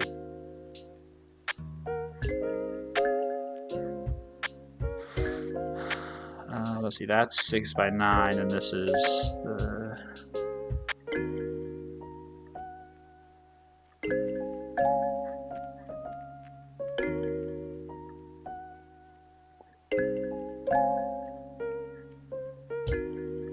There we go. Okay, I got the stream pulled back up.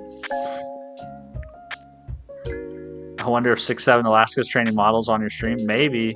Somehow I've broken it though. Like it won't open. So I'm not sure what to do. Do I need to like delete? I don't want to delete all my shit though, you know? Like I don't want to lose my work. But you can see it tries to start up and then it crashes. And then it tries to start up again and it crashes again.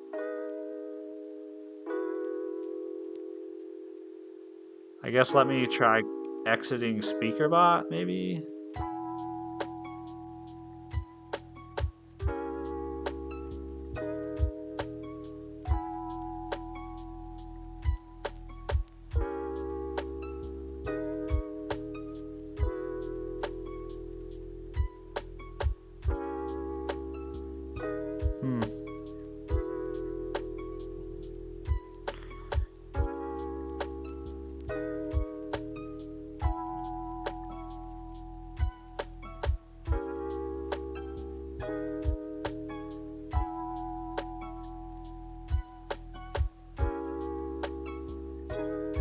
That's the WebSocket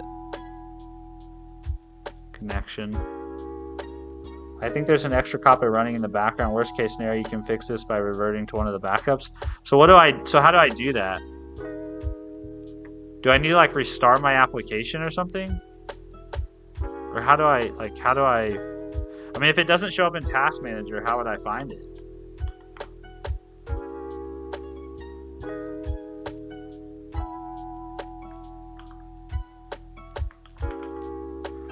Ah, man, just when we were getting going. Do you think I have to like restart my computer maybe to get this to fix it? Just when things were getting going. Yeah, see, it's not there.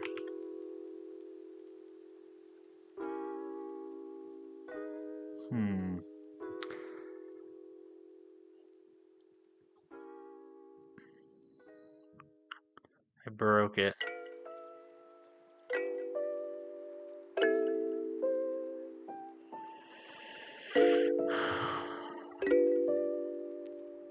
Alright, I guess I'm gonna have to turn to my Google Foo skills. Google Foo. Let's see. Streamer.bot won't start. Max G, have you gone down a rabbit hole of Streamerbot? Yes, we have. We are currently actively in that.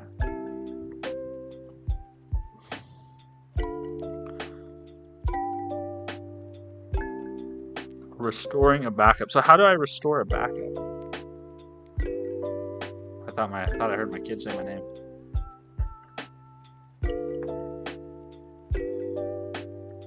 Streamer bot restore backup.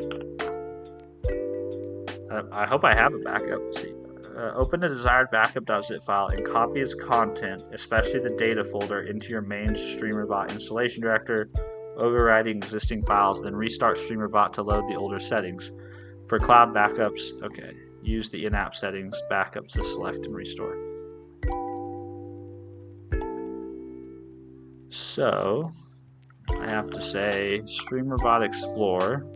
Then I have to go to the backups. Let's see, where's the last backup when it was working? 8/24? Well, that wasn't very long ago. Maybe, it looks like it backed up at 8/20. Maybe we try this one.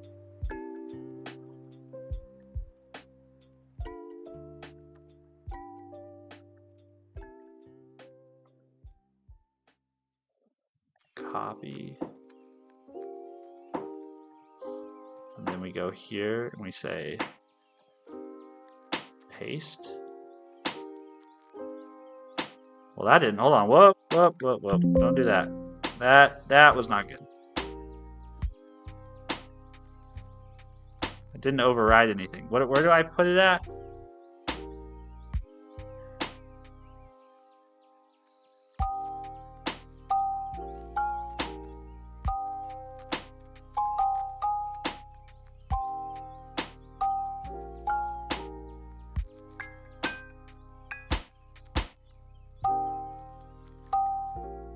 Oh, I think I have to paste it into the data directory. Doesn't it look like these backup files look like they're from the data directory?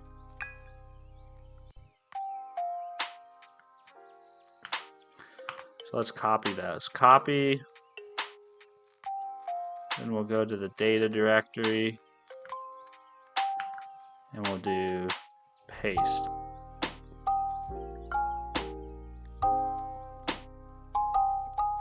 Are you low on hard drive space? That's the only time I've ever ran into this issue. No, I'm not low on hard drive space.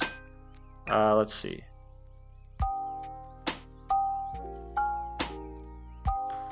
Oh shoot! You know what? I forgot to record the stream today.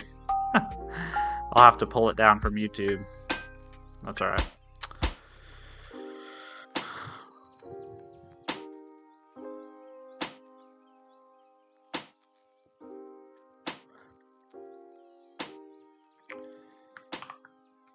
This always happens, huh? This is how the world works. Whenever you want to do something, shit breaks.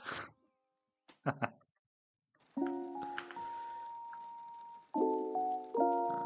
see.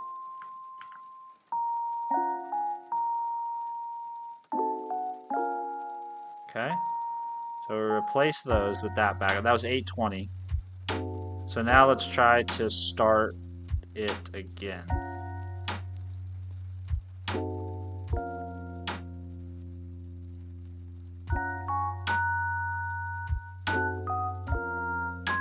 Yeah, according to my I have 1.8 terabytes of space and only use 345 gigabytes of that. So I have plenty of disk space.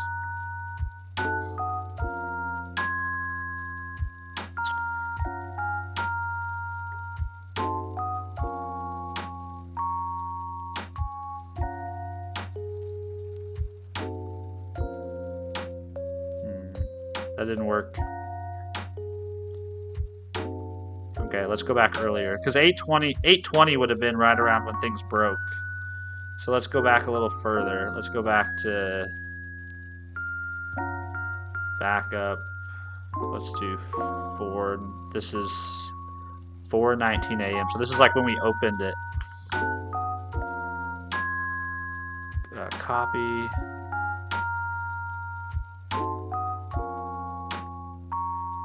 Just drag it.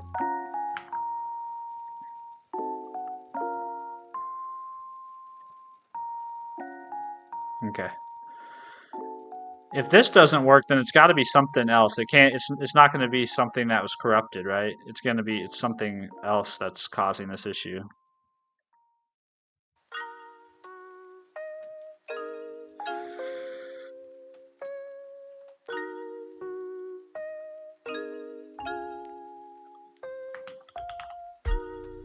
See, it's weird because you can see it try to start up and then it just crashes.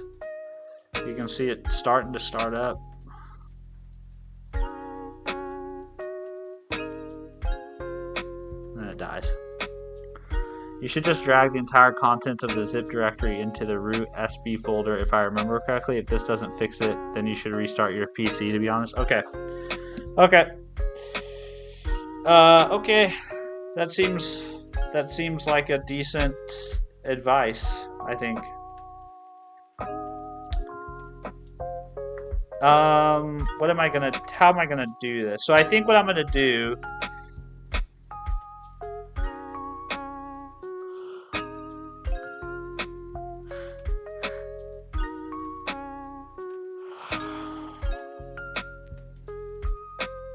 Alright, I have a thought real quick.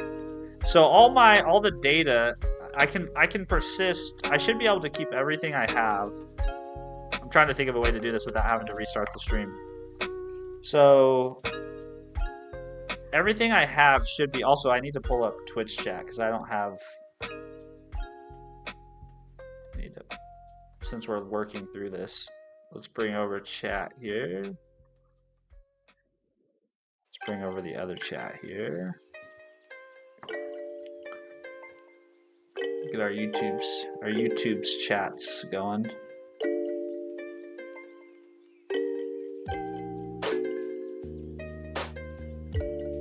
What a wild ride we're taking into 2026, huh? Oh, that doesn't look good, does it?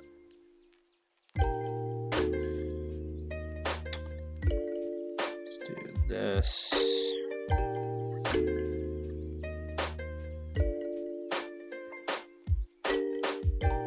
Man, my mouse is giving me all kinds of trouble too.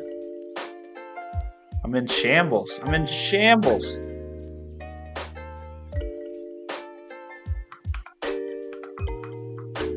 Let's bring the Twitch chat over here.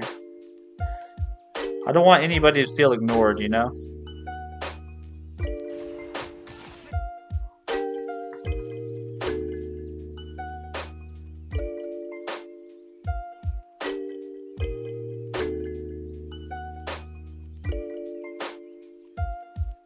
About the chat. There we go.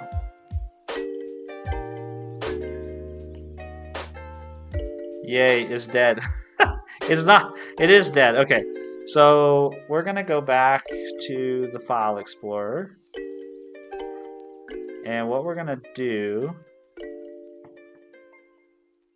is we're going to open Streamerbot.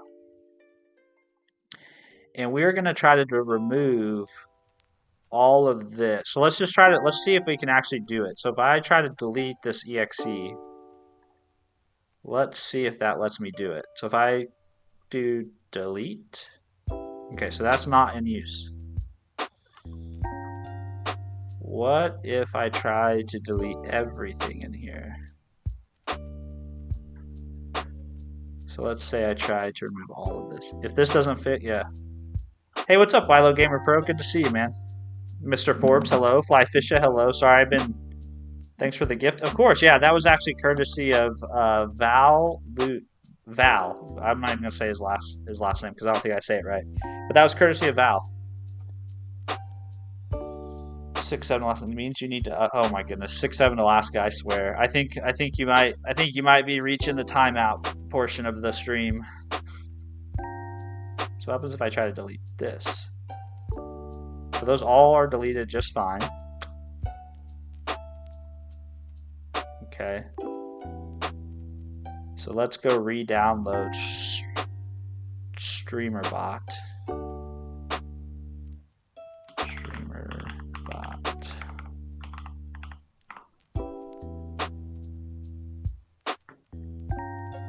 Streamerbot download.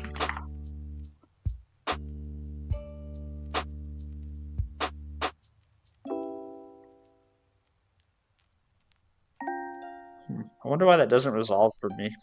Keep saying 404 page not found.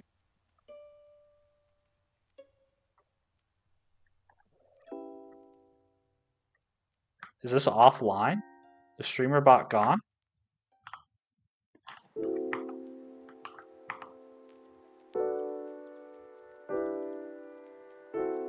It's 404'd.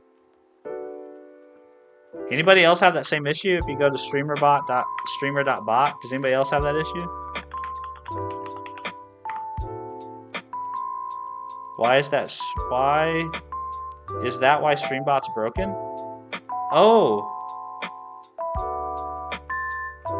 You think it makes some sort of call out to the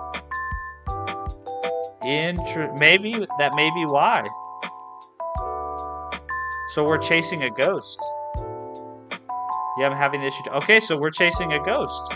So it's not a me thing. It just, for whatever reason, streamer.bot is down. Which is kind of shitty because it's supposed to be a local app. So it should, because the website's down, it really shouldn't break you. Which kind of sucks.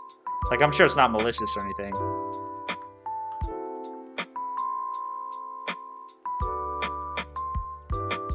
Alright, well, I'm gonna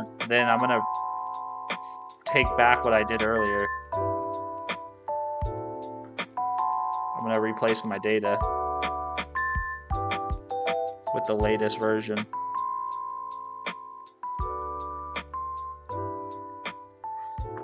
Let's go peek around in the Discord. Maybe there's some answers in the Discord.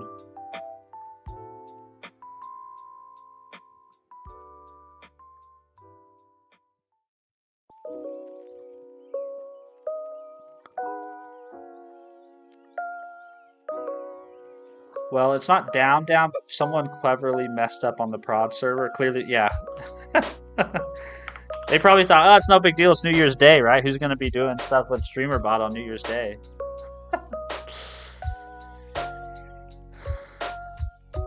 Let me check the Discord, yeah. Well, it's not down. For it to say 404 page. Yeah, exactly. That's just very odd. Page is down when I search it also. Okay, so everyone's seeing 404. So I see 404 too. I thought maybe that was just me. But everyone's seeing 404. So let's go over to the Discord. See what's going on.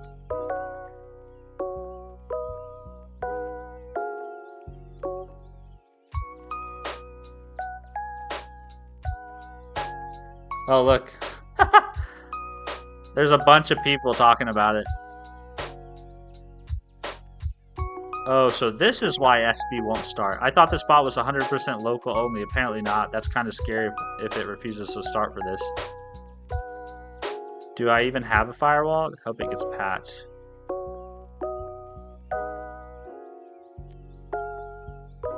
Okay, what do we need to do? It says, yep, they are working on it. They have to put a workaround in the pinned comment section. They have put a workaround. So what's the workaround? That was whoever. Okay, so the fact that your locally installed app won't start because your production website is down. That was a bad move. Whoever did that.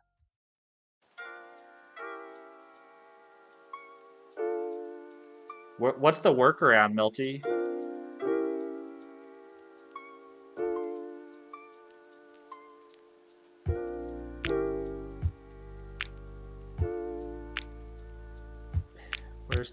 Oh, here we go. Pinned messages. Streamerbot website is down currently. Our web dev, it's always the web dev. Look at this message. Look at this message. They literally just like threw the web dev under the bus. Our web dev has been informed. There is no estimate. He is also just a human. Well, maybe. Who knows? Current workaround. Cut your internet or block Streamer.bot in your firewall. Then start up the bot and restore your internet. Streamer.bot itself, the app itself is checking on the versioning and also on auth on startup at the moment, which is why this might be happening.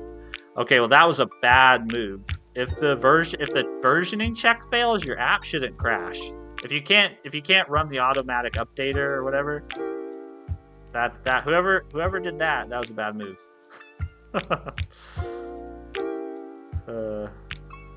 Yeah, that's okay. So basically, I have to block requests coming from that application because obviously I'm streaming. I don't want to cut my internet.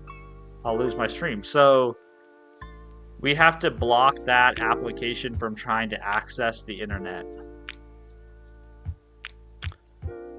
So block, let's see, Windows block specific app, or I guess, is it a specific request maybe? What do I have to block?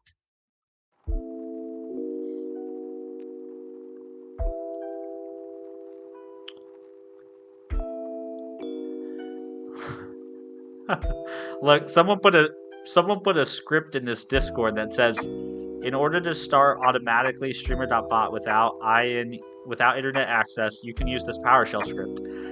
Dude, I don't know if I trust. I'm like debating, do I run this or do I not run this?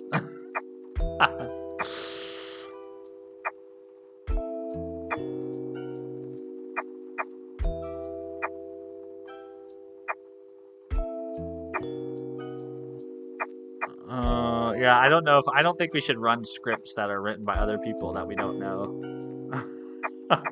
I mean, I can read this. I can read PowerShell, so I guess I can just read it and see if there's anything.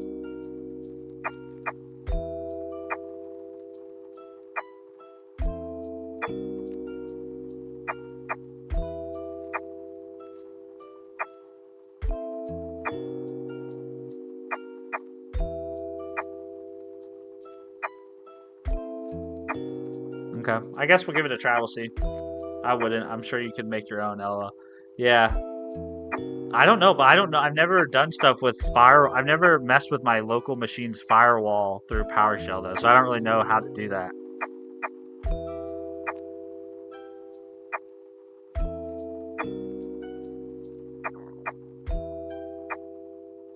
I'm gonna live dangerously, guys. I don't see anything in this. Excuse me. I don't see anything in this script that looks harmful. So I'm gonna use my own judgment, which is a dangerous thing to do these days. You know, you're supposed to ask AI all this stuff, but I'm gonna use my own ability to understand code. So let's go into streamer.bot and let's make a new item. Let's see, start.ps1. I mean, this is pretty nuts. I mean, is it just me or is this pretty nuts that we're having to do this to get a locally installed application to run on my machine? That's kind of crazy. Maybe it's just me. Nuts as fuck, yeah. By the way, how did you write your PowerShell? I use Oh My Posh is what I use. Oh My Posh.dev. I just put that, Yonlu. I just put that in the Twitch chat. There you go. Oh My Posh.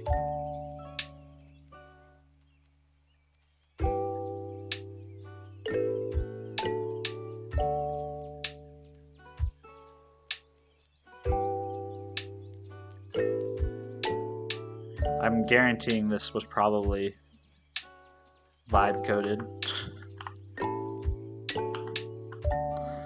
But I don't care. I'd like to try to. It's either I figure this out or in the stream and I wait for them to fix the website. So let's open a new terminal. We run that as administrator.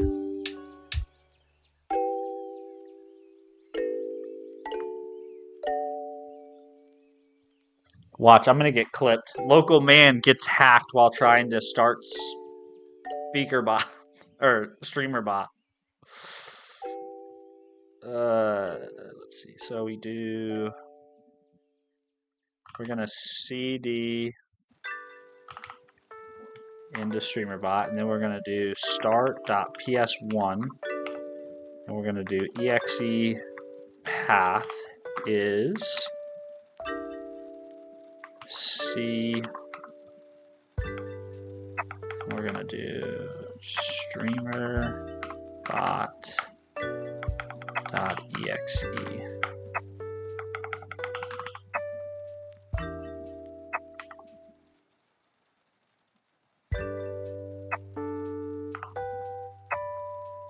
The term start.ps1 is not.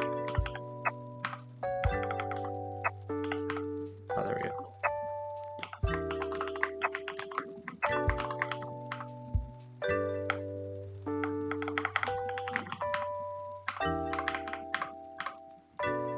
All right, moment of truth.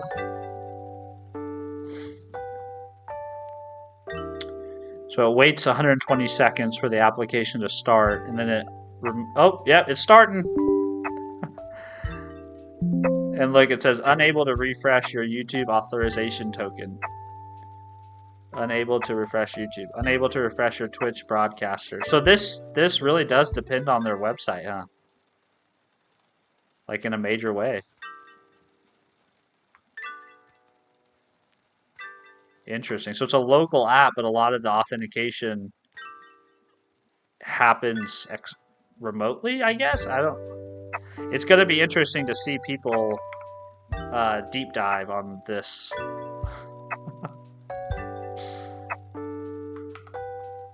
I'm trying to pull up all the chats. There we go.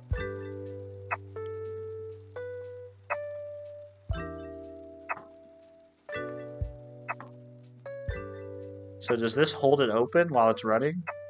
Oh, it holds it open while it's running. But the problem is it can't connect to any of the platforms, right? So you can't actually do anything with it.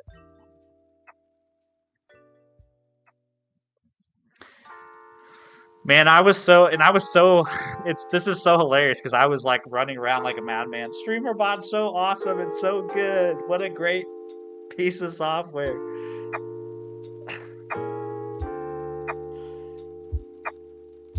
I guess some bug they never tested. Yeah, they just probably never thought about it. I guess they never thought their site would be down. Why they thought that, I don't know. This is one of the things that Streamerbot was supposed to avoid. So if he's not aware of this already, I figure he's fucking fuming. Yeah, it's kind of crazy. To be frank, I don't think this has ever happened before. I'm sure it hasn't happened before, but like, I think that's pretty crazy that you can't authorize. So I have an internet connection. I can authorize my own YouTube integration, right? I should be able to go to platforms, and I should be able to connect to YouTube, right? I should be able to sign in with YouTube. And I shouldn't need to talk to their website to do that, right?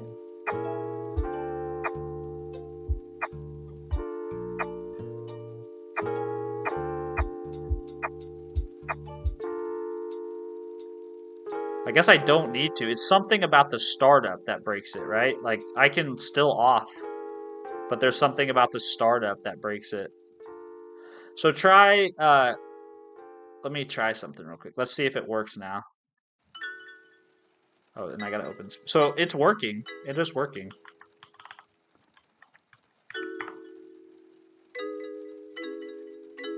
But I have to hold unable to refresh streamer.bot authorization token. Okay, I don't care though.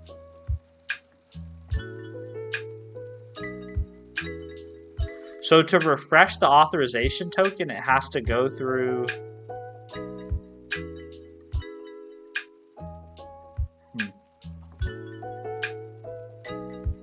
That seems weird to me.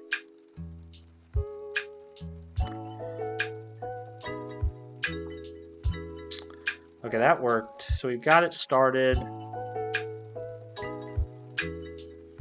All right, now to get back to what we were doing. Let's see, chat. Are you here again, chat? Dude, you don't even know the possibilities of this thing is capable. It should be adding more variables to actions that depend on you. There we go. Chat's here. It's working.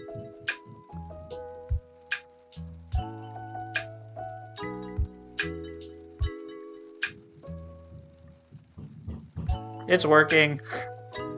We're back. Okay, so that guy's scripted work. Damn, man, that was 50 minutes. We started working on this at 8 o'clock, and it took us 50 minutes to get back to a workable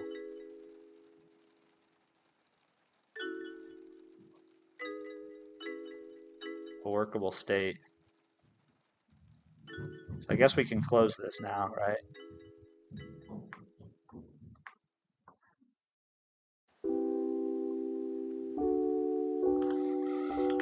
Well, I'll be interested to hear what comes in, what the conversation is in that Discord, because I bet there's a bunch of developers who are just waiting to tear them a new asshole, or a bunch of streamers who are waiting to tear them a new asshole. Hey, we all make mistakes, you know. Shit happens. W to that guy, yeah. W to that guy indeed, man. That guy saved the day.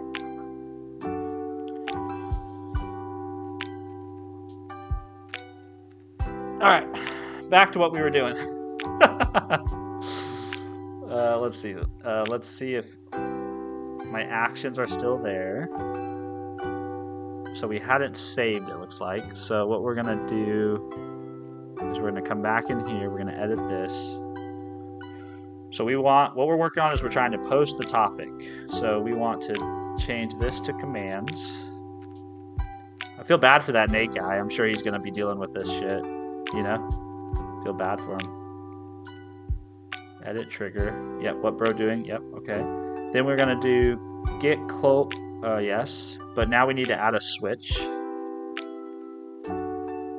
Core logic switch, and this is command source. Like that. Okay. And then we need to add a case for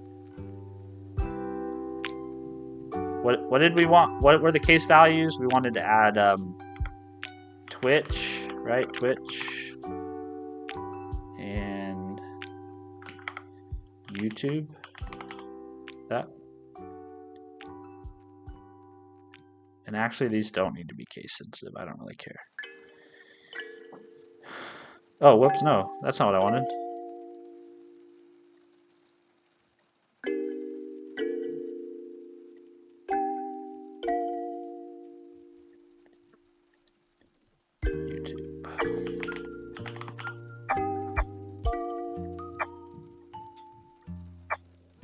We're going to move the Twitch message here, and we're going to add the YouTube one. So we'll say add,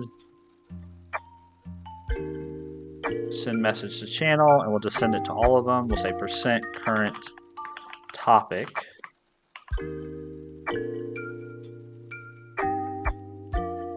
Okay. That looks good. Then what we can do is save. And we can remove this action here. Delete. Okay. Now let's try this out. You need to download more RAM? Exactly, that's the problem. Hello, sir. Harry Mad Haven, how are you doing? Oh My Posh is installed. Yeah, Oh My Posh is great, man. It's really cool. It's all written in Go, too, I'm pretty sure. Like the Oh My Posh, like the framework, the thing that facilitates all the functionality, I think it's all written in Go. Yeah, it's pretty cool. It's a pretty cool thing. I learned about it from Scott Hanselman. If you guys are familiar with him, that's who told me about it. Dude, this Streamerbot Discord is going off. It's distracting me because there's so many messages over there. Written in Go? Go fish then. Laugh my ass off. No, it's literally written in Go. Let's try this now. So if I post to Twitch, right? So if I do, let's make this a little bigger. So So if I do exclamation point, what bro doing? We should get a Twitch message. But it did not work.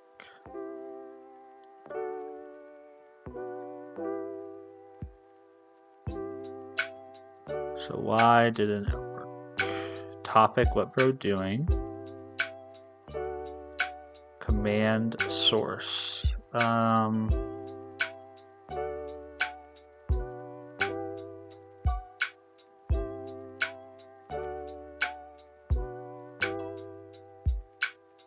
wonder if do I need percent maybe?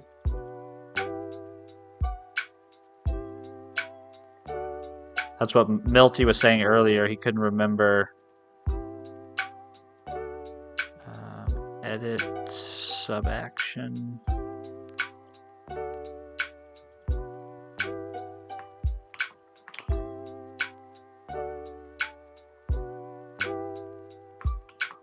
What bro doing? Yeah. You got to use percent there. So set doing.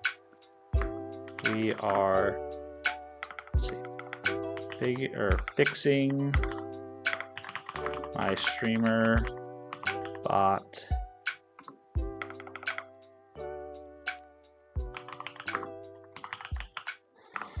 That's what we're doing. And then if I say what bro doing, perfect. And that shouldn't be showing up on YouTube at all.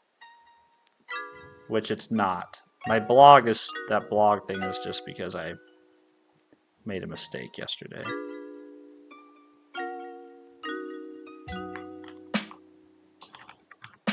So we basically have to do that for all the different commands. Now, the one thing we need to figure out for YouTube is you'll see if I go to the YouTube, so we have two YouTube streams. We have the vertical, we have the horizontal, and we have the vertical. So if I go to the horizontal, and I type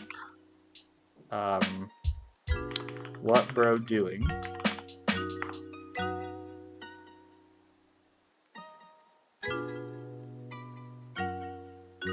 it responds there, but it also responds over here.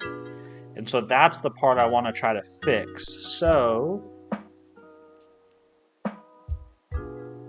we are going to say edit this sub action, change this to from variable, click OK, and then we're gonna do this again. What bro doing?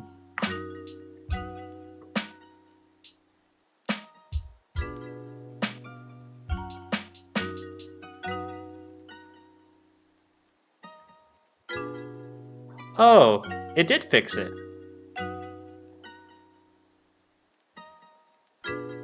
Yeah, okay, so that's all I had to do. I just have to say from variable and it figures it out. Cool. So now if I go to Twitch, so I guess I just need to basically I need to take this switch statement and I need to repeat it for all of these, which is going to be so much fun. Willie1012, thanks for being a member, man. Appreciate you. Appreciate you.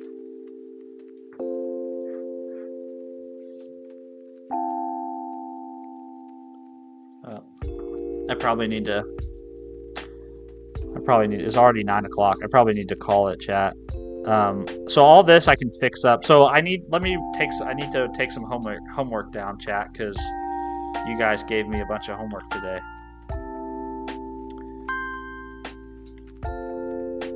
Or I gave myself a bunch of homework. So we're gonna do, let's see, Notepad.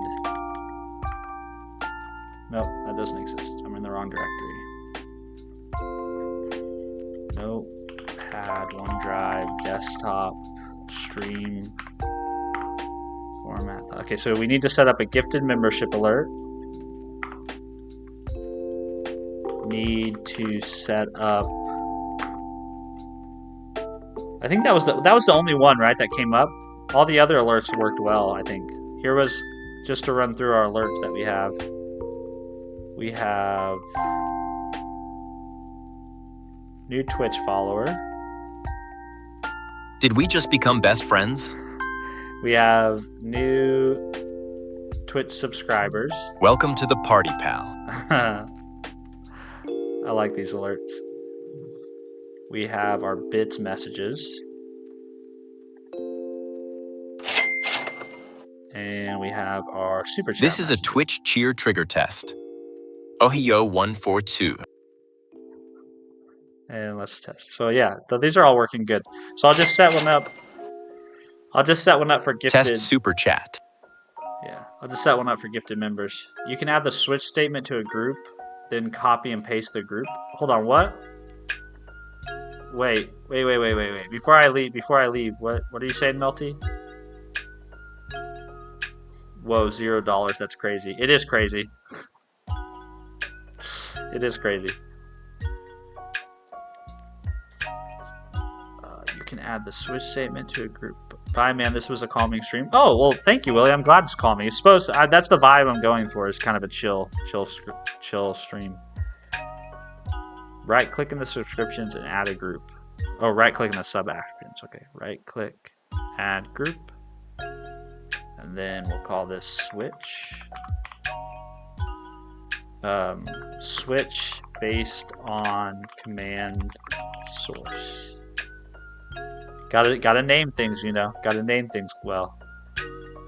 So then you're saying take this and add it there. And then you're saying now you can copy this group. I like it. So favorite sub-actions. So does that mean I can go to other ones and I can just do add? Oh no. So what does favorite sub-actions mean?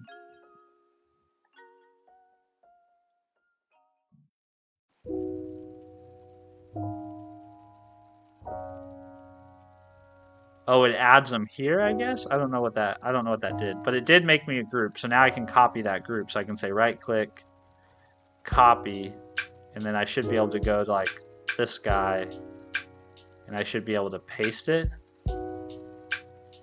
Nice. Okay, cool. Yeah, that's awesome. Thank you very much. Delete group. Yeah. Okay. So last thing we do before we get off is I need to go give Melty some money. Not give him money. I just want to buy him a coffee to tell him thank you for helping me with my stream setup. Crazy that they broke Streamerbot. Crazy.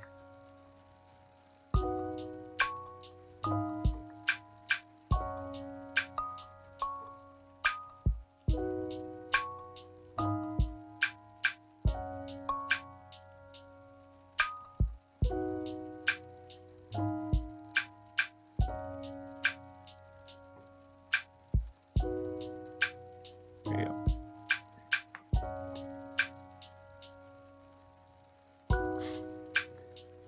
If this ever loads.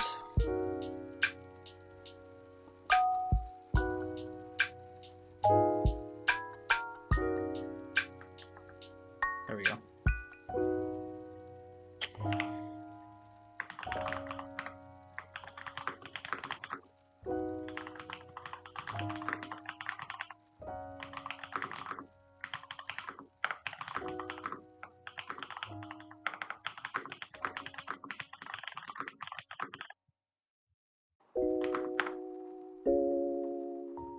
Oh, I probably should.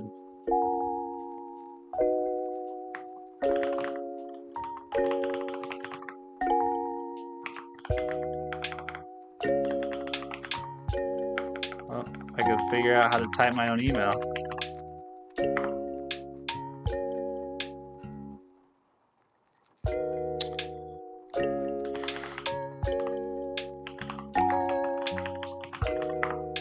This was a fun stream.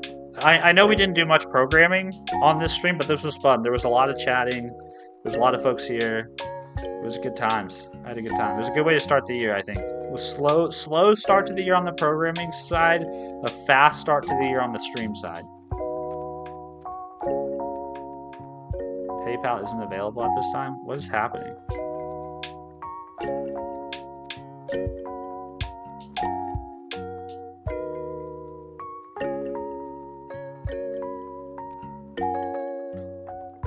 What's happening to the internet right now?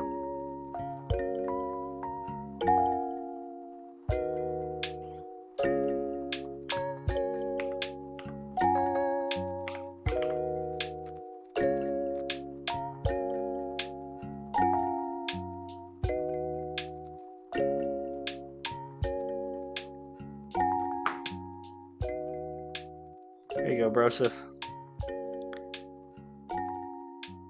Thank you again, Melty. That was very nice of you, man. You think it's Cloudflare? It could be. I mean, you never know, right? I mean, you never know. Cloudflare strikes again. I feel so bad for Cloudflare. Like, talk about a company that does so much for the internet, does so much for the community at large. Like, they defend so many sites against so many bad actors. But God, man, the one or two times that they let us down, and we just never let them forget it. We just like hit them in the face over and over. Remember that time that remember that one time out of the 9 million times you didn't do the right thing? Human beings are so terrible to one another. It's crazy.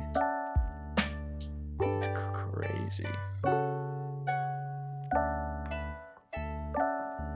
Maybe another vibe coder who tried to update something. Yeah, who knows? It'll be interesting to see. I'll go that Discord. That Discord, if you guys want to see some drama, that Streamerbot Discord was popping off. So I'm going to let it kind of simmer down over there. And then I'm going to go enjoy reading all the messages later today.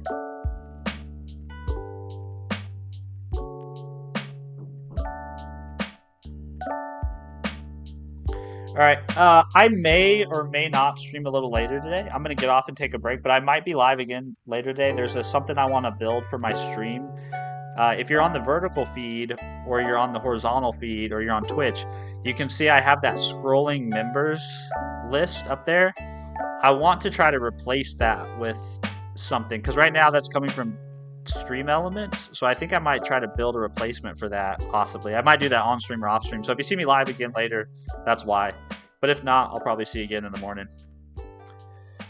By later, how many hours? I honestly don't know. It'd be sometime this afternoon. It's 9 a.m. my time right now. So it would be like, it would probably be sometime later in the afternoon, like 4 or 5, you know. Just depends on what's going on. I wouldn't plan your day around it because I don't really know for sure if I'll be live. But I'd like to replace the scrolling animation with something like with basically just a simple index.html file. And then I'd like to look into Melty said that I could actually maybe get access to that members list through streamer.bot. So I'm going to see about that. Because right now I can't get access to it through the YouTube API. So I'm going to see if that's possible. All right, if you're new here, if you are new here, welcome.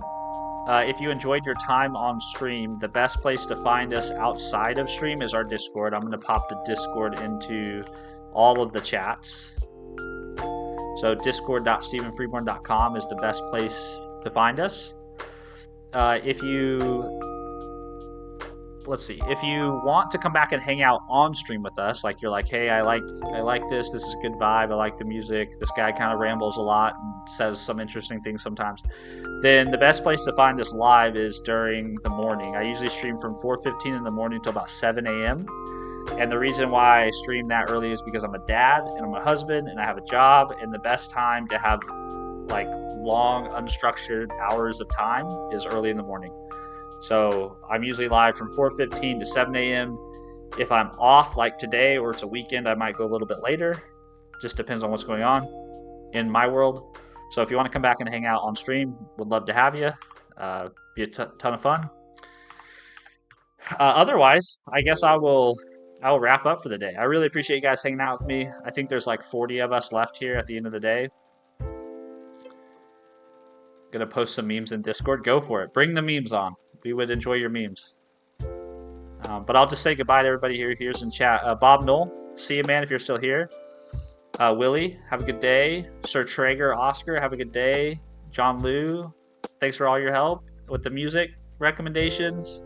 Duck Boy, have a good day. Happy New Year as well to everybody. How dark humored are meetings allowed to be? Because I don't want to make anyone uncomfy. I don't know. We'll find that line.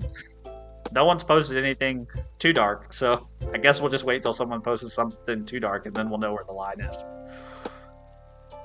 You know, it's like pornography. You know it when you see it. I got one here that's a bit critical.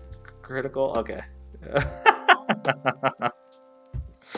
All right, guys. All right, chat. Y'all have a great day. Thank you for hanging out with me. I appreciate it. I hope you have a great start to your 2026. And hopefully I'll see you tomorrow morning, or maybe I'll see you later today. Just depends. I don't bet on me streaming later, but if I am on later and you see me, just stop in. But I'll definitely be here tomorrow morning. Otherwise, I'll see you in the comments of a short or a video, and I'll talk to you guys later. Thank y'all. Have a great day. Bye, chat. Bye. See you guys. Have a good day. Happy New Year.